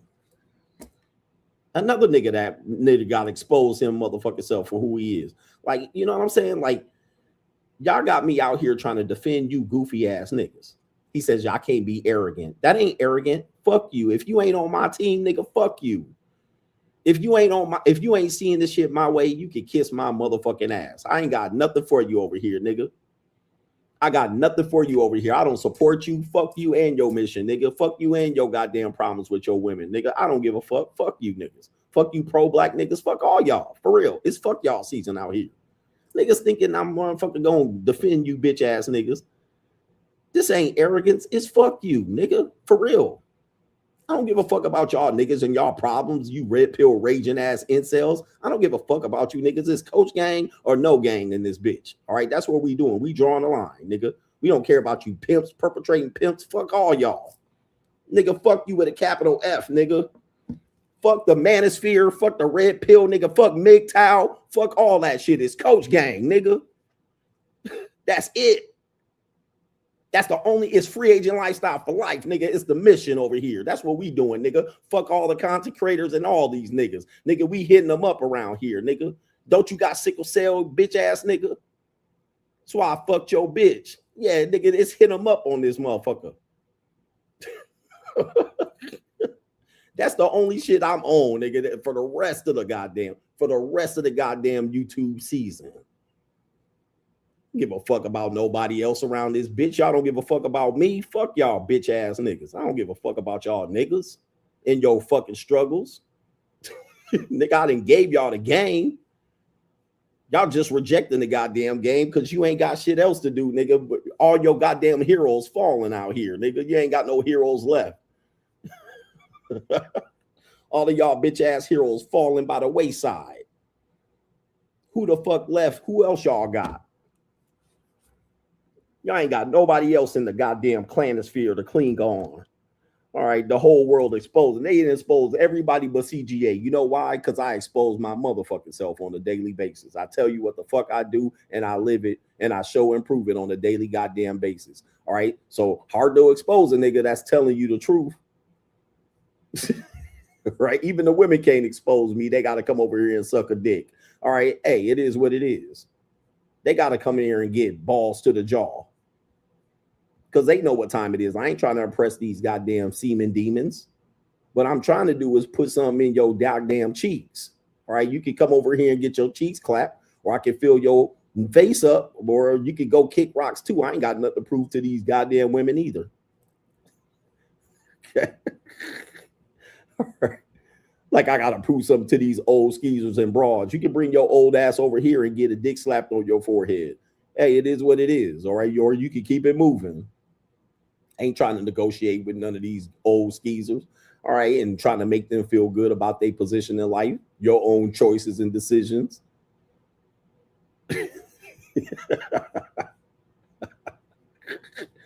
Shout out to Kayla says, as long as another dude is banging, as long as another dude isn't banging this chick, a man shouldn't worry about other dude getting punani. He says, I know married men are jealous of you, coach, because you can pay less by not marrying and get more women. Being monogamous is getting little to no sex. Being monogamous and getting little to no sex isn't working. Yeah. There's some married dudes that secretly hate me too. All right. That's why I put that video out. 50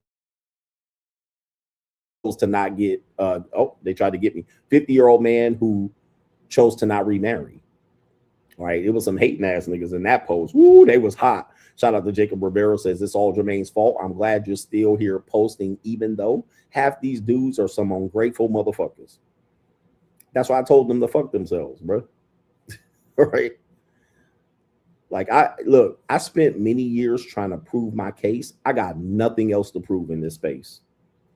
Nothing, dude. Listen, I got to the point where I'm so thorough that all you got, like, there's no rebuttal to nothing. There's no rebuttal. I wrote 2.5 books. I told you what was what. I called it. Dude, do you realize 4 years ago, 3 years ago, niggas was still trying to run game and spin plates? That died. Nobody can do that anymore. It's done. That was 3 years ago. They were still selling y'all courses on how to text message bitches 3 years ago. You can't do that no more. It's over. Dating app game. Huh? Dead. Marriage. Y'all get desperately ecclesiastical marriages. That'll show them. Okay, how many men do you know got an ecclesiastical marriage? I'll wait. Not even that. Cooked. Y'all getting cooked.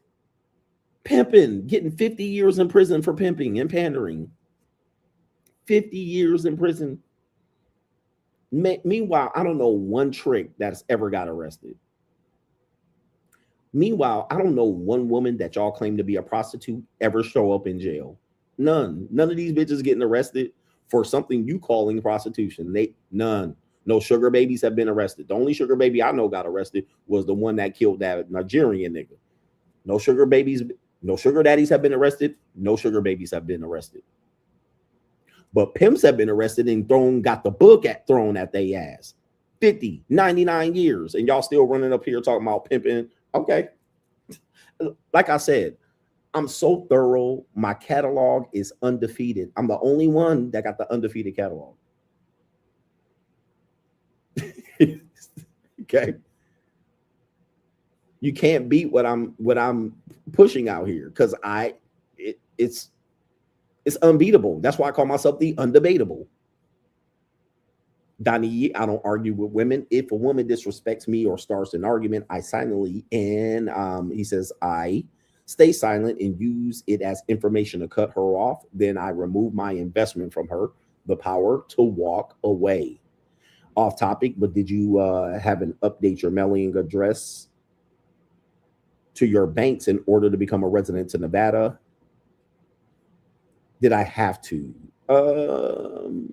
I think you just have to register to vote. That'll do it. He says women will protect their heart more than they protect their body. They will F you without kissing you. He says men looking for free punani make the mistake of kissing her first when you don't have to. They're not ready for that conversation. They're not ready for that conversation. Kevin W says, you're right about the RP selling false hope. These ninjas sound goofy saying the 19th Amendment should be repealed. As if women are not the largest voting bloc, and any politician who tries to bring this up is committing career self-deletion. Kevin W, another one of these red pill off the cuff, ridiculous statements that is never going to happen.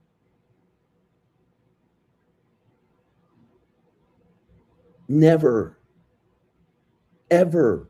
We need to repeal the 19th. I can't even get Corey Holcomb to go vote because he thinks voting doesn't matter. What?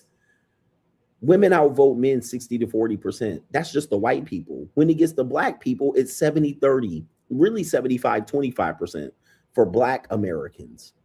But the women outvote black men. Black women outvote black men 75 to 25%, roughly about that, 70 to 30%. Then if you talk about who's more likely to engage in politics, it's black women.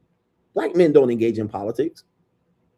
Like running for city council and running for mayor and running for motherfucking commissioner of this and running for school board. These are women doing these jobs. That's why they say they're the backbone of the Democratic Party. They're showing up at the voter poll and all of that. Bro. So repealing the 19th is a fucking pipe dream. But these are some of these manosphere things that just say you hate women and you're gay at this point. Because none of that shit is fixing to happen, bro. I ain't even going to even waste y'all time for saying some stupid shit like that. Shout out to our brother Brandon, says Andrew's children were out of wedlock. Correct.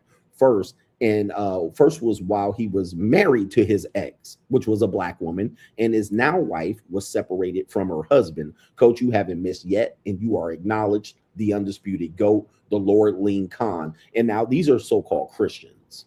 One out of wedlock. He was married to another woman, had a baby with her, and then he tried to not have a relationship with her, and then eventually divorced his wife, and then had a relationship with the current wife. But these are ecclesiastical marriages. Please, bro. These are your heroes. Shout out to Devil Doc, says, I started with Fresh and Fit, and then I found your podcast. He says, you've been the most concise podcast that has been giving out tools, techniques, gems on how to deal with modern dating marketplace. So all the incels, listen to Coach. He will lead you to the promised land. And I'm going to do it without you hating women, because I don't even want you to hate women. All right, putting energy. Listen, the red pill rage is important. But when you're stuck in red pill rage, it is at your own demise. It's your own peril. You're going to fuck your life up being stuck in red pill rage, hating women.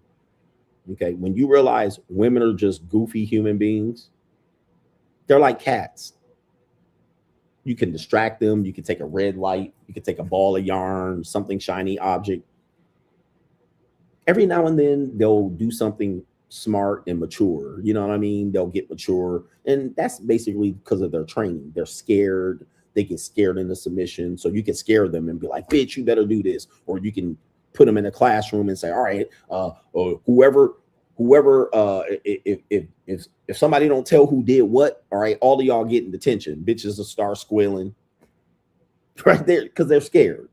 Right? At the end of the day, they're scared. And much of their defense mechanisms that make us not like them is because they're scared. All right. When they walk down the street, like when they give you a mean look because you're looking at them or they ignore you, it's because they're scared. It's not because they think they're better than you and shit like that. They're scared. All right. They're fearful of you. Now, they'll never admit this, but I'm telling you, they do things out of fear. They do things because they're scared. This is out of fear. This is defense mechanisms. So really, they just goofy. And even they'll tell you, I'm just a girl.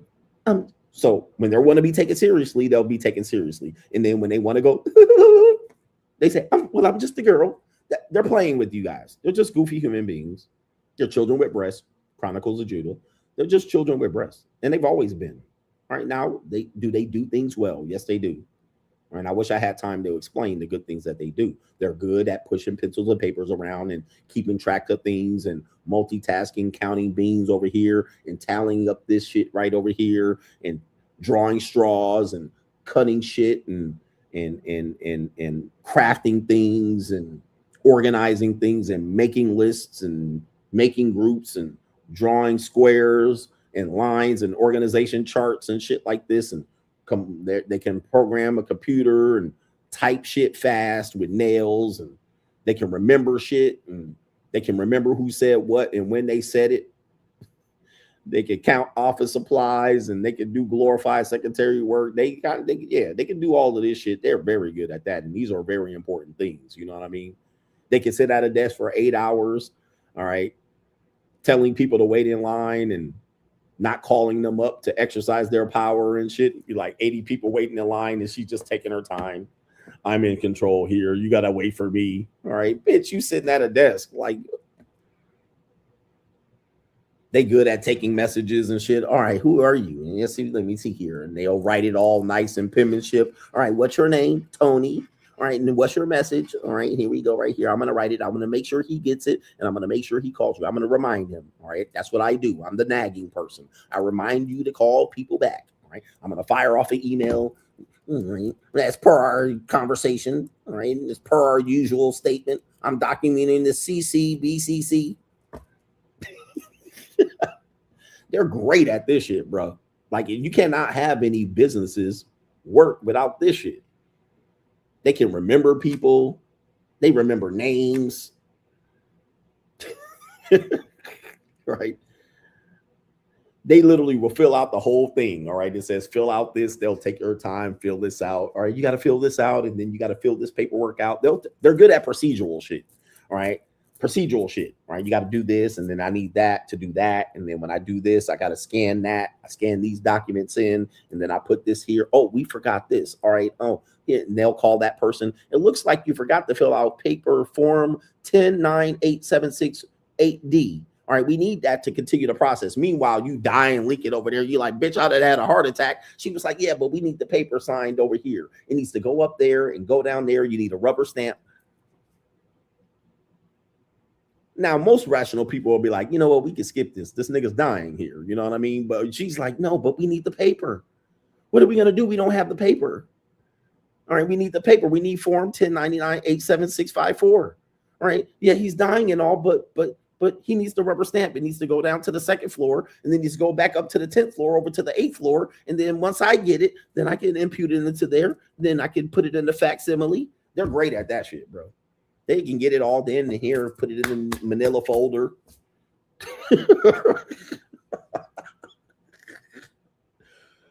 All right.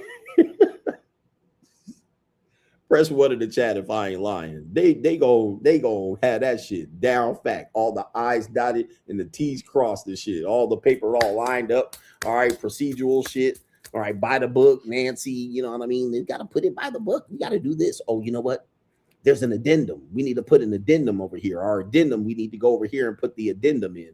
Oh, you know what? Procedure tells us this. You know, per the laws for the thing. All right, they have a law here that says this.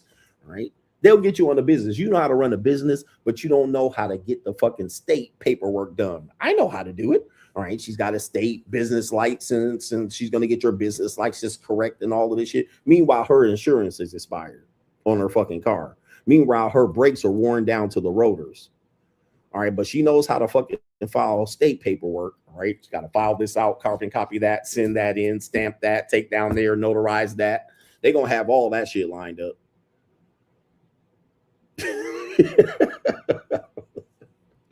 All right, they're gonna have all that shit up. They're great at that, bro. And listen, this is the stuff that everybody needs. This is the stuff I ain't gonna worry about. Bitch, file that and pull that over there. All right, anyway. Meanwhile, they ain't made a car payment in 3 motherfucking months. Meanwhile, they electricity about to get cut off tomorrow. They do all that shit at work, come home to a motherfucking pink notice on their door, their electricity getting cut out. They wonder why their tires are flat when they come back outside from work.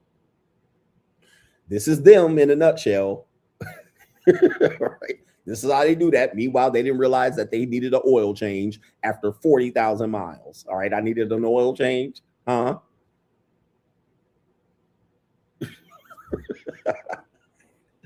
All right, they can't figure that out, but they can fucking figure out how to do procedure all day at work and motherfucking hall monitor, motherfuckers and shit. Motherfucker got the little vest, demerits. Here, you get a demerit. You do this. You got too many celeries. You got too many fucking raisins. Ladies, where y'all at, baby? I love y'all. Shout out to No Government Name. It's funny how loser males obsessed with women and their bodies 24/7. Meanwhile, they can only last 5 to 7 minutes in bed. But they also say things like a woman's pleasure doesn't matter. Another one of those things. And it's not required for procreation. It's wild. Hashtag the shield. A woman's pleasure doesn't matter. Again, that's why I'm telling you, man, the red pill manosphere space has turned into some weirdo shit.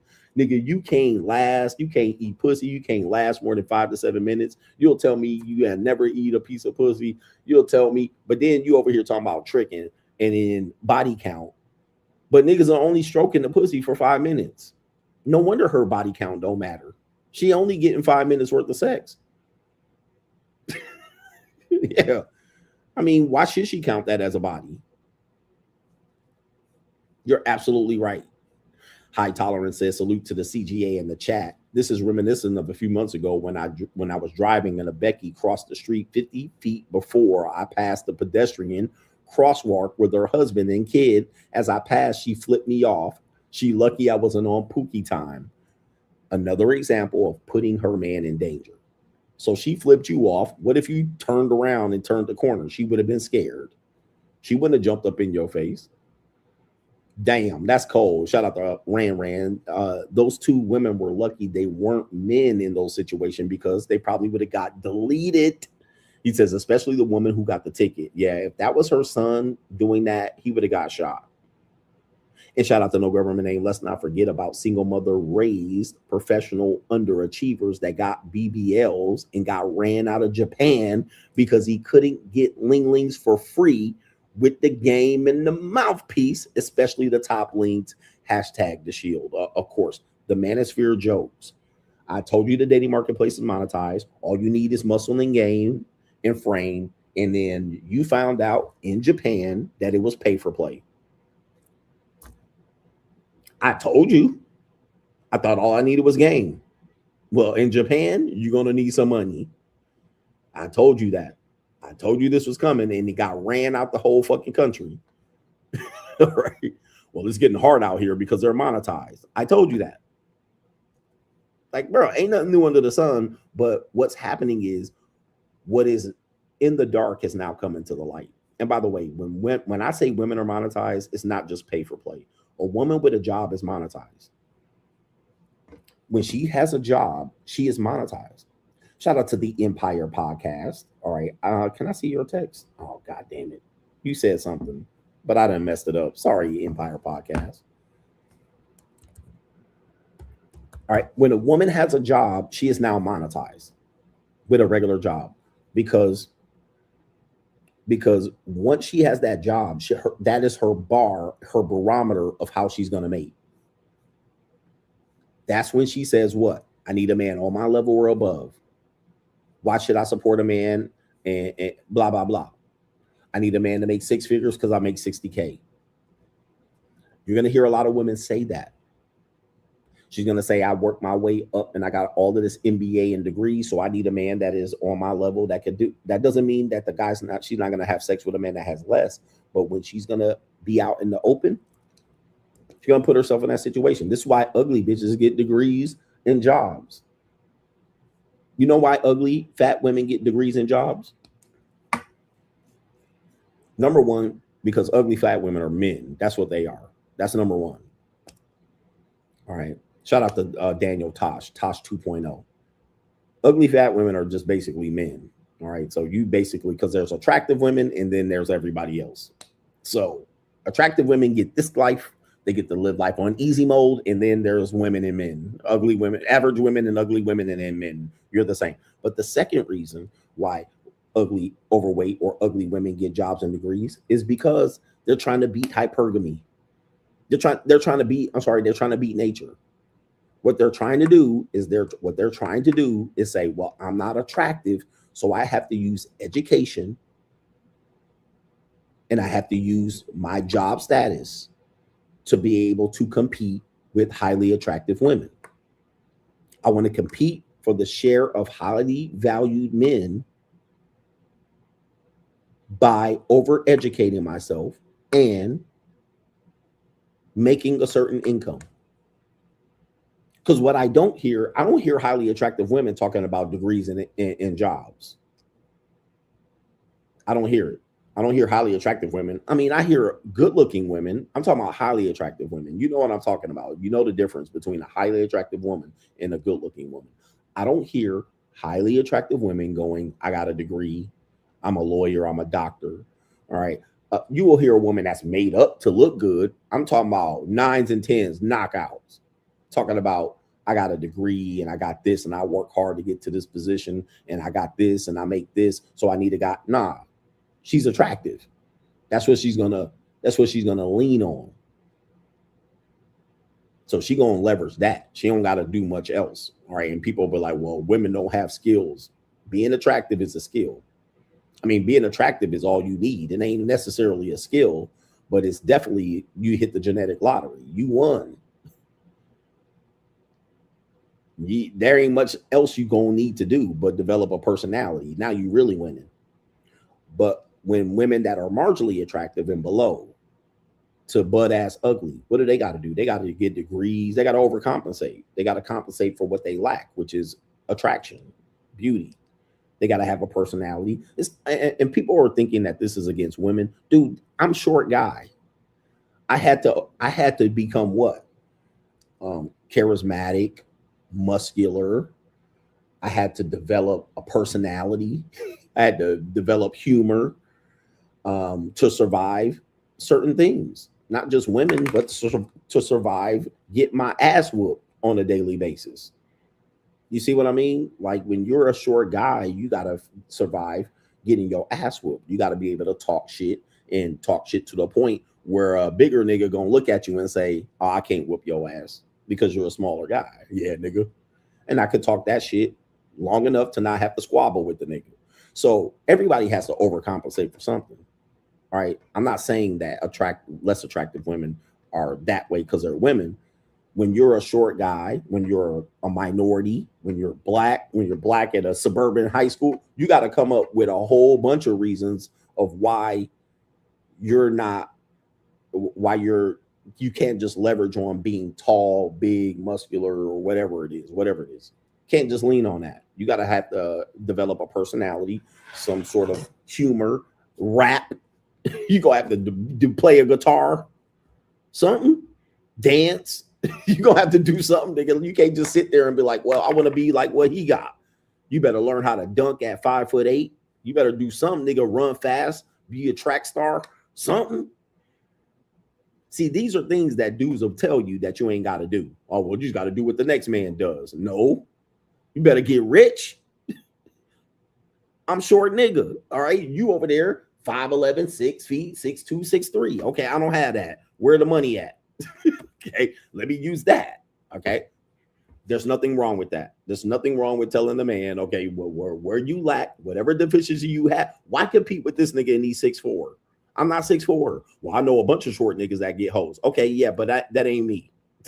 So what I'm gonna do is I'm gonna compensate. I'm gonna figure out how to be charismatic. I'm gonna figure out how to be humorous, figure out how to talk, figure out how to present myself well, dress differently than these pookie ass niggas. I can't be dressing like a do-rag. I can't dress like a gangbanger. Being a short nigga, I can, but they're gonna test my gangster every day. So let me go get some fucking money. You gotta find a way to beat the deficiency. But then another nigga gonna tell me I can't use that advantage. Nigga, you using some advantage. I'm gonna use my advantage. Take every advantage you can and pile up the deck so high that nobody can deny you. All right. Anyway, my neighbors are going crazy. It's 3 a.m. I prevented myself from going down and going and get a nice little Cambodian chick. All right. So what I'm going to do is tomorrow, I'm going to have 2 chicks tomorrow for you niggas that don't mind me tricking. And it's going to be more. I'm going to spend more money on those women than you're going to make all day at your fucking job. All right. But anyway, hit the like button. Shout out to the coach gang. Yeah. And we're out of here ecclesiastically. Peace.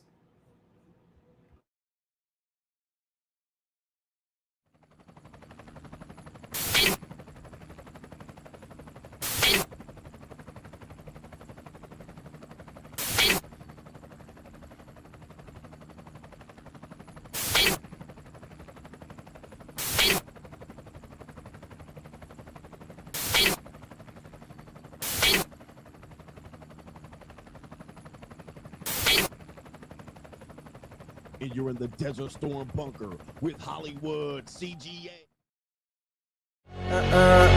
Yeah. Legends ain't born, they built from the grind. From benches to banners, we sharpen the mind. We sharpen the sword and promise and swore that we going hard and leaving it all on the floor. Ayy, yeah, we going hard and leaving it all on the floor. Ayy, yeah, we going hard and leaving it all on the floor. Legends ain't born, they built from the grind. From benches to banners, we sharpen the mind. We sharpen the sword and promise and swore that we going hard and leaving it all on the floor.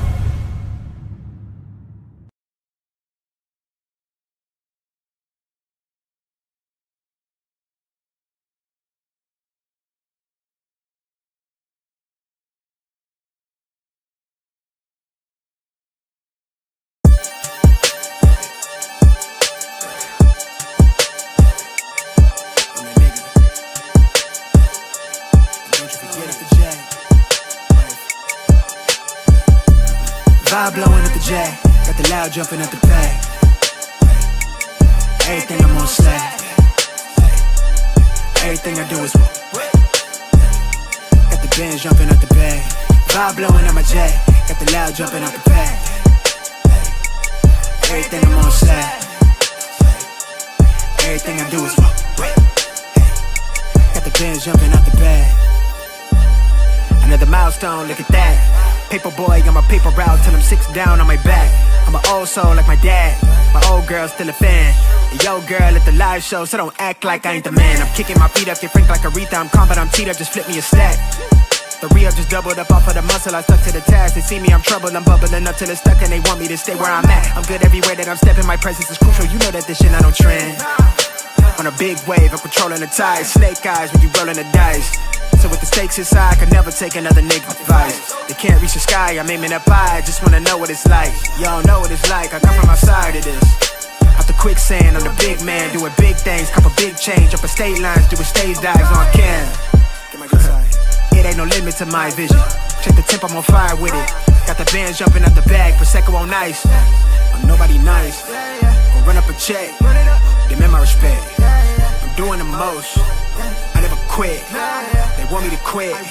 I'm good as it come, I'm good as it gets. Vibe blowing at the